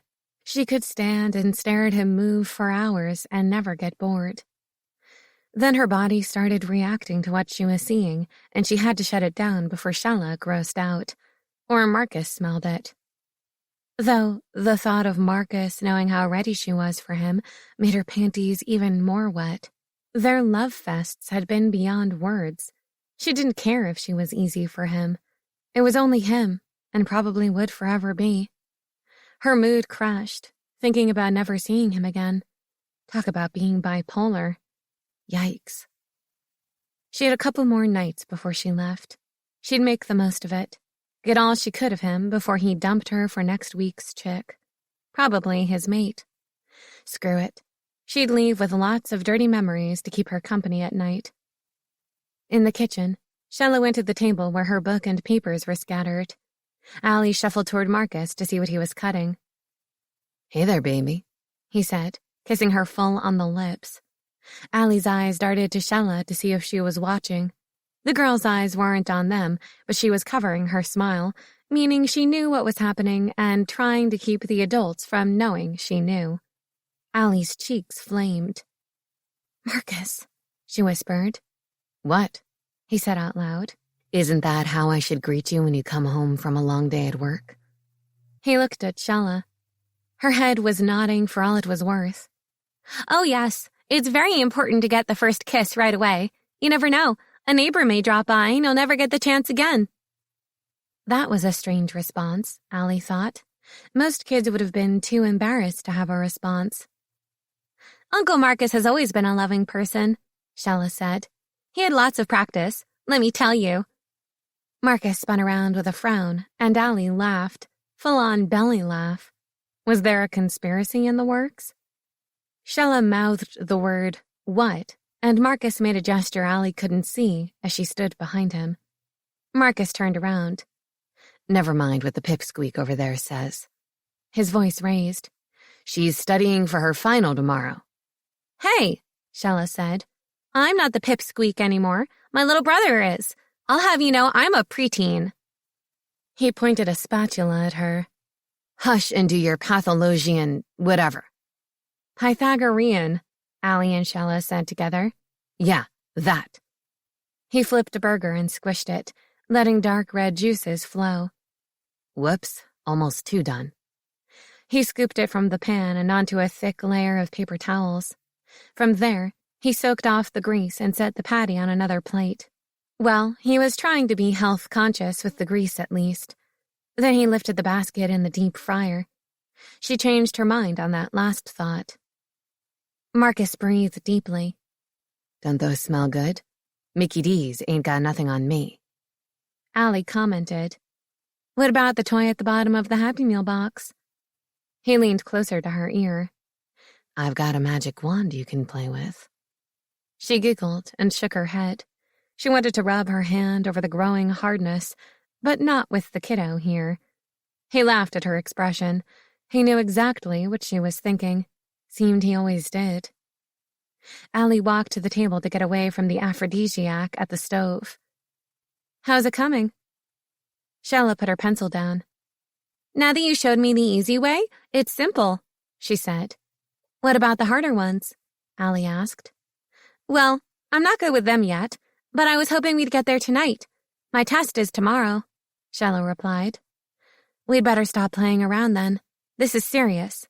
Waiter, Allie hollered. We need our food pronto. Coming, madame, Marcus said, with a wee bit of French accent. He dumped the fries into a basket. Les French fries are perfecto. He kissed 2 fingers and lifted them into the air like an overdramatic French chef might do. Shella and Allie both laughed at his antics. Shella leaned closer to Allie. Uncle Marcus has always been funny, you know. That's a good quality in a mate. The girl sat back, nodding. You don't want someone boring. Believe me, I had a boyfriend once who only wanted to play video games. I got rid of him just like that. She snapped her finger with a wave of her arm. Allie laughed at the 10-year-old doing an adult gesture. They were growing up fast. Shella was sure talking up her uncle. She must have wanted him to buy her something or take her somewhere. Those were about the only reasons kids sucked up to adults. Marcus served their food, and they ate and worked at the same time. Allie was impressed with Shella's ability to quickly grasp the concepts. The girl would be smart when she grew up. Again, Allie hoped she had a good role model in her life. When the fries disappeared, Marcus gathered up the paper plates and napkins. Shella put her pencil down again. You know, Uncle Marcus is a good cleaner-upper. He's always doing the dishes when he comes over and makes a mess. After Mom yelled at him once, he's never been a problem. He listens well, too, Mom said. Shella shared. Allie raised a brow. Really now? She turned to see Marcus swipe his finger across his throat, gesturing her to cut it out. He whipped his hand down and turned to the sink. Okay, Allie said. What are you two up to? I really should get back to studying, Shella said. Marcus picked up the phone. I think I heard my phone ring. He walked out of the kitchen. Allie laughed and looked at Shella. She grinned and whispered, Uncle Marcus is really a nice guy, and you should give him a chance. A chance? At what? Allie asked. She couldn't mean romantically. Shella rolled her eyes. Don't be obtuse, Miss Gray. Then the child laughed. Get it? She said. Obtuse angles? And I'm doing geometry? Allie laughed at her silliness. She was quick on her feet also. If Allie ever had a daughter, Shella would be a good fit. Shella's phone rang and she picked it up. Hi, Mom. Yeah, we're done. I feel certain I'll pass. Maybe even make an A, Shella said with a wink to her. Okay, I'll be out in a second. Marcus walked back into the kitchen. Got everything, Shella? Yeah, she said, shoving books and papers into her backpack. Thank you so much, Allie. I'm telling everyone how cool you are and super smart. They will all love you as much as— Shella, Marcus said. Your mom is waiting. Oh, yeah, the girl said. Gotta go. See you later. Shella gave Allie a hug, then ran for the door. Besides Carly and her family, no one had ever hugged her. Her heart filled with emotions. A big blank space disappeared. The feeling was amazing. She glanced at Marcus, wanting to share her excitement with him. He swooped in, stole her from her chair, and swung her around the room. His mouth took hers, hungry, desperate, urgent, as if there wasn't enough time left. And in a sense, there wasn't.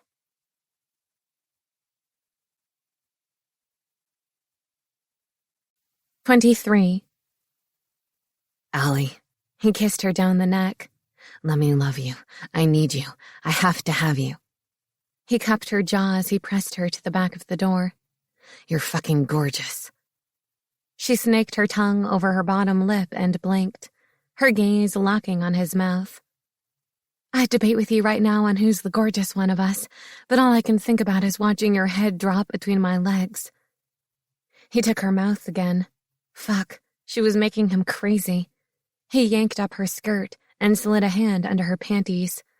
Ah, yes, she was soaked. A rough breath left his chest. Her cream coated her underwear, making him ache. He dropped to his knees and pushed her legs apart. There was no waiting. He needed this. He tore her underwear off in a rush and loved how fucking sexy she looked standing there, her pussy open for his view and her feet in those goddamned sky-high heels she wore today.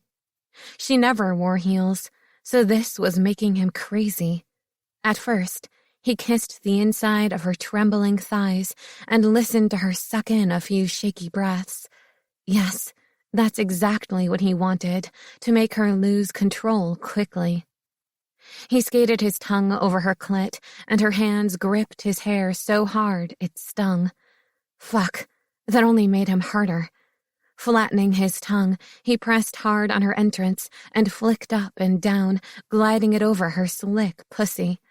The sweet taste of her essence coated his tongue. She moaned, gasping for air. Oh, God! Oh, please! More! She said the words so softly, he almost didn't hear them. But he did. He heard the desperation and the need in her tone, and by fuck, that just made him lose any semblance of control.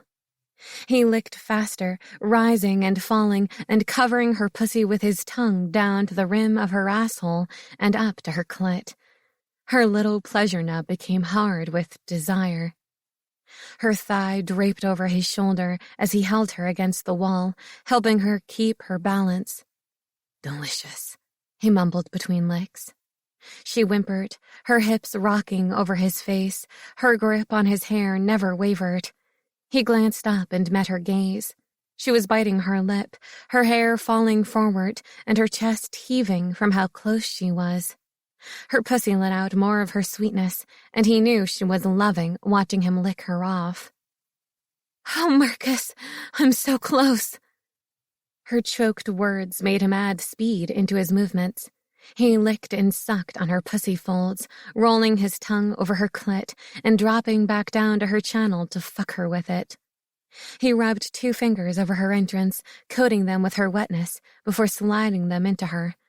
As soon as he did, her pussy squeezed hard around him, and his sole desire at that moment became to fuck her.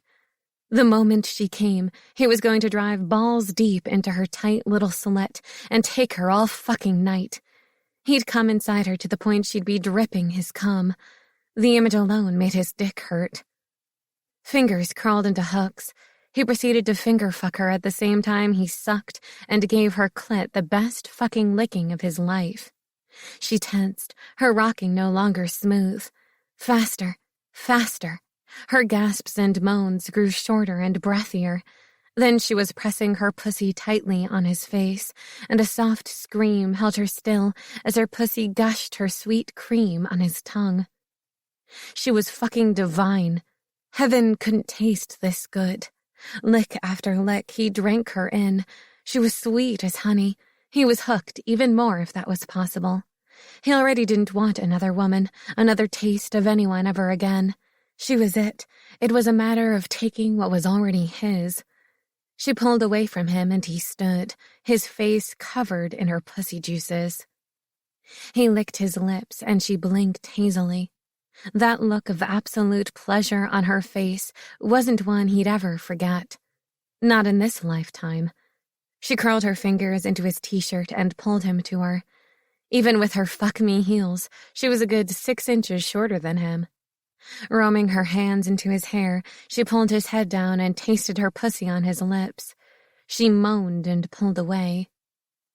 "I like how I taste on you," she grinned. "But I love how you feel in me." She slid her hands down to his jeans. There was a soft hiss of the zipper going down, and then his pants fell south. His heart was taking a beating. She was the only woman who did that to him.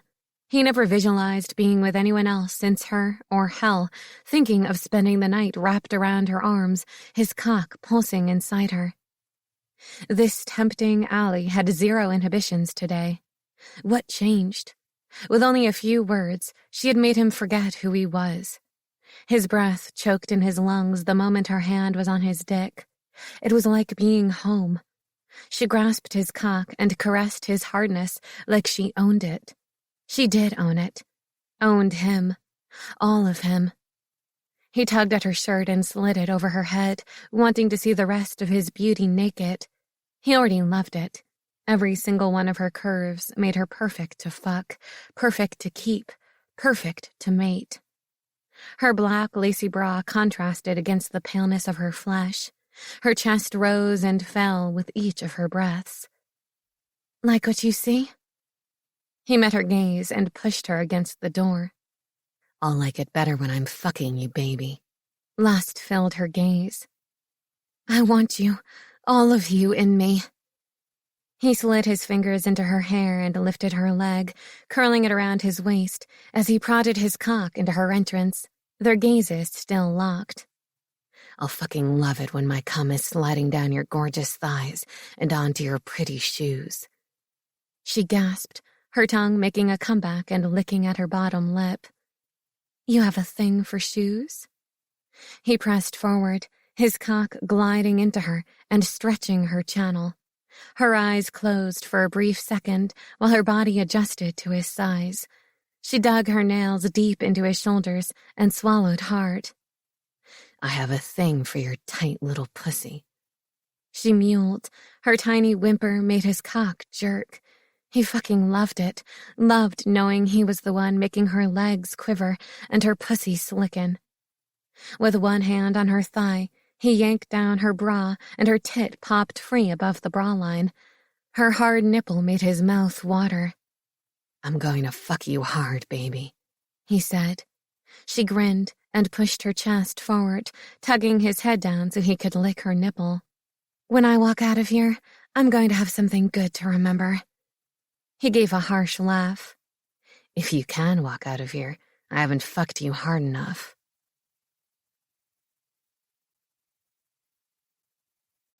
24. Oh, good God. Marcus couldn't be real.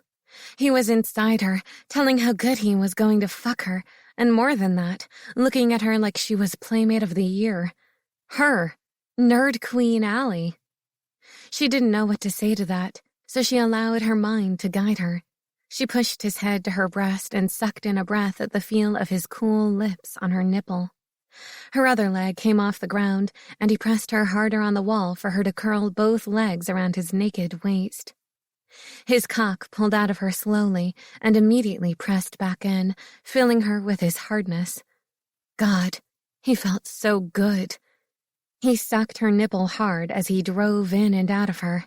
Her pussy sucked at his cock, clasping around his length. "Stay with me," he mumbled at her breast while thrusting into her. She clung to him, unable to do anything but grip his shoulders and take every hard pounding he gave her. His cock felt like a branding rod, marking her as his from the very depths of her insides. "Only for a little bit," she groaned, her nails scraping at his arms. "If you can crawl out of here after I make you come multiple times, I'll let you go." His face rose from her breast. "But make no mistake, I will make you come until you can't move, and by the end of tonight, your body will know who you belong to." So it began. He was on a mission, one she couldn't say she had ever been ready for in her past. Right at that moment, she wanted him to do everything he said, because no other man ever had.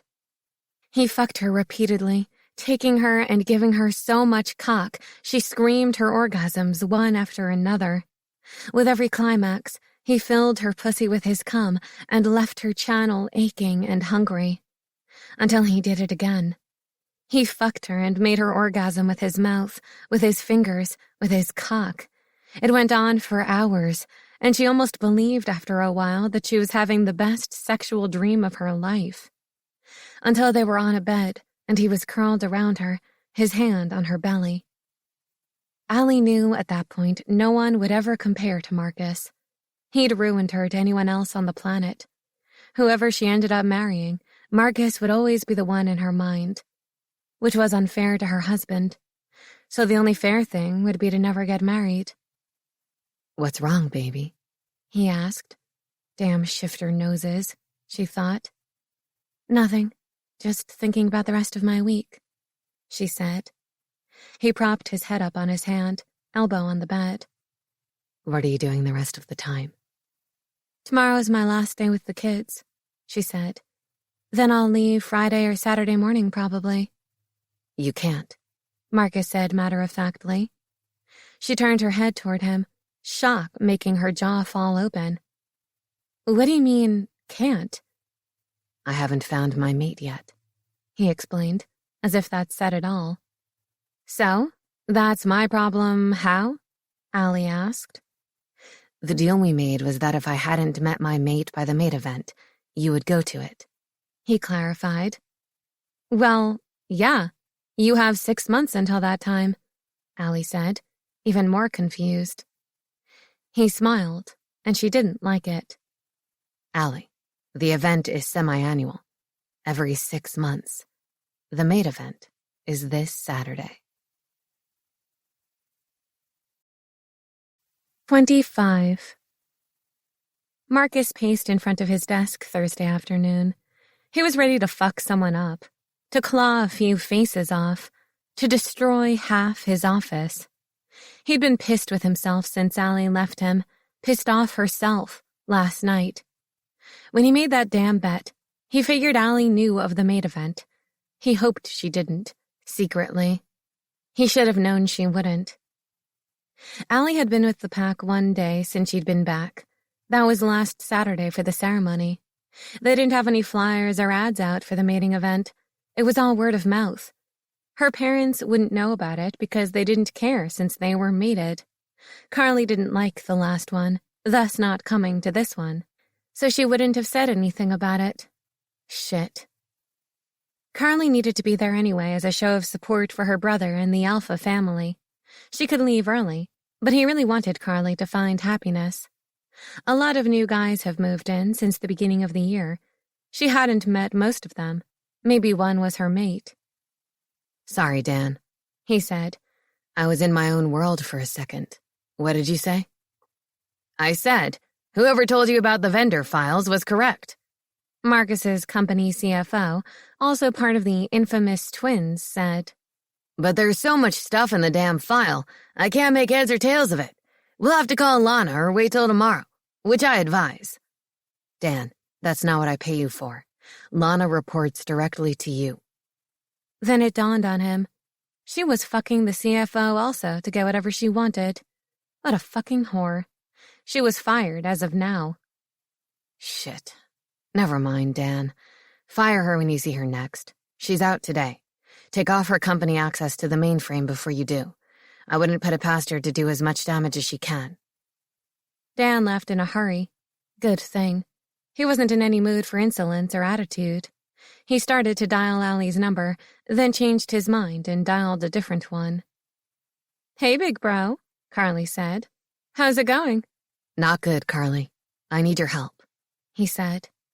Sure. He hadn't meant to make her concerned, but he could tell by her voice that she was.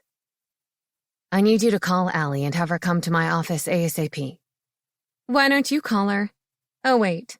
What did you do to make her mad at you? He would have laughed if not for the situation. I didn't mean to. I think she's still at school for a few more minutes. Could you get her and bring her here? Please, this is important. I'll call her. I'll let you know, his sister said, and hung up. Fewer than 5 minutes later, his phone rang with Carly's name in the ID. What'd she say? He said immediately. Dude, Carly said. That was really crappy what you did with your bet. I wouldn't want to talk to you either. Carly, I thought you knew about it. Didn't you two discuss it at least once? His sister huffed. Neither of us has any interest in it, so no, we didn't. I will apologize to her as soon as I see her. Did she agree to come here? He asked. After I promised her my first child, Carly snapped. If he got his way, Allie wouldn't be needing Carly's kid. They'd have their own. But he fucked up that opportunity. Good. When will you be here? Her class finished early. I'm picking her up at the school and we'll be there 15 minutes after that, Carly replied. Perfect. Thank you. You bet you're going to thank me for this, she came back. You need to thank Allie more. She hung up. Yeah. He had a lot of groveling to do. But damn it, he went stupid when she was around him. He'd do or say just about anything to get her to stay. Fuck. He was so tired of playing this stupid chasing game with her. He just wanted her, his mate, to mate and be together. Was that so much to fucking ask for? He headed to Lana's office with his master key. When trying to turn it in the lock, it wouldn't move, neither one way or the other. What the fuck? Did the bitch have the lock changed on her door? Could that be done? He called security for the building and told them he needed this door opened immediately. He didn't care if they took a sledgehammer to it. When had everything gone to hell within the pack? Lana had been in the company for years, starting as a receptionist. He knew she was a lot older than she looked and wondered how long she had been with the company. By the time he got back to his office, Carly and Allie were there. He was drawn to Allie with his very soul. She turned and walked away from him. Christ, he'd fucked up bad. His hand massaged the shirt over his heart. Allie sat and quickly looked at everything stacked on the desk. She flipped through the forms, then pulled the tabulating machine closer. Her fingers blurred as they flew over the 10 keys. For 5 solid minutes, she scanned pages, ran numbers on ticker tape, and pulled out different forms. Finally, she said, I need to see your vendor files. Are they on paper or in a system? He logged into their accounting system for her with his master code, giving her access to everything on the company. He'd trust her with his life. Well, maybe not at this minute. Again, she clicked through screens, analyzing invoices, confirming expenses and payables, then came to a sudden stop. What? Marcus asked. She said, Payables and expenses don't add up with the numbers on the yearly balance sheet if 1099s are included. What does that mean? He asked. Carly snorted at him. You don't know what that means? Even I know what that means. Marcus slapped his hand on his hips. Then tell me. I'm not an analyst or a genius. Brother of mine, Carly smirked. You've got someone writing fraudulent checks to fake vendors. What? He roared. How does that happen? What do you mean, fake vendors? Neither woman blinked at his loud, angry bellow. The most likely scenario, Carly stated, is that someone, probably the person writing checks, has printed checks for a company who isn't getting an independent contractor tax form, which means money is going to someone and it isn't being reported to the IRS. Free money, basically. Not good, Allie said. How long has this been going on? She asked. Marcus wanted to kick his own ass. How did he not know about this? I'd like to say this is the first time, but I don't know. Allie sighed. It's usually one of the most trusted, longest employed employees. They've been here long enough to see how things work and know how to get around the checks and balances set up. Or not set up. Allie looked at him. Did you have any problems with vendors or anything last year? I don't think so, Marcus said. Lana always takes care of this. If there is a problem with taxes, she should come to me. His sister and Allie looked at each other. What's that look for? He queried. What do you know that I don't? Carly huffed. Where do you want us to start? He frowned. He wasn't in the mood to take shit from anyone. He had a problem, obviously a long-standing one, he didn't know anything about.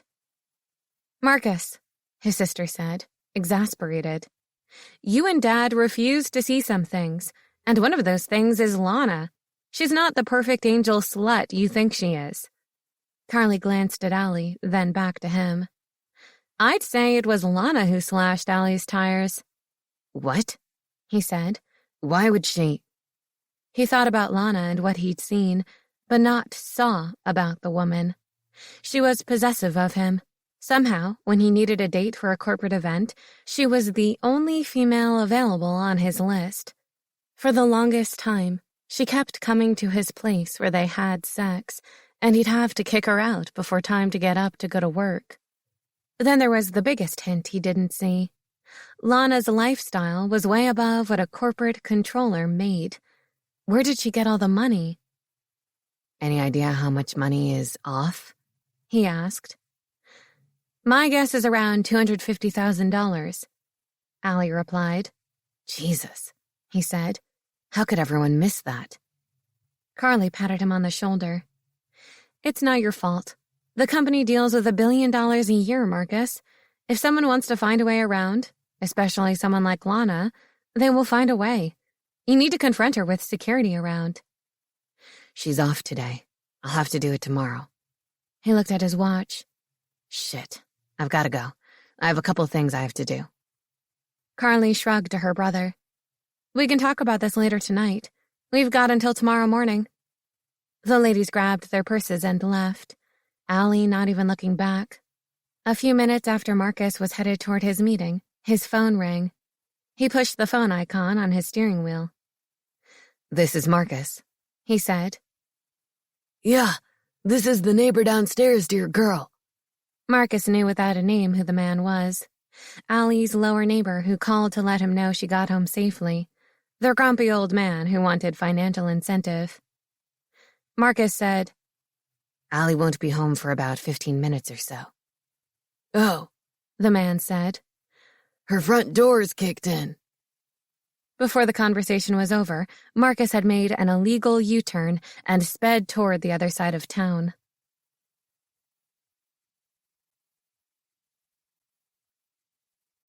"26. Allie had almost forgotten the high school dance was that night. She had nothing else going on, so why not go? Because she and Carly were running behind on time, they decided to go straight to Allie so she could change. Then Carly would drop her off at the school after they ate. Allie sat quietly while Carly sang to the song on the radio. Right now, Allie was content to watch and not participate. She didn't know what to do about Marcus. She wanted to be with him, but she was leaving in a couple days. And yeah, he sort of tricked her into going to the maid event. Not that she was going. She should have been more inquisitive and asked when the damn thing was, instead of assuming once a year. Her emotions were raw and her heart ached. She loved Marcus so damn much, but she wasn't staying to see him get mated to some other woman. Not to mention she had no love for that pack. They'd hurt her for most of her life.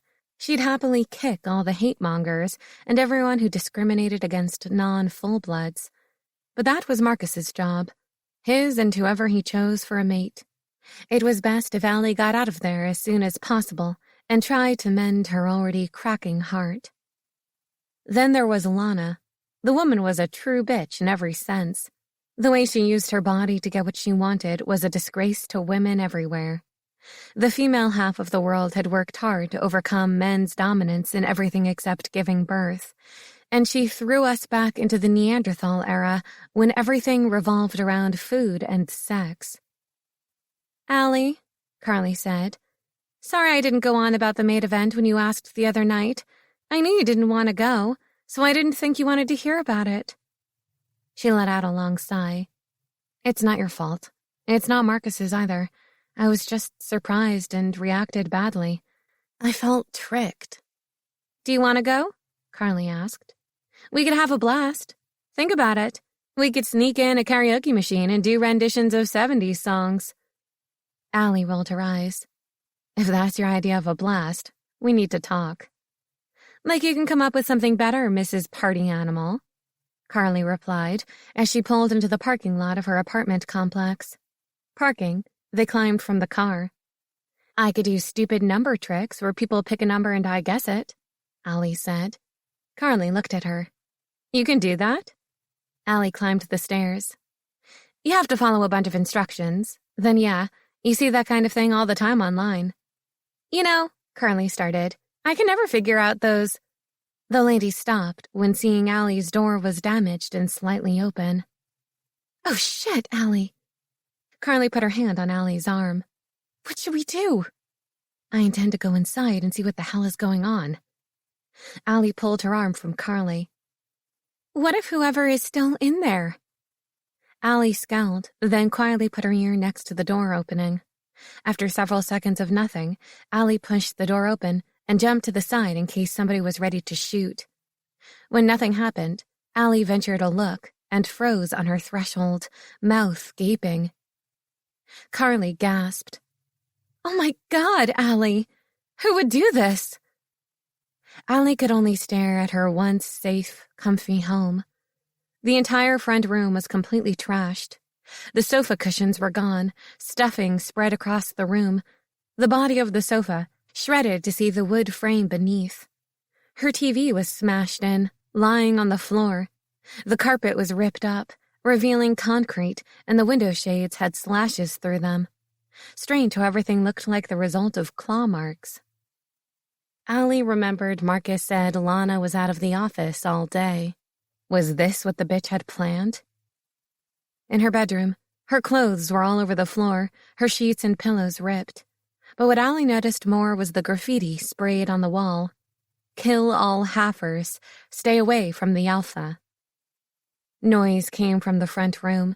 Carly put a finger to her lips and picked up a broken drawer to use as a bat. Not finding anything to use as a weapon, Allie snuggled up behind her. Someone was coming up the hall. The bedroom was the only door along the hallway. Whoever was coming for them. When the footfall sounded right outside the doorway, Carly swung the piece of wood. A hand snapped forward, catching the weapon. "Carly, really?" Marcus said, standing in the entrance. "You never could swing a bat in softball and you want to defend yourself with one?" "Marcus!" she and Carly yelled, then relaxed. Carly continued on. "You could have said you were here." He walked to Allie. "Sorry, forgot you couldn't smell." He took Allie in his arms, and she couldn't hold back. Tears flowed. Everything she owned was destroyed, broken, and torn.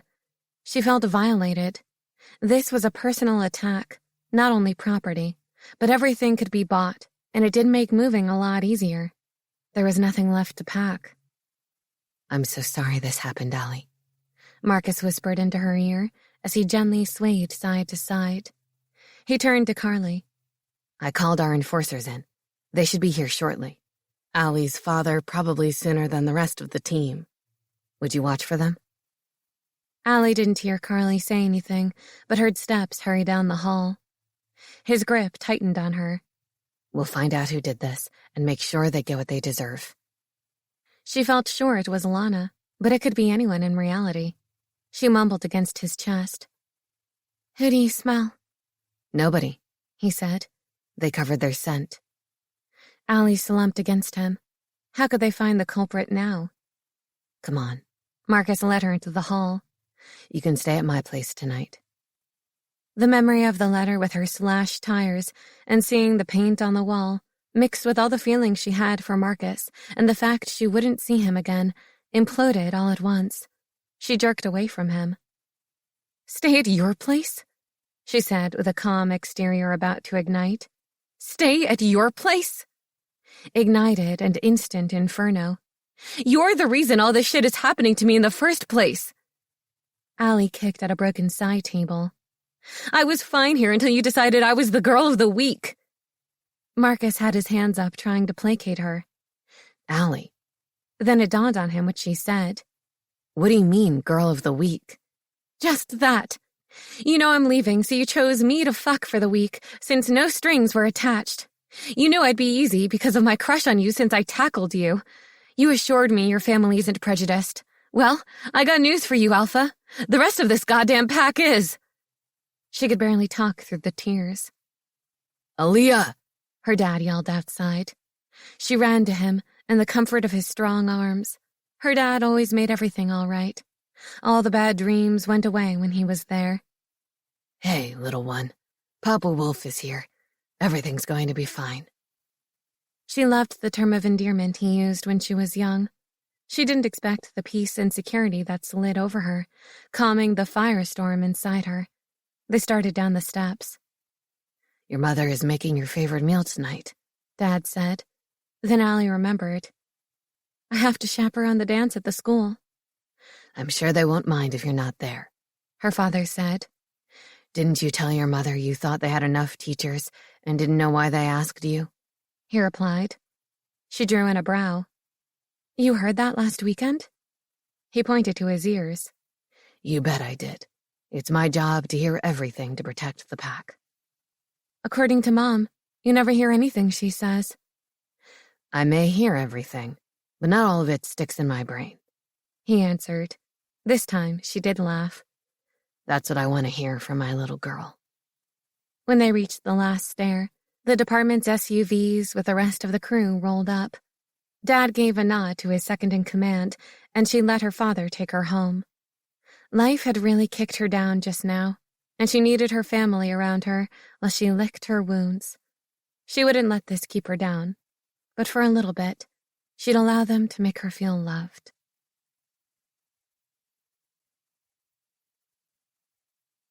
27. Marcus wanted to punch something. No, more like kill and maim, shred and dismember. His incredibly high blood pressure bulldozed a headache the size of a mountain. He had to calm down before he lost control of his wolf and went crazy. Alphas never went crazy. Maybe did stupid shit in their 20s, as he could attest to. He marched back and forth in his uncle's home office. The maid event had just started, and he was to give a welcoming speech in a couple minutes, but that was the last thing he wanted to do.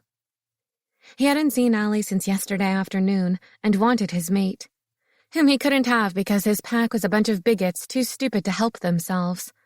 They saw money and power in full-bloods alone. If only his Mimi were here, she'd chew them all new assholes and tell them what to shove up them. He chuckled at the thought of the feisty woman when she was alive. Allie reminded him a lot of her. He tried calling his maid 1,000 times, but she didn't answer.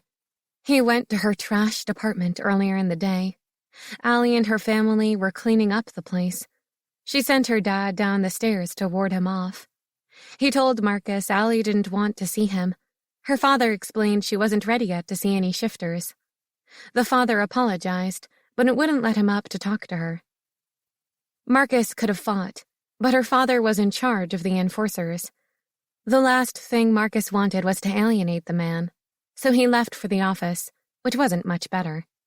Security had forced Lana's door open last night after he'd left. With all that went on at Allie's, he'd forgotten about Lana's crime. Her office door was open, and the room resembled Allie's home, for the most part.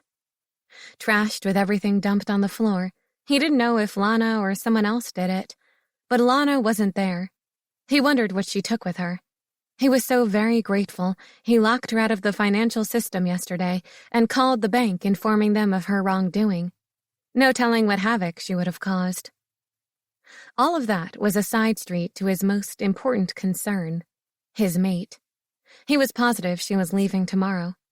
How could she not, being treated in the manner she had been her entire life? His love alone wasn't enough to keep her around people that still wanted to destroy her. But he'd make sure every last one of the haters paid. Every last one. His pack was going to change. He'd see to it. Carly poked her head into the home office. Psst. Marcus, time for your speech. She left the door open, but was gone. He couldn't have been more thankful for Carly and her mom than he was right now. They'd taken the second-class event he put on the first time last year and turned it into a gala the shifters could be proud of, and hopefully find mates. A welcoming speech. He'd give them a speech all right, exactly what was coming from his heart. He stood in the middle of his uncle's ballroom floor with hundreds gathered around.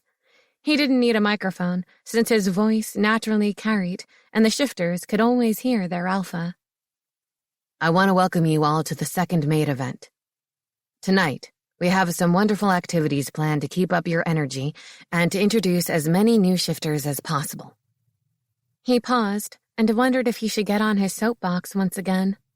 Last weekend, he'd done it at the wrestling match with the kids. Maybe now is a good time for the adults. This part of the speech, my dad would normally be praising the group and recalling everything that was great and shiny in the pack. I'm going to do just the opposite. I'm going to tell you what's wrong with the pack. Let's start with the fact your new alpha, me, found his true mate. Gasps and happy cries spread throughout the crowds. But, he growled, she doesn't want to be my mate. The crowd was instantly still. Why not? Came from those gathered. Because you, as a pack, have chased her off. He snarled, pacing the space he'd been given to stand. Mumbles and denials quickly grumbled around. Yes, Marcus accused. His tone filled with fury. The word came out a loud growl. You made her leave with your spitefulness and hatred toward something you see as inferior. Is she human? Someone asked, disgust in the question. No, Marcus roared. But that shouldn't matter. She's my mate. Mine. And your hate has killed all chances of her staying.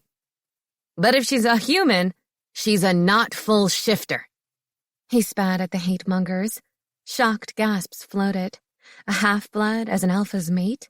No one would believe such a thing. He wanted to rip them to shreds and watch the blood drain from their intolerant, lifeless bodies.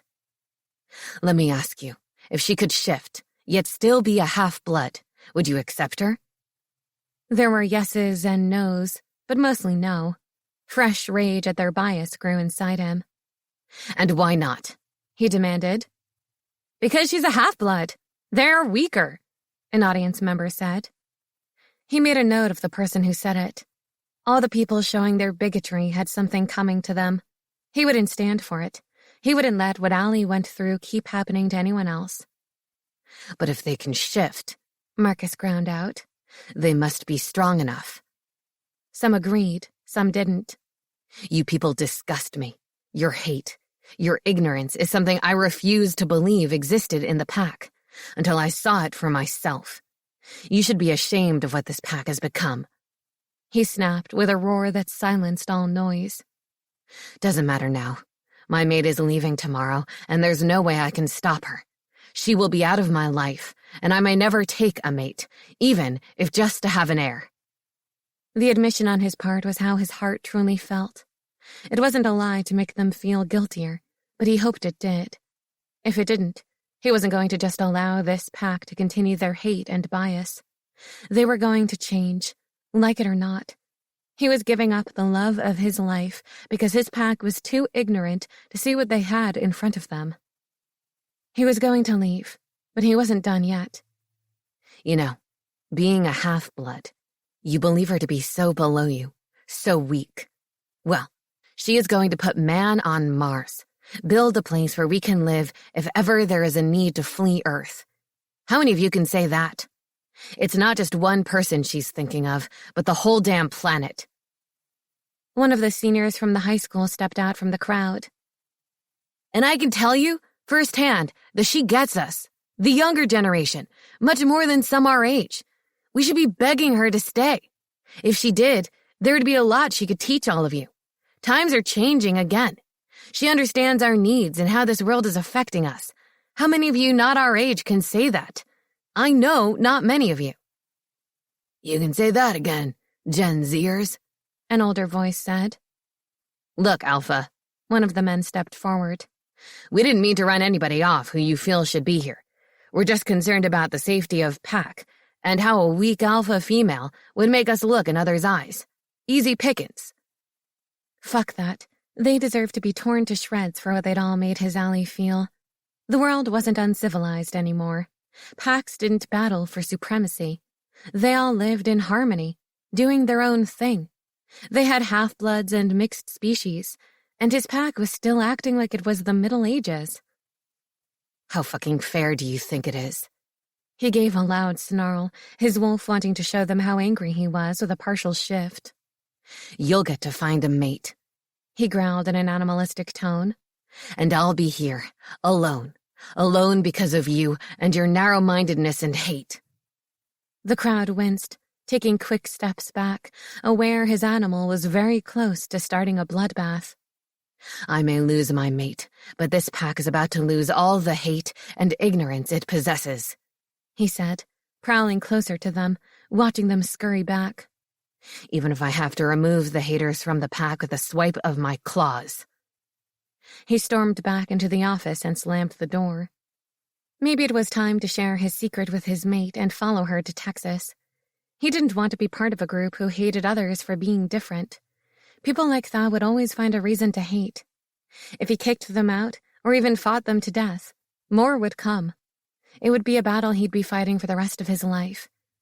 Was he ready to do that and lose Allie? He needed fresh air. Stepping out a back door, he sauntered out to the lake. He craved the peace and serenity the water and moon provided. He had a decision to make. What would be the best for the pack? The best for him? He didn't want to think about the pack right now, but he'd been raised to always think of the pack. Fuck. Marcus heard and smelled Dan coming up behind him. If he were to leave, the twins would be next in the line of succession. Could he do that to his pack? Marcus never cared for Dan much. Dean was okay. The only reason they were as close as they were was because their parents pushed them together growing up. And now because he felt guilty if he didn't give them a high position in the company. Hey, Dan, he said. Did you see Lana this morning? Looked like she got in early, found her door opened, and hightailed it out of here. What do you think? Dan stepped in front of Marcus. I think it's time we brought in the strong alphas to rule this pack. The current weak one will be our downfall. What? Marcus asked. Where did that come from? He never pegged Dan for the type wanting power. For one reason, he was too fucking dumb to know what to do with it. Are you saying you want a blood challenge? Dan, what's come over you? Then he figured Lana was fucking him. Maybe she put him up to this. Just like he thought, the twins were next in line. If Lana had control of them, thus the leadership, she'd be happy. That's the only thing she'd wanted from him. Nothing's come over me but a sense of pride in the pack. You bringing a halfer in as royalty is a disgrace. How so? Marcus growled, his animal close to the surface once again. He didn't remind Dan that he wasn't bringing Allie in. Dan stumbled for words. He didn't have a fucking clue. He was fed a line of bullshit and swallowed it. He stepped back. She'll answer that. He turned to see Lana walk out from the trees, completely naked. It was not hard to keep his eyes locked on hers and not roam her body. Marcus had no desire for her. The hatred shining from her irises reflected his sentiments. Yes, I'll answer that, Marcus, Lana said. This will be so easy. You are such a fool, Marcus. You told the pack you wanted to mate a happer. They won't blink an eye after we've killed you and your pissant half-bitch sister and take the throne. They will cheer us. Marcus laughed. Who? You and Danny boy. What a couple you will make. He turned to Dan. Better watch your back. You know she'll bump you and take all the power herself. Dan's eyes darted to hers, accusing. Don't listen to him, you idiot. He's trying to split us up. Can't you see that? Stay focused on our plan. Plan, Marcus remarked. Was stealing money and killing me part of the plan? I'd thought you'd only needed one of those. Oh, please, Lana said. I've been paying myself for years through fake vendors. You had no fucking clue, even though you signed the checks. Men are so easy to control. Give a little pussy and they see nothing else. You can rot in hell, he snarled, his fingers turning to claws. You've been a thorn in my side since day one, always wanting more and taking what you couldn't get someone to buy for you. I'm taking what I want right now, she said. Marcus gave a cold laugh. You think you and Dan can take me on? 2 against an alpha? Lana pressed her lips into a thin line. No. She turned, and a third wolf trotted out. But Dean, Dan, and I can take you down.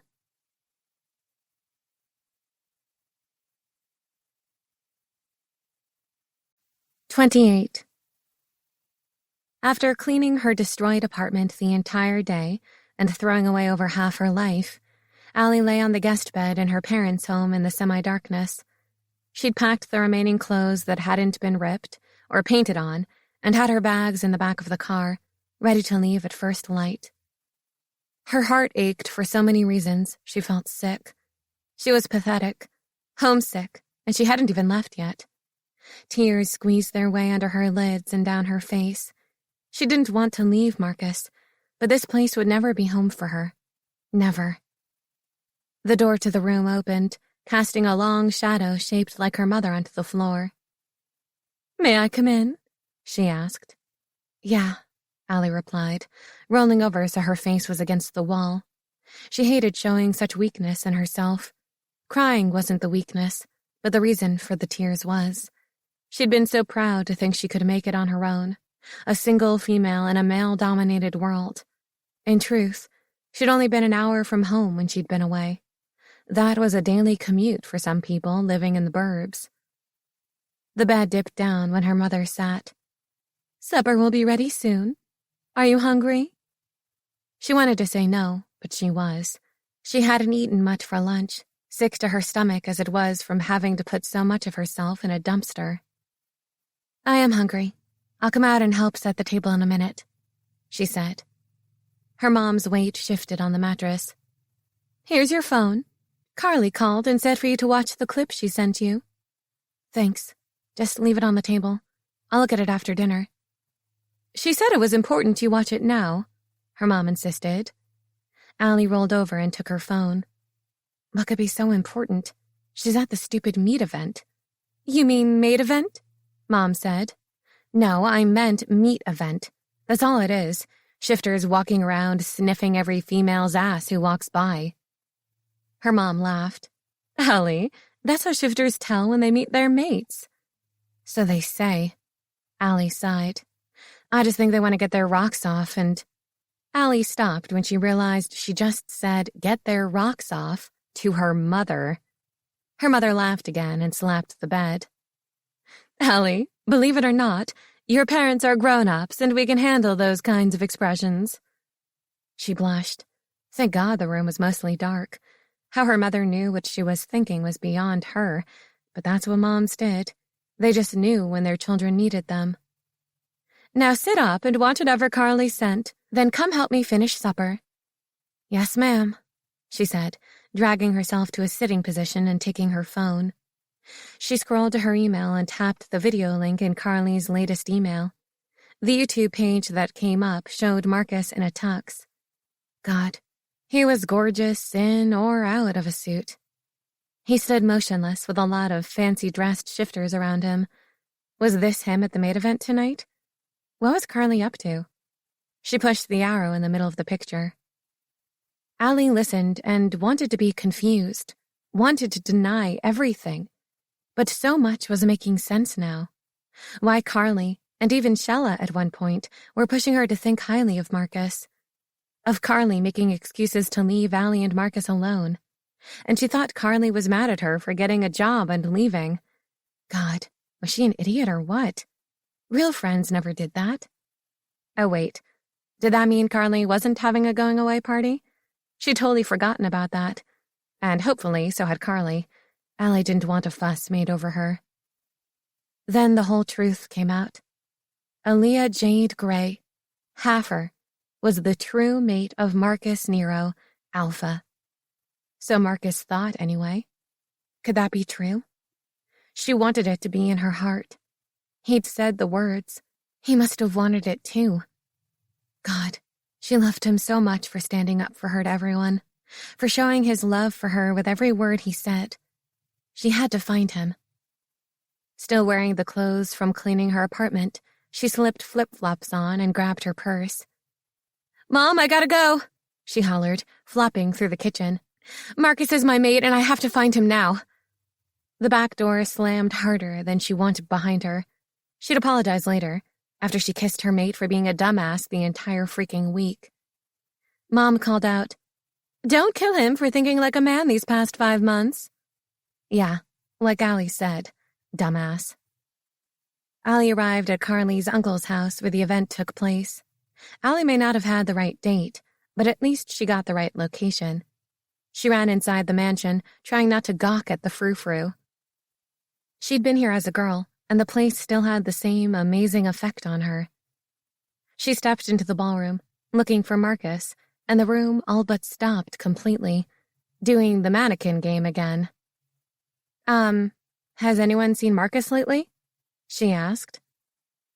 "He was headed to the lake last I saw," someone said. "Thanks." Allie zigzagged around the large receiving room, passing couples sniffing at each other's necks. Strolling on, she wound her way down a corridor, through an exit, to the outdoor garden, much more intimate than the foyer. Divided into couples, the guests seized darkened corners where they whispered, touched, and kissed. Her gaze traveled the garden until it met that of a tall, blonde stranger. His nostrils flared, and he walked toward her. Fuck, now what? She turned and bumped into a second man. Her head jerked up to glare at the man currently holding her by the arms. Excuse me," she whispered, her eyes widening. Damn, but the guy was big. A giant next to her, and the interest in his eyes did nothing to ease the tension squeezing her lungs. She wasn't here to get laid, even if the man was sexy in a big, wild animal kind of way. "Hello, gorgeous. Want to go somewhere more private and get to know each other better?" He leaned down as if he were ready to kiss her. Allie took a step back. "No, thank you. I'm looking for Marcus." She walked away quickly, noticing how both men followed close behind. Uh-oh, not what she needed right now. They gained ground, and her nerves got the best of her. She started running. Tripping in her damn shoes, she kicked them off and kept going. Now she wasn't sure where she was, what direction she was headed. Up ahead, she heard fighting. Wolf fighting. Several wolves. The scent of blood tickled her nose, a coppery scent she'd never smelled before. It had a distinct tang that titillated her taste buds, sending a shiver down her. Her mind screamed, mate's blood. Wishful thinking? As she ran closer to the fighting, she grew more agitated, more anxious. Her stomach churned with acid. What was wrong? What was she sensing? Breaking the tree line, she came up to 4 wolves. 3 beat up, but standing, and 1 chewed and hammered to hell, laying on the ground, snarling. The 3 circled the down one, biting and clawing when its attention was on another. When the wolf on the ground snapped at one of the wolves, another chomped down on its hind leg, crushing the bone. The downed wolf whipped around quick enough to swipe a clawed paw across the biter's snout, gouging ditches through the flesh. The animal howled and backed out of reach, but continued to circle, murder in its eyes. When the animal on the ground rolled, Allie noticed both back legs were smashed to almost nothing.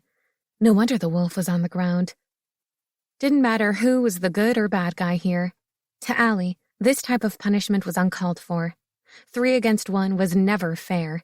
She didn't need to be a math genius to figure that out. This fight was done. "Hey!" she yelled. "Back off! You got your point across." The group looked at her. Two shifted, Lana and Dan. Allie froze. "Oh, look, Marcus. Your mate's come to save you," the bitch cooed. Allie's eyes snapped down to the prone animal. "Marcus?" Its eyes pleaded with her to go, but even an alpha couldn't fight 3 strong wolves. That was suicide. Allie noted that Marcus's wolf had the shredded remains of the taxon. He hadn't undressed to shift. That meant this was a surprise attack by the naked people, Lana and the twins. Allie's eyes hardened. "Yes, Lana, Marcus's mate has come to help him. That's what mates do for each other. Only cowards would group up to kill one wolf, and I'd put all 3 of you in that group." Lana's hand shifted into claws. Allie thought back to the last time she saw the bitch that way. The bar fight. The moment when Allie's opinion of herself began to change. The moment she sprang claws from her fingers to save her best friend from Lana's 2 dipshit sycophants. "Your girls recover yet, Lana? I don't see them around. I didn't mean to be so harsh on them." Allie smirked. Lana's eyes narrowed. "You're saying you clawed them? You're a fucking heifer. Useless to the end. Now run away, so—" "Maybe not so fast, Lana," Dan said, eyeing Allie. "Let her come. Do whatever she thinks. I have unfinished business with her from college." Lana rolled her eyes. "All you men are pigs. The few of you there are, the better." At that second, Marcus shoved his wolf forward and snapped jaws around Dan's leg. The man screamed, and Lana shifted. Bone cracked and broke in the wolf's powerful teeth. The third wolf, had to be Dean, ran at Marcus, going for his exposed soft underbelly. If Dean got his mouth on Marcus, it would be over. Their alpha would be dead. Her mate, the man she'd loved since a kid. Not today. She took off for Marcus, determined to make it to him before Dean or Lana did. What would she do when she got there? She never put a wolf in a wrestling hold. But a chokehold was a chokehold. That was her only hope. And the hope the other 2 somehow didn't attack her when she was holding the one. This did not look good for either of them. If she were a wolf, she'd be able to withstand their bites with a tough leather hide protecting her. She'd been able to bite and claw to do some real damage instead of trying to get weak human arms around their thick necks. To save her mate, she had to be more. She called to the animal she knew lay dormant inside and asked for her help saving the only man for them. The animal awakened. The wolf took action. A fire surged through her body, sending a pain so strange and strong that her brain didn't recognize it as pain. It was just different. Shock. Her eyesight suddenly was night vision where she could see everything clearly. The blood she scented before was much sweeter, and her body felt stronger than ever before. She dove at the wolf inches from her mate's soft stomach. Instead of reaching out arms, she stretched her neck and clamped down with her mouth on the attacking animal's neck. That's what felt natural. Her body slammed into the others, her bite holding and rolling them away. Blood rushed into her mouth, different than the blood she smelled earlier. This one was disgusting. This was the enemy. She wanted to let go and drag her tongue across the grass to wipe it off. That thought seemed a bit strange, even for her. "Allie," Marcus yelled in her head. "Get out of here before they gang up on you." "Hang on, Marcus. I won't let anyone else hurt you." "No, Allie, go." "I'd never leave you when you need me." Marcus needed her, so she had to finish this foe quickly and get back in the game. She thrashed the body in her jaws until she felt something snap in the neck. She dropped the limp animal and turned to the remaining 2 gathered around her mate. Her lips rolled back to show her teeth. God, she was growling. She felt it in her chest. The vibration was loud and sounded deathly scary. If she wasn't the one in this wolf, she'd be genuinely afraid. She saw all the shifters from the party gathered at the tree line, watching the fight. Watching her fight, in wolf form, other wolves. Those assholes weren't coming to help. Not one moved a finger. Once she was done with these 3, she'd show this pack what loyalty really was. Rage and her wolf's power had her soaring. Marcus was her mate. Marcus, the man she loved. Her animal was stronger than most of the others in the pack that were full-blooded. Not to mention, she had the chance to once and for all take care of those who had tormented her growing up, and still did. She wanted to talk to Dan. She needed to be human. The thought of needing to be human connected with the animal inside her, and the shift took over. The same burn fired through her. This time her brain knew what it was, and it hurt like hell. But now wasn't the time to be a whiny baby. It was time to show these assholes she wasn't just some heifer they could walk over. "Dan," she said, "I'll let you live if you leave and never come back. Your brother is dead." Dan whipped around to look at her.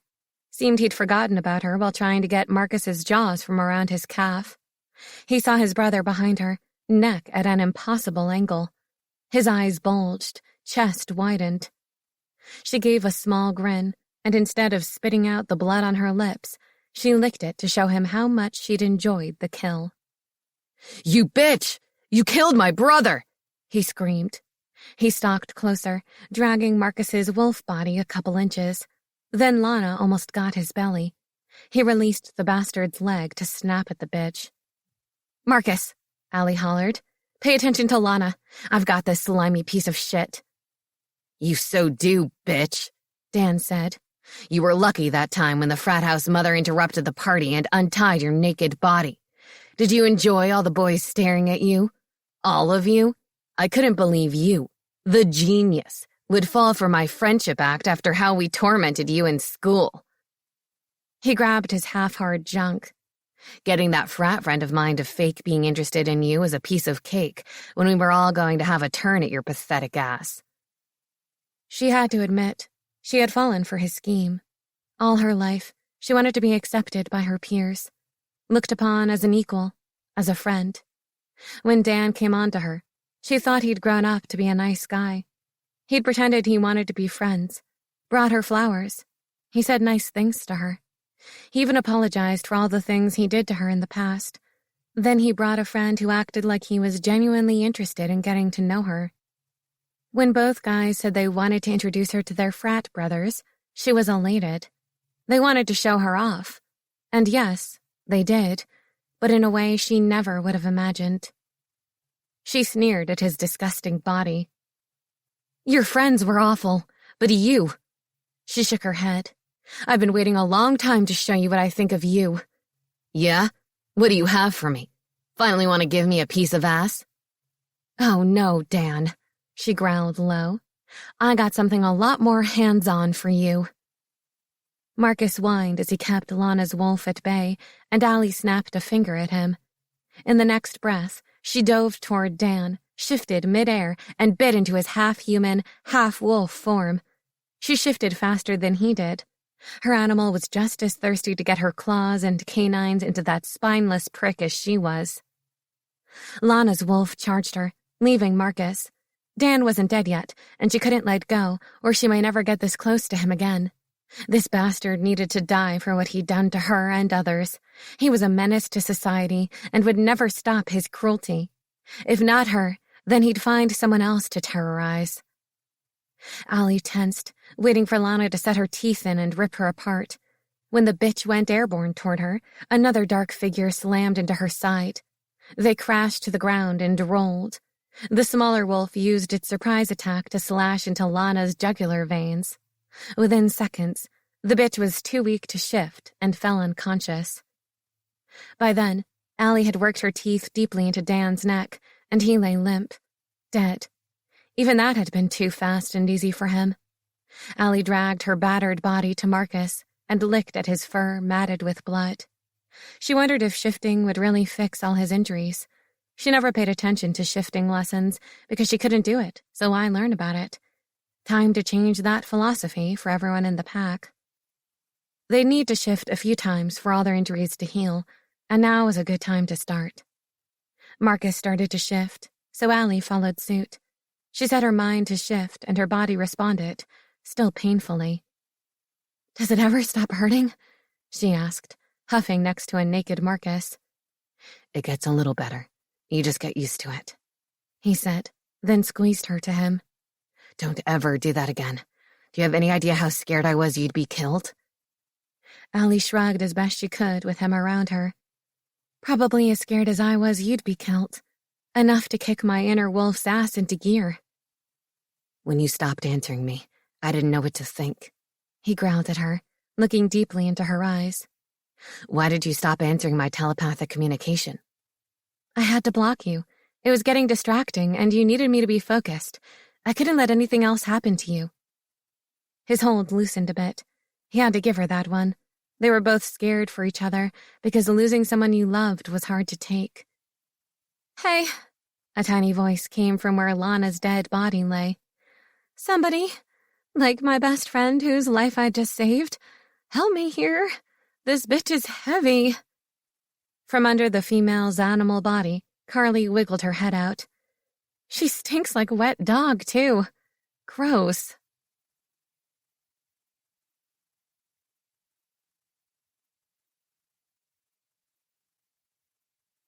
"29. Marcus thought he could still die from the memory of Lana lunging for Allie. With two of his back legs crushed, his wolf was immobilized, unable to do anything but claw with his front legs and bite, and he was ready to drag himself to Allie if that was what it took to protect her. But she had handled it. Just like his Mimi said, half-bloods could shift if they had enough reason. If she were to be his mate, she would be as strong as they came. Her shift mid-air proved that, as well as the strength of her heart. Being half-blooded, she probably never even tried to shift before. She had no idea she could do it, because everyone told her she couldn't. His question mostly was why was she here? A couple of ladies offered Allie and Carly their shawls to cover themselves on the way back to the mansion. He kept Allie glued to one side, Carly to his other, and growled as several male glances slid over both. They were his to protect, and nobody better touch either. Though his legs ached like he'd ran a marathon, they held his weight while walking so he wouldn't complain. Besides, what he had planned for his little mate, legs weren't really required. But they needed to talk first, probably the hardest talk he'd ever had. The outcome would make or break him. He found some clothes in his uncle's workout garments and took stock of the event while Allie showered. Several pack members congratulated him on finding his mate, saying they were fine with her being a half-blood. She was strong enough to fight for the pack, and they would stand behind her. Others didn't have quite the same enthusiasm, but few looked to outright hate the whole concept. He didn't care. If they had a problem, they could challenge him for his alpha position. Until then, he was in charge, and his mate came before their biased and bigoted feelings. Allie was strong enough to take anyone on, if she stayed. The big question became, if she didn't stay, would he go with her or give her up? "Marcus!" Carly hollered. "There you are. Mom and I have been looking for you." "Here I am. What's up?" he said. "We can handle the rest of the evening if you want to spend time with Allie." She winked at him. Heat crowded his cheeks. Talking sex with his little sister wasn't his thing, not when it came to his mate. "Thanks. I'll do that." He turned, but Carly put a hand on his arm. "Marcus," Carly started, her voice low and tender. He read the concern in her eyes. "I know." He kissed her forehead. "I know." He sighed. "You're a good friend to her. I'll talk to you tomorrow."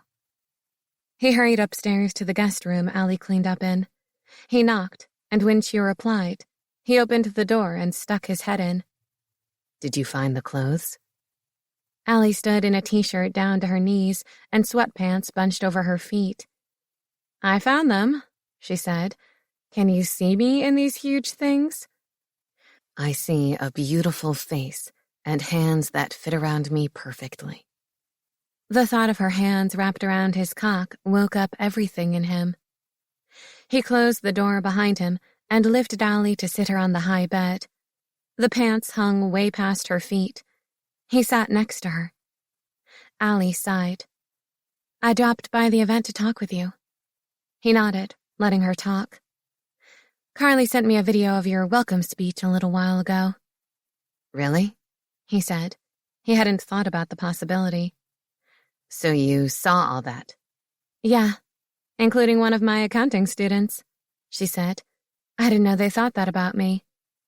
I can believe it, he said. You are the most amazing person I've ever met. He smiled when she looked down at her hands in her lap. Am I really your mate? Allie asked with confusion. And you didn't tell me? That stung him hard in the chest. Allie, I didn't know that long. How long? She asked. Since our date at the coffee house last Christmas. Ah, she nodded. I can see that. Mom said not to hurt you for thinking like a man. I'm guessing she means the idiotic idea that not telling me I was your mate was a good idea. It was stupid, yes, but I've been loyal to you from the moment I found out. No other woman has crossed my mind or come near me. She looked up.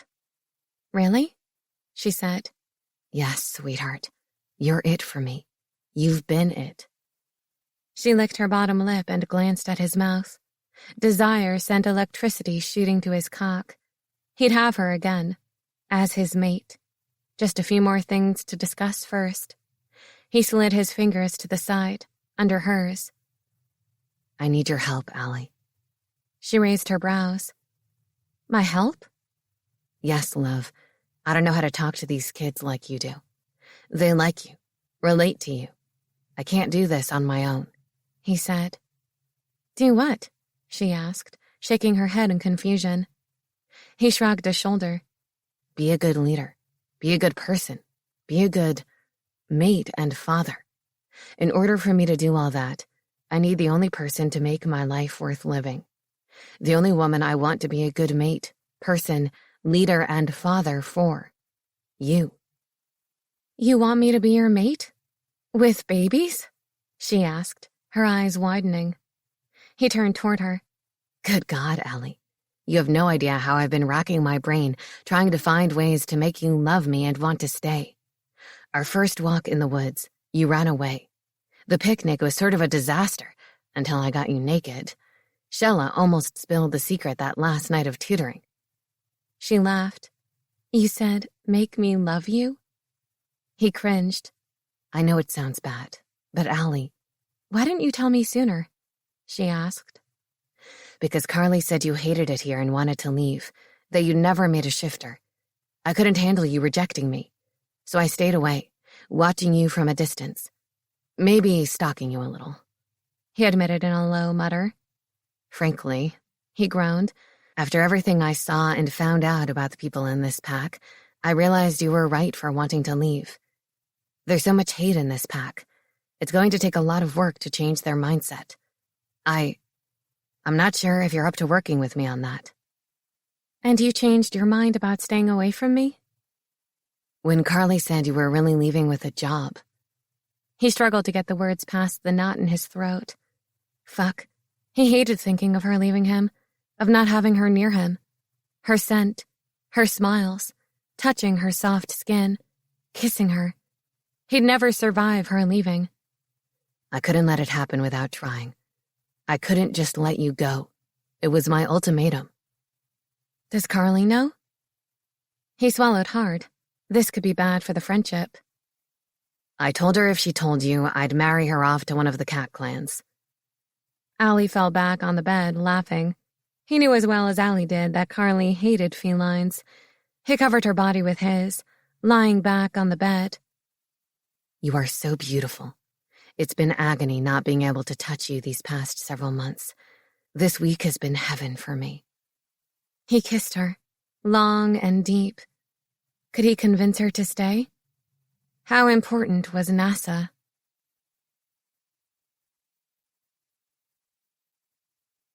30. Allie looked up at the man she loved, leaning over her on a bed in his uncle's guest room. She put a finger on his lips and pushed him away. Sliding off the bed, she yanked off the baggy pants and walked over to the glass wall. The moonlight shone through the large panel. Outside, the thick forest surrounded the mansion. Allie stripped off her shirt, gave Marcus a wink, and turned to the glass. She widened her legs, bent forward, splayed her hands on the cool glass, and looked over her shoulder. Marcus removed his pants completely. Allie wiggled her ass. "Fuck me by the moonlight, Marcus." She just finished the sentence, and he was there, his lips on her back, nibbling his way down her spine. Allie dropped her head forward, her forehead kissing the panel, closed her eyes, and opened her senses to feel each of his touches on her bare flesh. He nipped her ass, licked between her cheeks, and down to her dripping sex. Oh, yes," she moaned. Marcus licked and sucked on her wet folds. Allie rocked her hips, moving her pussy closer to his lips, and the raspy tongue driving her crazy. She panted, and when he dipped 2 fingers into her channel, she squeezed around his digits. He growled, sending vibrations into her. "Please," she begged in a husky voice. She was getting close again, the coiling in her womb pushing her to the edge. And that's when he stopped. "Relax, sweetheart." He kissed her shoulder from behind. "I'm right here." The head of his cock nudged at her slick entrance. He slid in with one smooth glide. Marcus gripped her hips and pumped into her from behind. Over and over. In that position, his cock hit a different set of nerve endings. She moaned. Her face and chest rested on the glass in full view of anyone outside. "Harder!" He increased the speed of his thrusts. Allie panted, a soft growl working its way up her throat. The heat of Marcus's body covered her back. He licked the back of her shoulder, curled a hand around her hip, and flicked a finger over her clit. Allie teased. A hot blast of pleasure rippled through her body. "Bite me, Marcus," she hollered. "What about NASA?" he asked in huffs. "I want you more than NASA. I want your babies, Marcus. Our babies. Bite me." She gasped, screamed, and shook. Marcus sank his teeth in her shoulder. His fangs, embedded in her flesh, held her in place while he shot his semen into her channel. Marcus pulled out of her slowly, his hands caressing her breasts and his tongue licking at her bite wound. He kissed her shoulder. "Sorry, I can't control myself with you." "It seems I can't either." He picked her up in his arms and carried her to the bed. After laying her in the soft sheets, he crawled over her and settled between her legs. Turbulent emotions tunneled through her heart. "Marcus?"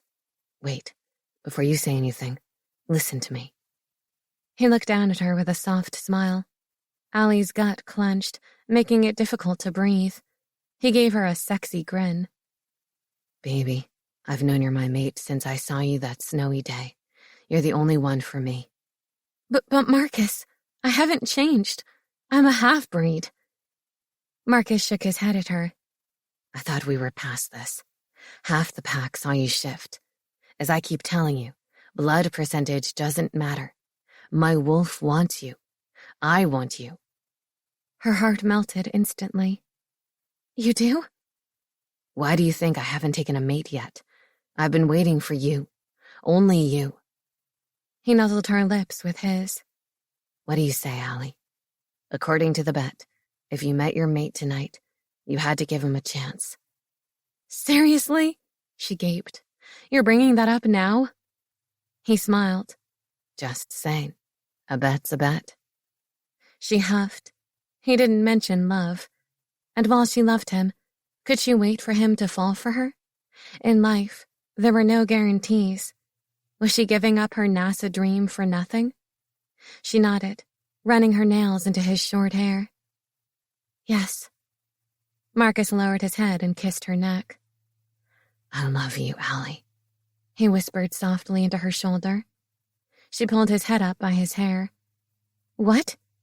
"I said I love you. I know it's too soon, and with your aversion for wolves, I don't expect you to say, "I love you too, Marcus." He kissed her, their lips consuming each other, and hugged her tightly. He truly didn't care if she was a half-breed. She didn't care she was giving up a job for love. Marcus wanted Allie, the woman, and that was exactly what she secretly hoped for in a mate. Epilogue. Allie sat at her home computer with her link to NASA's system. The conference was called spur of the moment, and she was nervous the hookup wouldn't work. Stuff never worked when you needed it to, only when you didn't. On her screen, a fancy room with a long conference table was crowded with people. In the center of the table were fruit and crackers, plus some other munchies for that mid-afternoon slump. The side door opened, and Director Kessens walked in. Folk shook his hand in greeting. He moved to the head of the table. Welcome, all of you. He looked in the web camera's eye, directly at her.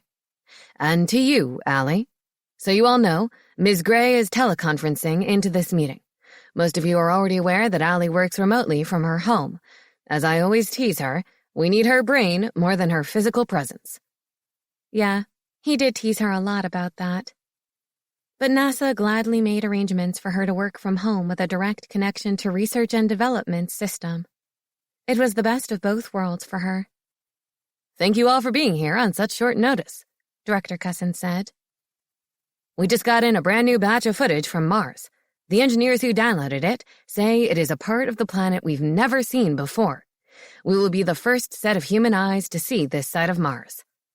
Oh my God, Allie mumbled. This was amazing. She wondered why she was included in this, but she wasn't about to argue. This would be something she'd never forget. The video came on the screen in the conference room. Via the hookup, she was able to see the video on her computer monitor like she was watching a movie. The image was nothing she'd seen before. Only when the camera pulled away did she see it was an outcropping of rock. That was normal for Mars from what she'd seen already. The footage glided along as if taken by a drone. That was smart. Didn't have to worry about what was under the robot's wheels. The image moved along, only showing a wall of this rock. The drone raised above the wall to reveal a flat, sandy area and another clump of rocks. Movement in the background caught her attention. Technically, there should be nothing moving on the planet unless the wind was blowing dust around, but this wasn't dust she saw. The drone hovered. In the distance, where the outcrop of rock was, a head and shoulders popped up, then ducked down. She sucked in a deep breath. Muting the microphone to the conference, Allie stood and screamed for Marcus to get his ass in there. Oh my God, Marcus! You've got to see this! Little green guys live on Mars! Oh my God! Marcus! He came through the office door, panting. What? Are you hurt? Everything okay? I'm fine. Watch this. I saw a humanoid on the planet. This is Mars we're looking at. Brand new footage. Martians are real? Come on, babe. He sat Allie back in her chair and kneeled beside her to see the screen. Little green guys are comic book stuff. She glanced wide-eyed at him. No, I swear I saw something. The drone moved forward, heading toward where she saw the form. Her hands gripped the side of the rolling chair so tightly the plastic cracked. The body popped up from the rocks again. There! She screamed, jabbing her finger at the monitor. Instead of hiding again, the creature jumped to the ground and started running. Oh my God! It's exactly like humans! We could be from Mars originally! The drone picked up speed as it followed the Martian. This is incredible, Allie, Marcus said. He didn't sound too thrilled to her. She was about to shit her pants. The human-shaped creature was in sight again. It was green and looked rather built with bulging muscles. That was strange, she thought. Mars's gravity was weaker, so the body shouldn't have much mass. The more she looked at the being, the more familiar it became. Suddenly, it was gone, like it jumped from a cliff. The drone zipped forward, revealing a rolling blue ocean, just like Earth's. It was a cliff, a low one. They hovered over. The drone tilted down slowly to look directly below. Carved in the sand were symbols, a triangle, a straight, vertical line, and a shorter vertical line with a tiny circle above it. Huh, she said to Marcus. Kinda looks like my name. A-L-I. Could they know our symbols or our language or... Allie stopped when the rest of the writing in the sand became clear. Will you marry me? She jumped from her chair, rolling it across the room. Oh my God! The camera dropped down to the green guy on one knee in the sand. Allie looked at Marcus, and then the Martian, then to Marcus, then back to the Martian. "Marcus! What did you do?" Marcus was still on his knees where he knelt to watch the video. From behind his back, he pulled a small box, just the right size for a ring. "Turned into a Martian just for you, love. A bet is a bet. You said if I found my mate before the mate event, I had to surprise her with an out-of-this-world proposal. I think this qualifies." His head nodded toward the Mars image.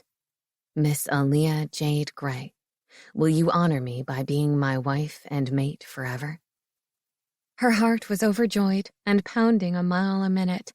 She breathed in gasps of air, partially laughing at the prank, partially insanely in love with the man kneeling before her. She pointed to the screen. "You did all this for me?" The conference room came back on, the crowd clapping. "Oh my God, you did!" She threw her arms around him and hugged him tightly. "Congratulations, Allie," Director Kessin said.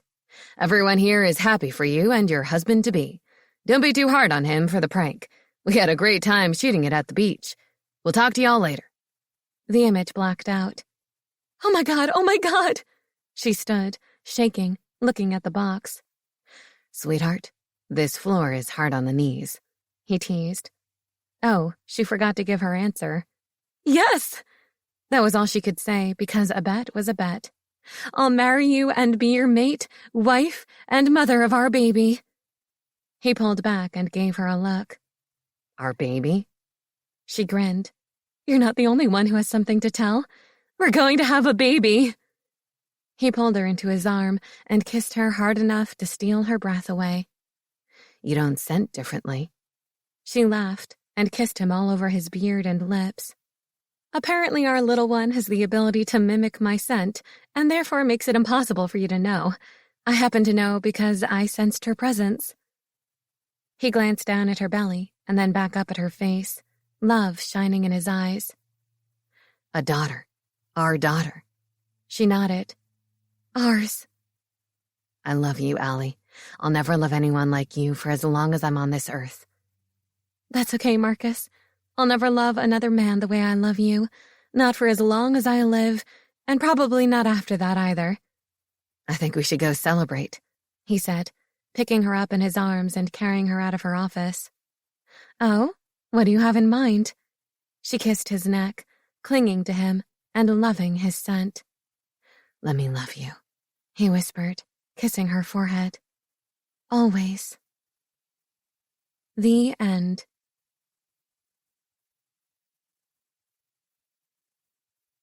This has been Alphabet, Paranormal Shifter Romance, written by Millie Taiden, narrated by Lauren Sweet. Copyright, Lifetime by Millie Taiden. Production copyright, 2018 by Millie Taiden.